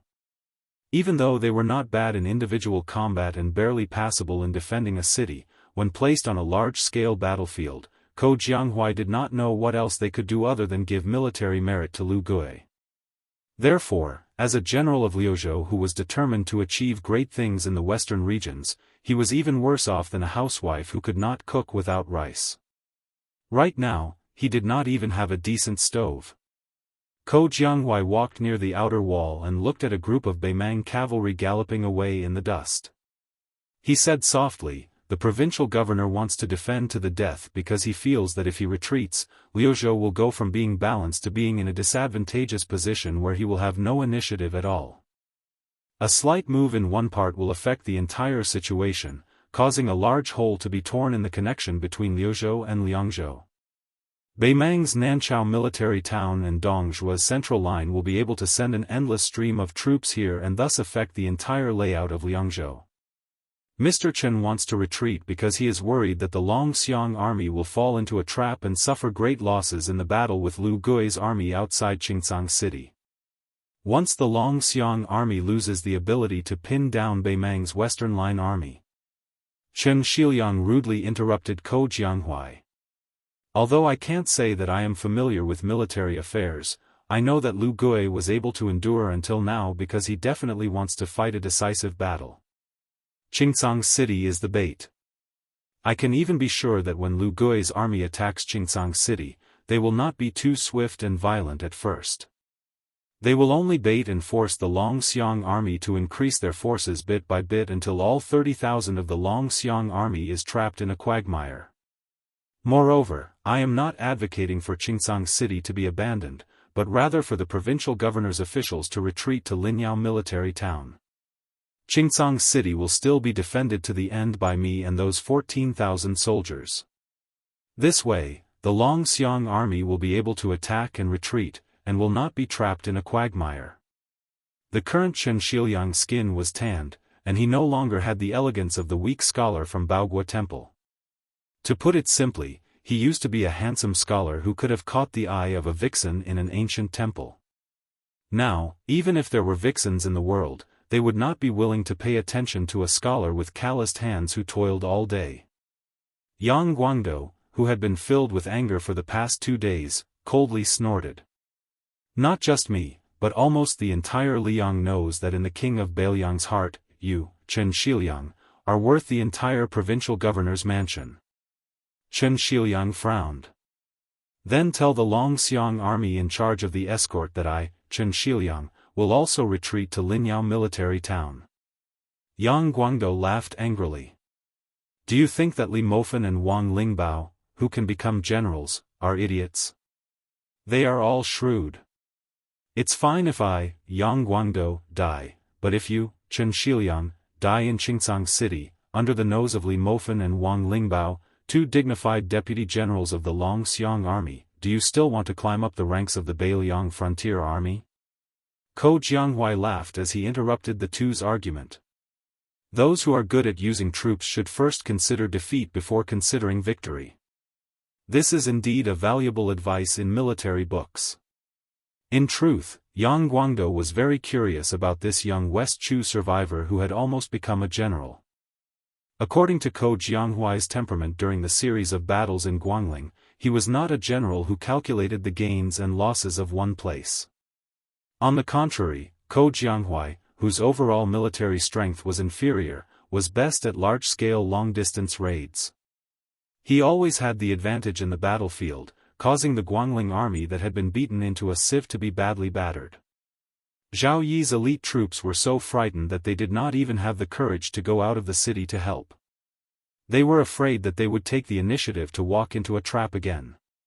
After Ko Jianghui wiped out all of Zhao Yi's main forces on the eastern front, they completely lost contact with the various cities and passes. Yang Guangdou had originally thought that after Ko Jianghui came to Qingcang City, he would support Chen Shiliang and the other civil officials and advisors in the provincial governor's mansion who were focused on stability. After thinking about it, Yang Guangdou was also worried that the young Ko Jianghui was anxious to establish his prestige in Liuzhou and wanted to use the Battle of Qingcang City to accumulate military merit for himself. Yang Guangdou hesitated for a moment, then decided not to hide anything. He directly asked, "How confident is General Ko?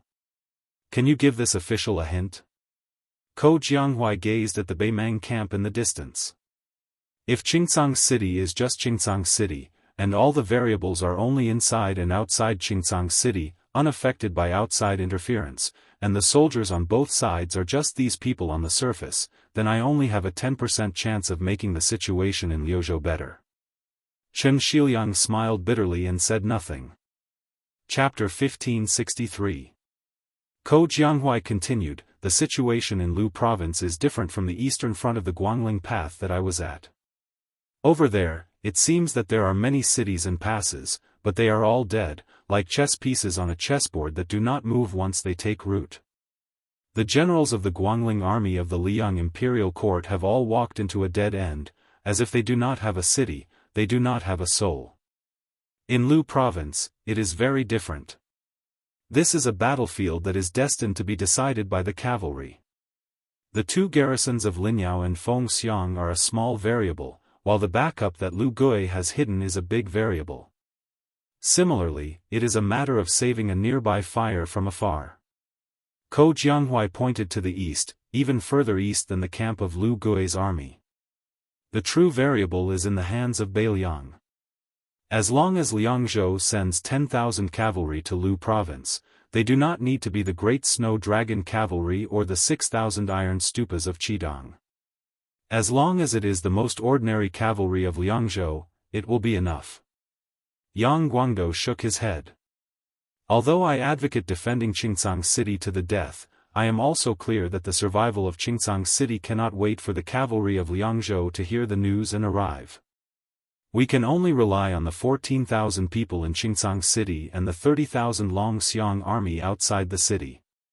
At most, we can add on the 7,000 to 8,000 cavalry from Linyao and Fengxiang." Ko Jianghui laughed. "In any case, we are already defending Qingcang City to the death. It is not a bad thing for us to think a little more." Ko Jianghui turned his head to the worried Chen Shiliang and smiled. "In order to calm the people and prevent them from collapsing in one battle, I will have to trouble Sir and those youths of Lu province to make a false military report. Just say that Beiliang's cavalry is on the way. As long as Qingcang City is not broken through in 5 days, not even a single Beimang barbarian will be able to stand in Lu province." Chen Shiliang's face was somewhat angry. Ko Jianghui purposely ignored him and asked with a smile, "What, sir, you can't bear it? Do you feel that it goes against your conscience?" Actually, from another perspective, it was simple. Since they had to defend the city to the death regardless of whether or not there were reinforcements from the Liangzhou province, a high morale meant that fewer people would die than a low morale. Mr. didn't want Qingcang City to be breached in a day or two. How many times could the 14,000 people who were scattered in all directions withstand the killing of the Beimang army? "Sir, you are a proper scholar, so you might not know much about military affairs. The battlefield where the most people die the fastest is not during the siege, nor is it when the cavalry forces clash or when the cavalry forces break through the infantry formation. Instead, it is the massacre after the city is breached, or the pursuit of the defeated soldiers in the wilderness. Chen Shiliang then asked two questions. General Ko is willing to fight to the death with Azure City? Are you really willing to die here?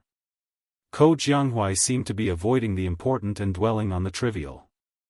His tone was calm as he said, I, Ko Jianghu, came to Luzhou as the general of Luzhou to win the war. I am not afraid of death, but at the same time, I cherish my life. Chen Shiliang said his goodbyes and left. Ko Jianghu smiled and didn't take it to heart. Yang Guangdou didn't follow Chen Shiliang down the city wall. He sighed and said, General Ko should be able to see that Chen Shiliang has already treated Qingcang City as his home in Luzhou. Why are you still rubbing salt on his wound? Moreover, with Chen Shiliang's temperament, once he has a bad impression of someone, it will be difficult to change it for the rest of his life. General Ko is also not doing business in Luzhou. You want to make a name for yourself here. Since that is the case, why do you still want to become enemies with Chen Shiliang? Ko Jianghu asked back, is Chen Shiliang just a gentleman who would rather take the easy way out? Yang Guangdou shook his head and said, that is looking down on him too much. Chen Shiliang might not necessarily be the next Li Yishan.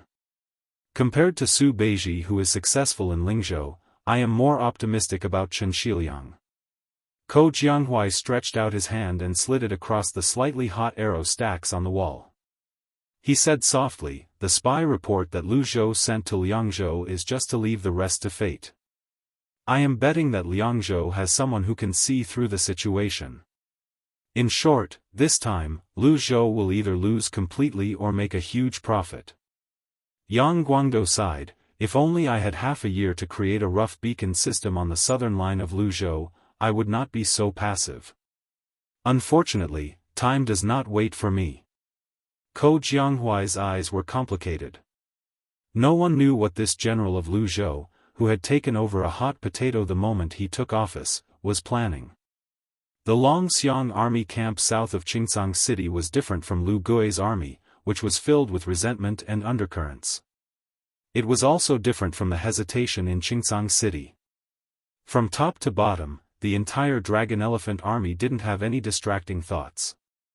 Last year, they marched straight into northern Mang, practically sweeping through most of Gusai province, beating the four military towns of tile-building Gentleman's Pavilion, Ligu, and Maolong to the point where they wished they were dead. In the end, even Dongzhua had no choice but to personally take the field, yet they still lost around 5,000 elite private soldiers. At the beginning of spring this year, they had swallowed up over 8,000 Chang cavalry troops known as the Desert Ghosts in one go. The morale of the Dragon Elephant army had been accumulated through victory after victory in such tough battles. Before Su Longxiang took command of the Dragon Elephant cavalry, Deputy Generals Li Mofen and Scarface and Wang Lingbao were already border generals.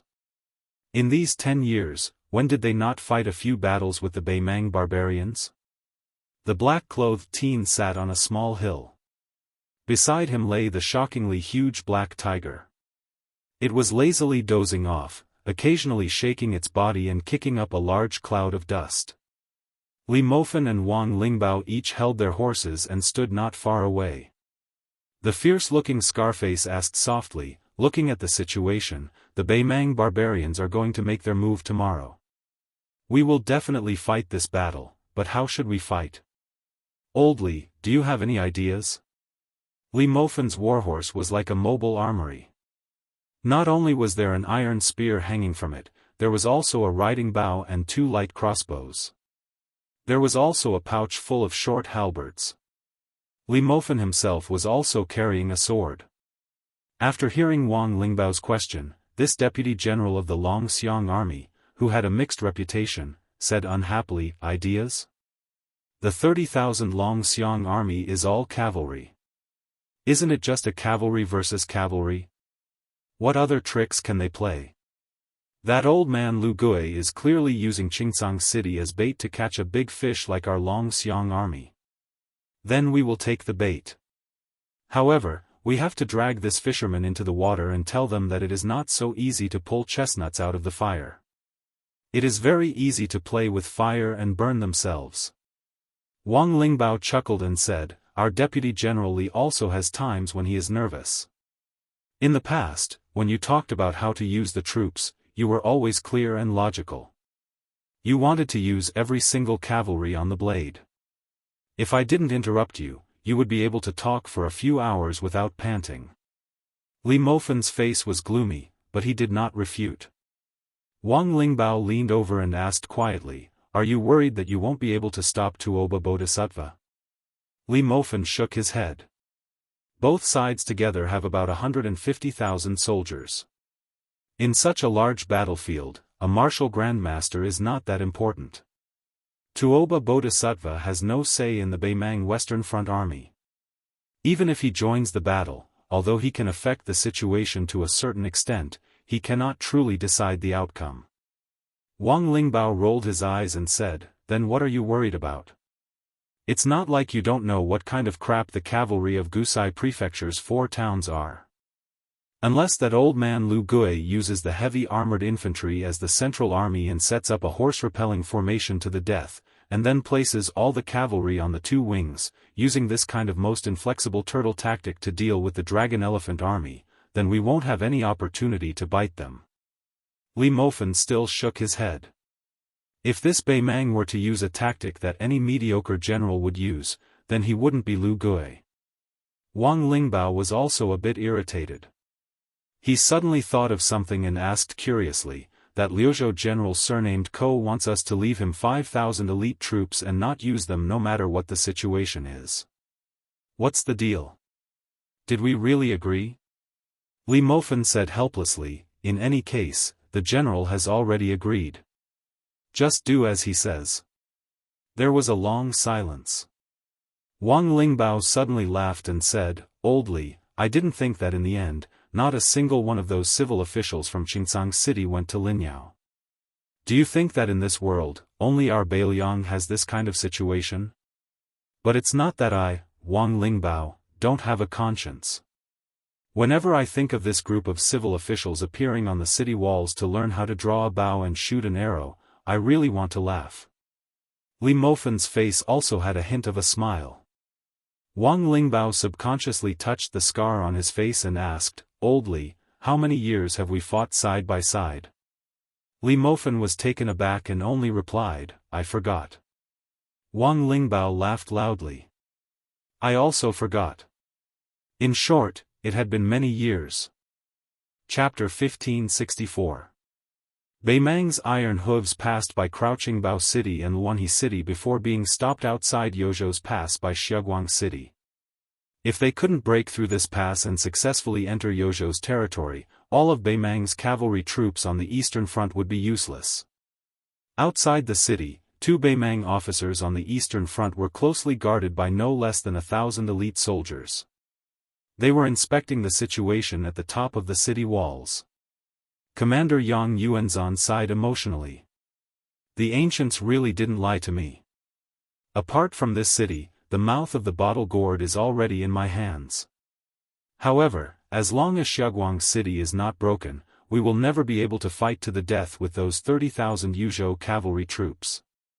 Zhong Tan, the vanguard general who had just been conferred the title of Xia Zhibo by the emperor, laughed. "It's really hard on you, great general.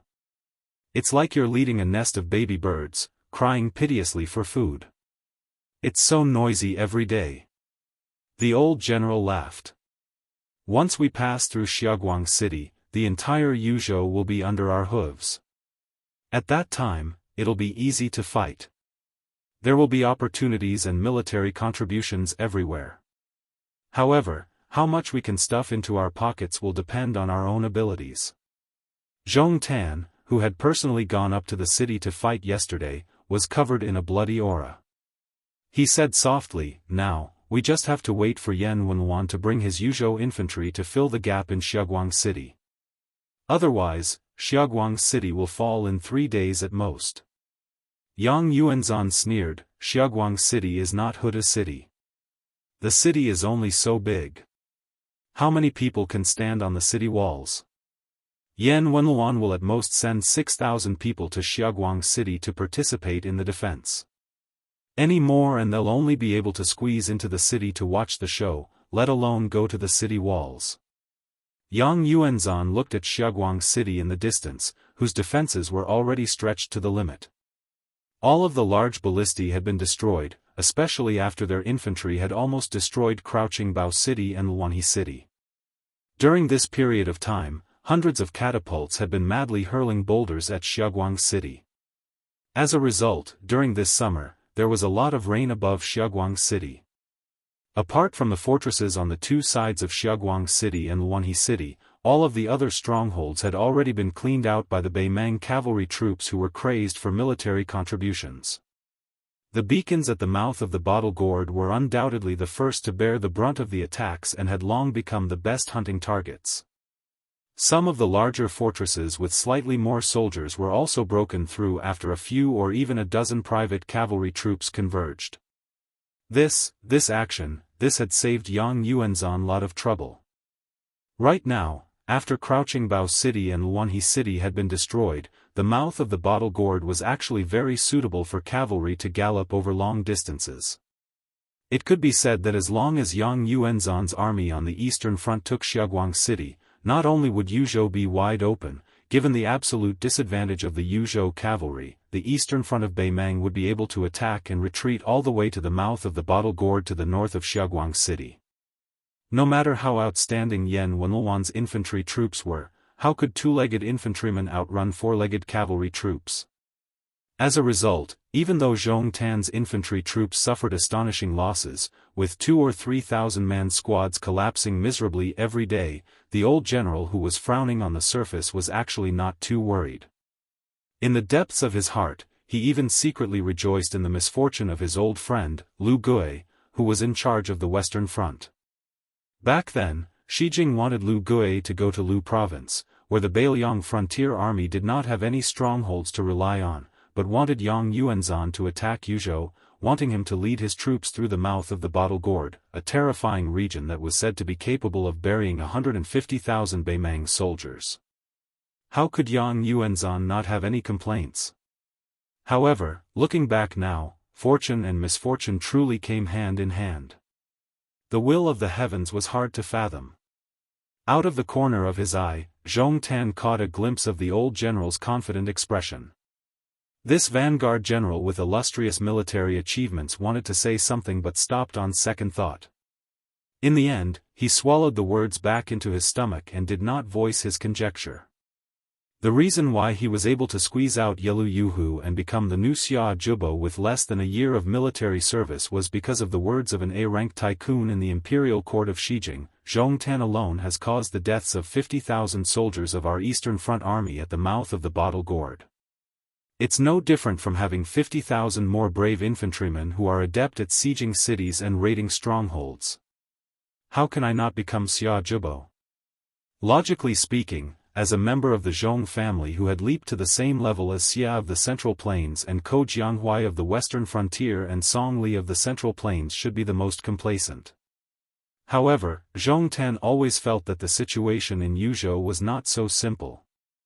Yang Yuanzhan suddenly pointed at the city wall where the situation had taken a sharp turn for the worse. Instead of being alarmed, he laughed out loud and said, "Zhong Tan, look, Yan Wenluan finally can't sit still. I thought this old man had dug a big hole for us in Yuzhou. Unexpectedly, he only has this little willpower. I'm disappointed, truly disappointed." When Zhong Tan saw the desperate situation at the top of Xiaoguang city, he finally felt relieved of a heavy burden. Xiaoguang city's geographical location could be said to be blessed by the heavens. It occupied the only pass at the mouth of the Bottle Gourd that could allow a large-scale cavalry army to pass through. As a result, the battle here could only be fought head-on. It was impossible for either side to launch a surprise attack. Zhong Tan's troops on the Eastern Front had recently been able to continuously pour into the city wall. Yesterday, Zhong Tan had personally led 800 deathsworn onto the city wall and fought fiercely for less than an hour before they were chased off the wall. When the main battlefield of a siege changed from being ants clinging to the city wall to a melee battle, it often meant that the city was not far from being breached. Most likely because they knew that Xiaoguang city was in imminent danger, this was the first time Yan Wenluan's old battalion had appeared on the battlefield at the mouth of the Bottle Gourd. Zhong Tan urged his horse forward. Without the threat of the ballistae on the city wall, with Zhong Tan's martial cultivation and armor, he did not fear the arrows of the scattered master archers on the city wall. Zhong Tan raised his head and looked over. Sure enough, a large wave of Yozhou's old battalion infantry had arrived at the top of the city wall. They were wearing the classic, swallow armor, which was meticulously crafted by Beiliang's official craftsmen. This kind of swallow armor was composed of 1,500 pieces of refined iron armor leaves, which were then connected with tough leather strips and nails. It weighed more than 60 jin and was not in any way inferior to West Chu's first-rate heavy infantry. Moreover, Beiliang men were naturally superior to West Chu soldiers in physique. The Yan clan's infantry wore heavy armor and held spears in their hands as they stood in formation. During the Spring and Autumn War, they had once caused the West Chu cavalry to be flabbergasted. The birth of heavy infantry in the Great Feng dynasty and the formation of the Spring and Autumn Nine Kingdoms was originally the result of large-scale cavalry gradually becoming the main characters of the battlefield. This was especially true after the grassland cavalry became increasingly unstoppable. Since the infantry could no longer compare to the cavalry in terms of agility, they might as well completely abandon mobility and use inaction to suppress the enemy. Of course, heavy infantry were originally not a precious soldier type used to defend a city. It was not purely because fighting infantry with infantry was a waste of talent, but because heavy infantry were simply too heavy. It was not wise for them to engage in close combat at the top of the city wall, where every inch of land was worth its weight. However, the 400 Beimang daredevils who had already reached the top of Xiaguang city were practically wiped out by the swallow armor in a single exchange. Zhong Tan turned to a messenger and said in a heavy voice, "Have Zheng Lin lead 2,000 cavalry to support the retreating infantry." On the top of the city wall, life and death were decided immediately. The Beimang infantry were already pretty much exhausted, but one of them still managed to deliver a ferocious blow with his blade. In the end, the well-armored Yan family heavy infantry raised his left arm and casually swung his blade aside. That old battalion Yan family elite continued to charge forward. The cold blade in his right hand instantly pierced through the chest of this leather-armored Beimang barbarian. Relying on the tremendous momentum, he directly knocked this Beimang soldier against the outer wall. After quickly pulling out his blade, he raised it up with both hands, ripping out a bloody gash from the waist to the shoulder of a Beimang barbarian who had been waiting for an opportunity to hack at his face. Scarlet blood splattered all over this heavy infantry soldier's face, making him look especially sinister. A Beimang soldier was knocked out of the city through a crack in the wall. On the top of Xiaguang city, metal armor clanged. One after another, the bloody heads of the Beimang soldiers were tossed down from the top of the city wall by those burly armored soldiers. Apart from the soldiers who had climbed up the city wall, no one was spared. When the Beimang siege soldiers heard the drums of retreat, they hurriedly pulled down their scaling ladders. Above them, heads and corpses constantly fell down, as well as a rain of arrows from the archers who had returned to the top of the city wall. This rain of blood and arrows was Xiaguang city's most powerful answer to the rain curtain created by the Beimang catapults. Xiaguang city, whose gates had been tightly shut all this time, opened for the first time. A large group of heavily armored soldiers charged out. On the top of the city wall, the heavily armored Yuzhou soldiers slid down the scaling ladders and began a one-sided slaughter of the Beimang soldiers who could not retreat in time. Like a flood pouring out of the city, Beimang soldiers constantly drowned in blood.